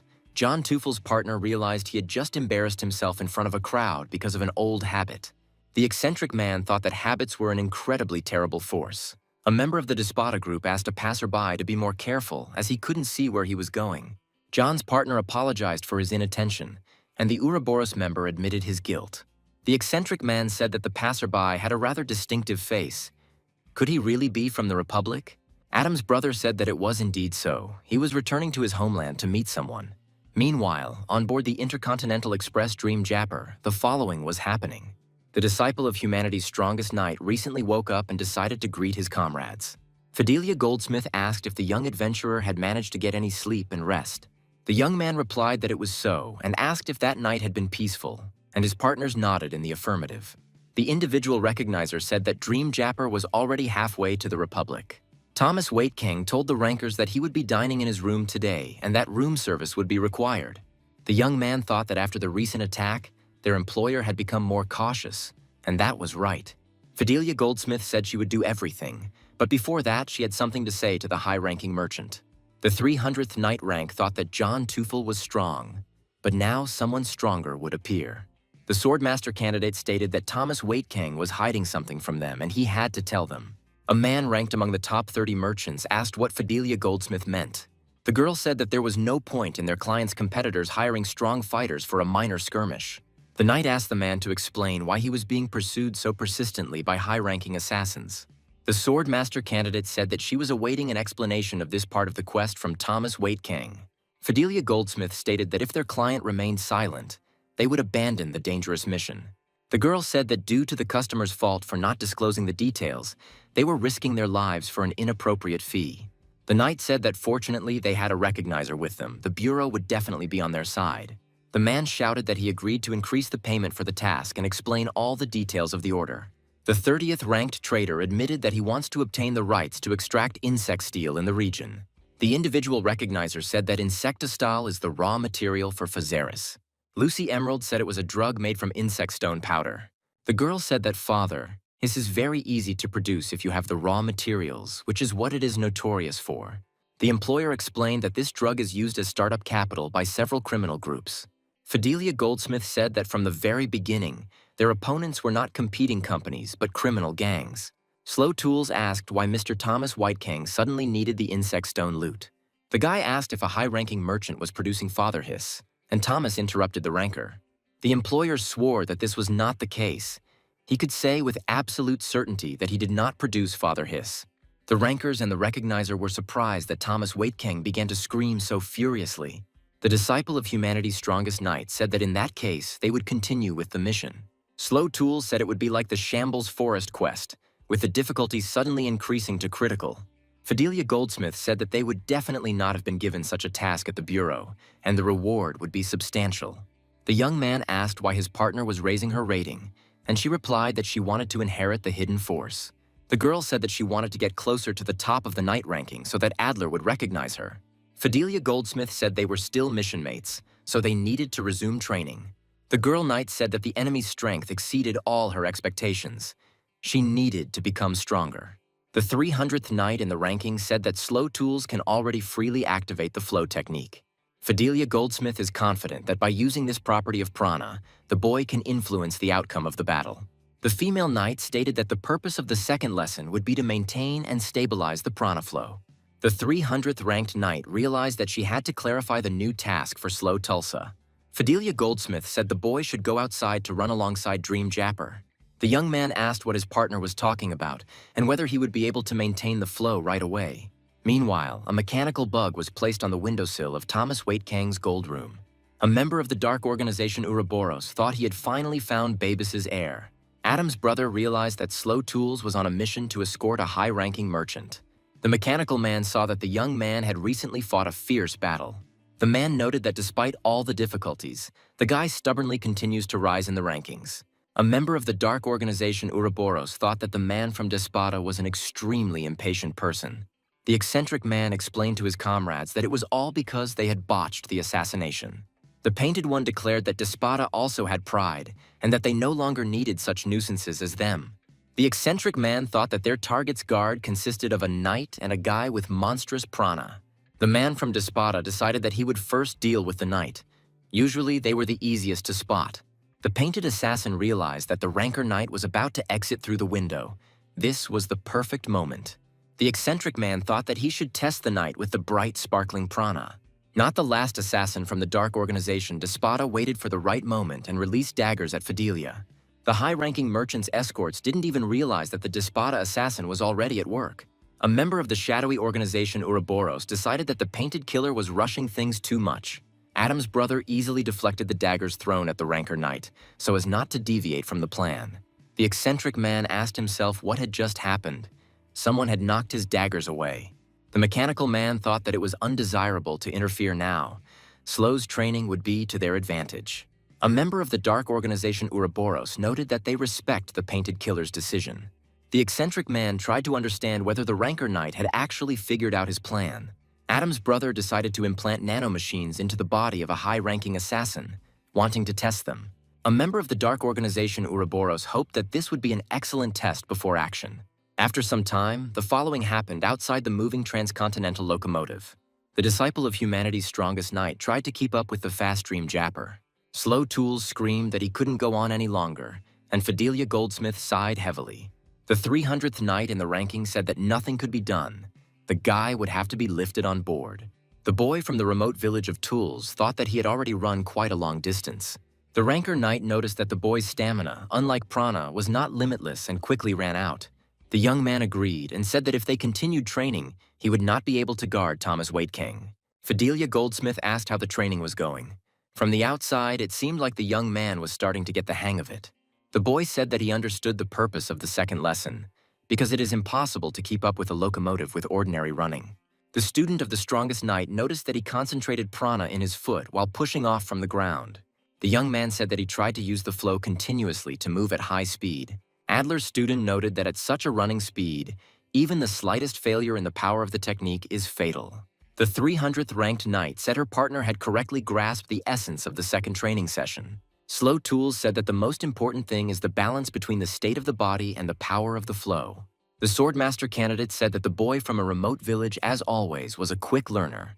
The young man asked where his personal recognizer was, and Fidelia Goldsmith replied that she was interrogating her employer. The ranker knight told her skinny man that the high-ranking merchant denied involvement in drug trafficking.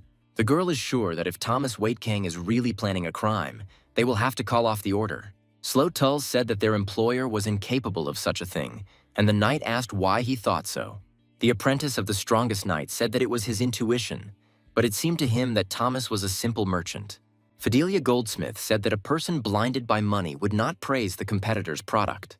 The night girl said that Thomas Waitkang donates huge sums of money to drug rehabilitation centers.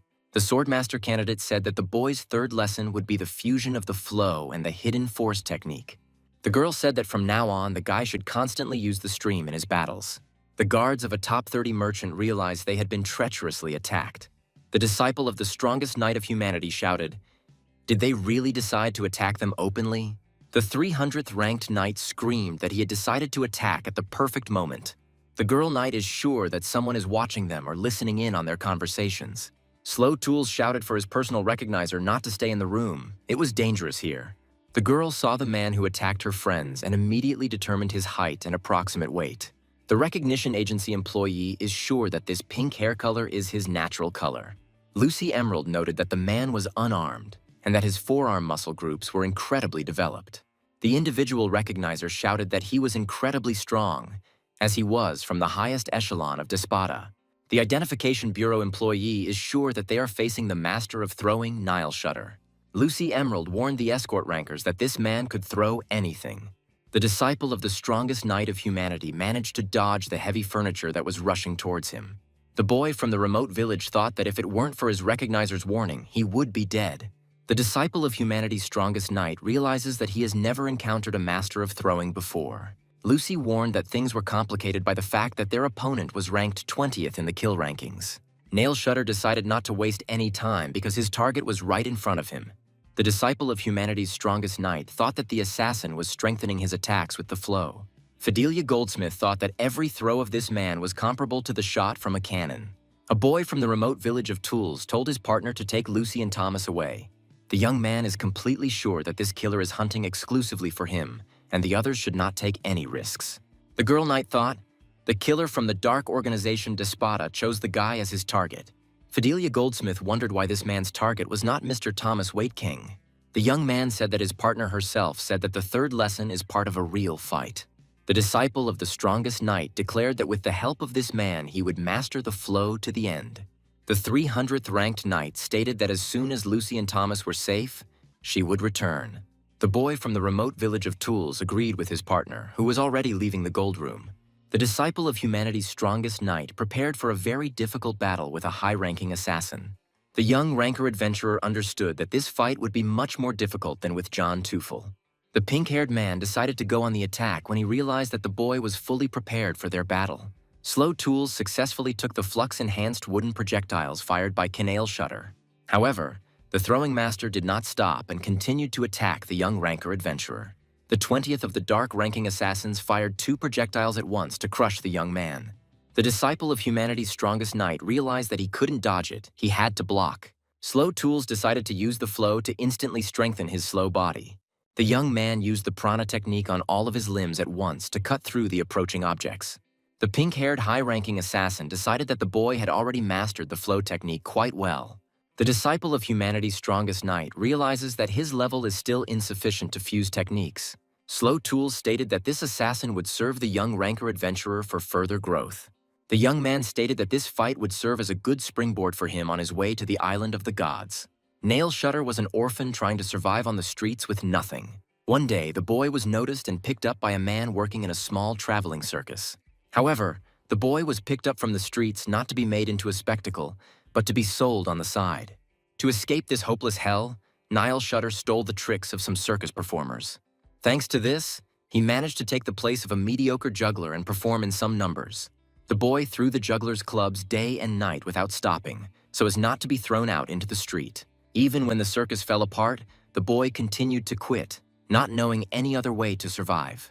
Nail Shutter was happy with every penny he earned. He knew that his work was not in vain. Everything changed when a killer noticed the orphan and decided to take him into his own hands.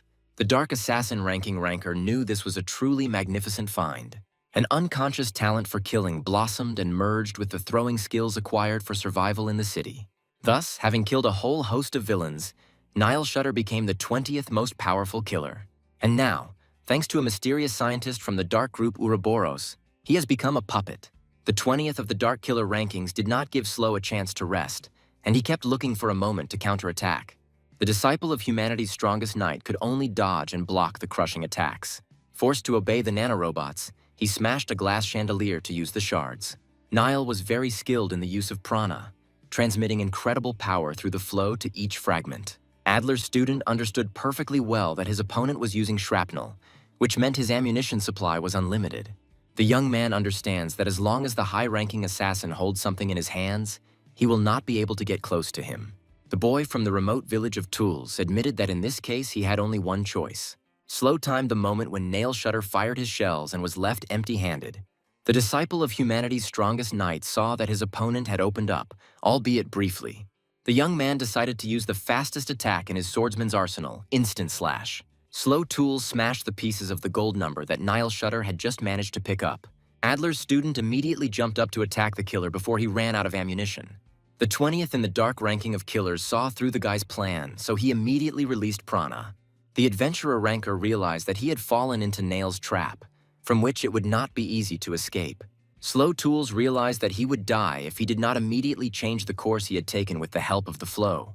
The killer, forcibly subordinated to a scientist from the Ouroboros organization, used dozens of pieces of debris at once. A high-ranking assassin destroyed Thomas Waitking's gold number while he retreated to safety. The carriages of a locomotive traveling along the Transcontinental Railroad were shaken by a powerful explosion. Nail Shutter smashed the high-ranking merchant's gold number to pieces, hoping to kill the boy.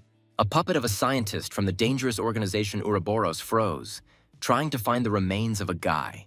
The disciple of humanity's strongest knight burst into the destroyed room through a hole in the ceiling.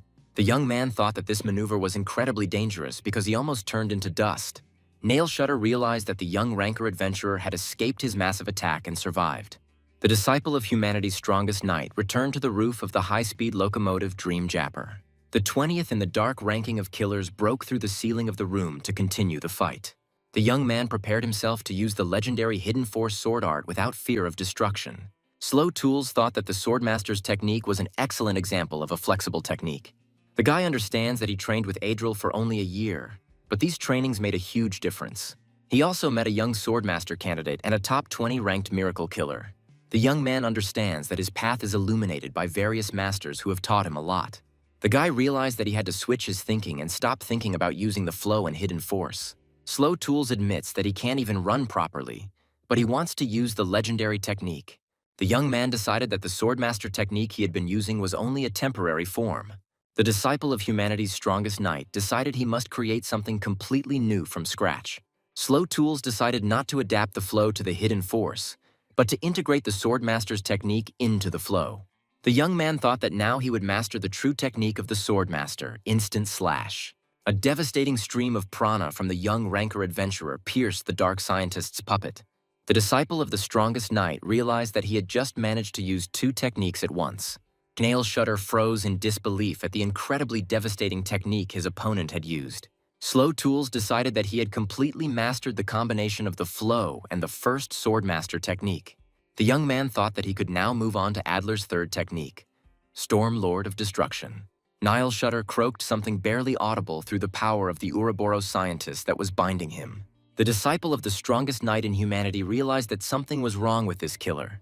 Adam's brother said that the Swordmaster's technique is, of course, also of interest for research. However, the dark scientist was much more interested in the ancestral technique of Slow Tulsa, namely the technique of poetry. A scientist from the most dangerous organization in the world said he wanted to see this guy's technology. The mechanical man decided to pump his crushing prana into the puppet to strengthen it. Slow Tools wondered if this high-ranking assassin's prana really had two colors at once. The young man decided that he shouldn't think about such nonsense now. The main thing now was the fight itself. The disciple of the strongest knight in humanity saw that his rival had been hiding his knives all this time.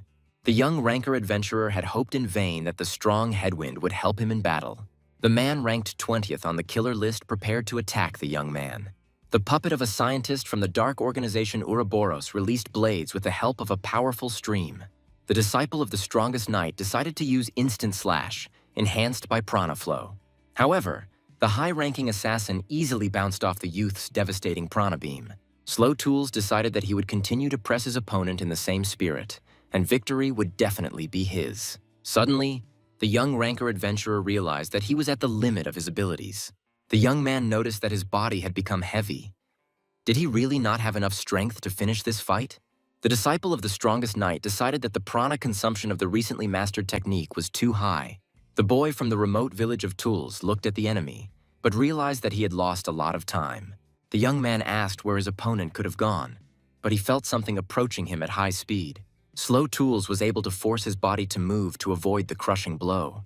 The disciple of humanity's strongest knight noticed that a massive tree had been thrown at him. The young man noticed that Nail Shutter was not going to stop there, but continued to attack.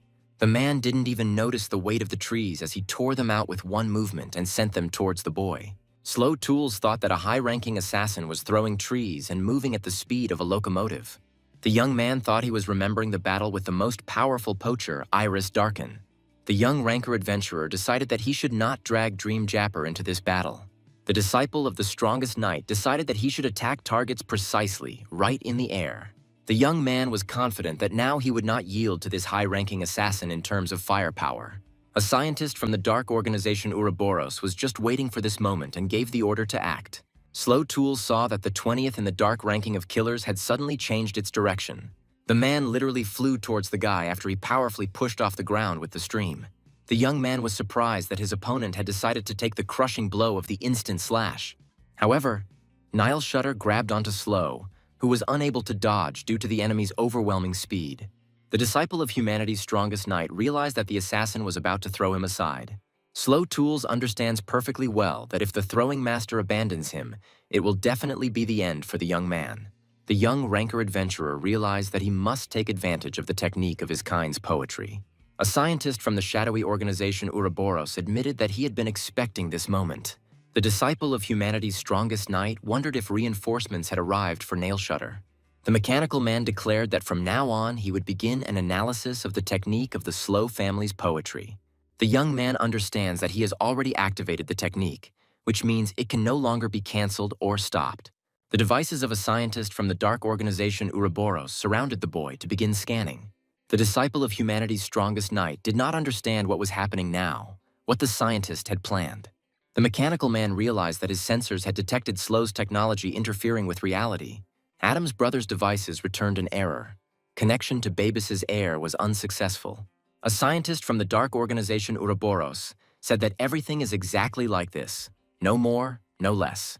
The mechanical man apologized for the late introduction and introduced himself as Jack Contractus. The man said that he was also a member of Ouroboros, a very influential dark organization. A scientist from a dark organization asked if the young man was unfamiliar with the concept of a dark rating. Jack Contractus explained in simple terms that Ouroboros also strives to get to the island of the gods. The puppet of the dark scientist from Ouroboros approached closer to receive new instructions from his master. The mechanical man declared that he no longer needed the help of this mediocre killer.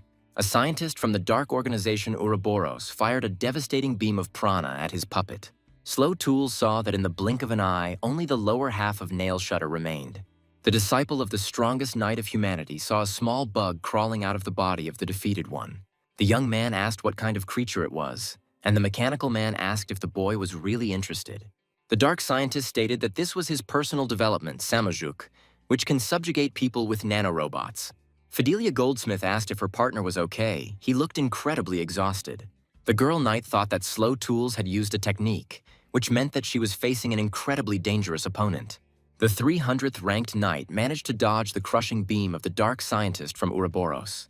The mechanical man asked not to interfere because for him, murder is a piece of cake. The disciple of humanity's strongest knight realized that his partner was in mortal danger. A scientist from the dark organization Ouroboros noticed that the young man had regained his prana. Jack Contractus confirmed Slow Tulsa's prana generation and asked if he was that type. The mechanical man stated that the boy transforms the feeling of crisis into incredible prana power. A scientist from the dark organization Ouroboros said that in that case, the conversation with the young man would be short. Fidelia Goldsmith couldn't understand why the super-fast locomotive Dream Japper was starting to speed up.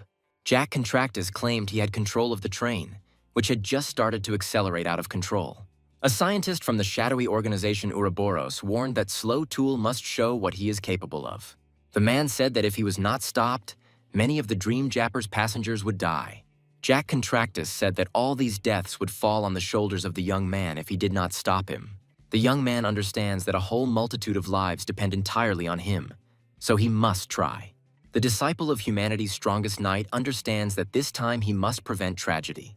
The boy from the remote village of Tuls screamed with all his might, but his body was still heavy. The scientist from Ouroboros noticed that the boy couldn't get up, so he said that he was a disappointment. The 300th ranked knight decided that now was the perfect moment to attack the mechanical man.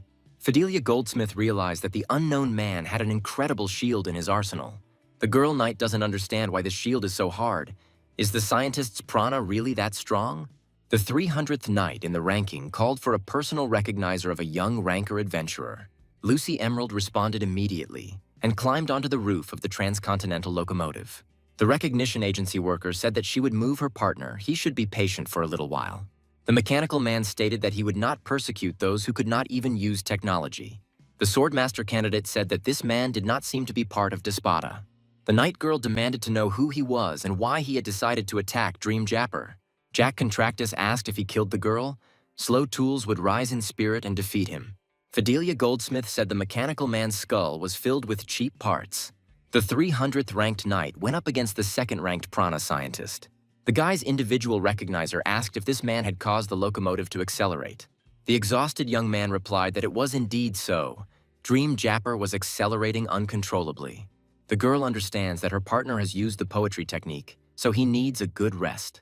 The young man asked where their client was now. Lucy replied that he was hiding in the silver class. The Identification Bureau worker asked Slow Tools who the man on the roof of the locomotive was. The guy replied that he himself didn't know for sure, but he introduced himself as Jack Contractus from Ouroboros. The individual recognizer realized that they were facing the most dangerous dark organization. The girl understands perfectly well that this is the worst organization, not standing at the top of the criminal rankings. Lucy Emerald decided that the most terrible criminal group came here because of Slow. The girl understands that she doesn't know too much about her partner. She needs to find out more about him. The guy's personal recognizer brought him to the hospital car, where he will definitely get better. Lucy Emerald thought that if Fidelia Goldsmith's opponent was really from Ouroboros, the knight wouldn't be able to cope. The Recognition Bureau employee understands that Slow Tools is currently unable to help her partner. Lucy Emerald thought that at this rate they would all be killed, and the locomotive needed to be stopped. Thomas Waitking told the recognizer to get out of his way. He would keep an eye on the young ranker adventurer. Slow asked why Thomas was there, and the merchant asked why the guy was calling him by his name. The man replied that he could not sit quietly in the room while others were in this situation. Thomas Waitking said the boy had a prana deficiency, but there was a way to bring him back to his senses for a while. The man warned that this method has side effects, but it is the best available now. A high-ranking merchant asked why the young ranker adventurer was so surprised by his knowledge. Thomas Waitking reminded that he is actually the son of a pharmacist, so for him these are elementary things. The adventurer ranker and his individual recognizer realized that the man knew what he was talking about. Lucy Emerald asked Thomas Waitking to take care of Slow while she did something. The Identification Bureau worker said she would try to stop the transcontinental locomotive. The girl confidently stated that she, too, would try to do everything in her power. Lucy Emerald heard an announcement requiring all passengers to evacuate to the rear carriages. The recognizer noticed a man in green clothes and immediately called out to him. The girl was in demand. He was a rank mechanic and ordered him to help her stop the train. The man asked who she was and why the girl assumed that he was a ranker mechanic. Lucy Emerald said he wouldn't be able to fool the recognizer. The calluses suggest he worked as a mechanic. The girl ordered the man to quickly run to the driver's cabin if he did not want to lose his rank. The recognizer thought that she couldn't solve problems, but there were people on the train who could do it. Lucy Emerald thought that thanks to her profession as an observer, her eyesight was excellently developed. The girl noted that she has a good idea of which rankers and in what numbers can solve the problem. The individual recognizer announced that she needed a high-ranking mechanic and prana scientist. Meanwhile, the following was happening in the hospital car of the transcontinental locomotive. Thomas Waitking told the boy to open his mouth and drink the medicine carefully so as not to choke. The high-ranking merchant asked, because the boy also doubted his business practices. The man said he placed a fake order to try to make money from illegal drugs. Thomas Waitking has no doubt that this ranker adventurer has exactly this opinion about him. However, the young man said that the merchant occupies 30th place in the ranking, a position that is difficult to achieve. Slow Tools is confident that the man put in incredible effort and a huge amount of time to get up. Adler's student explained that this is why he believes in these efforts, believes in the rating of a high-ranking merchant. Thomas Waitking thought about it, because if he were in the guy's place, he certainly wouldn't be able to trust someone like him. The man said he would only help Slow once, as the drug would shorten the boy's life. The merchant is sure that this is better than dying now, so the guy must defeat the man on the roof.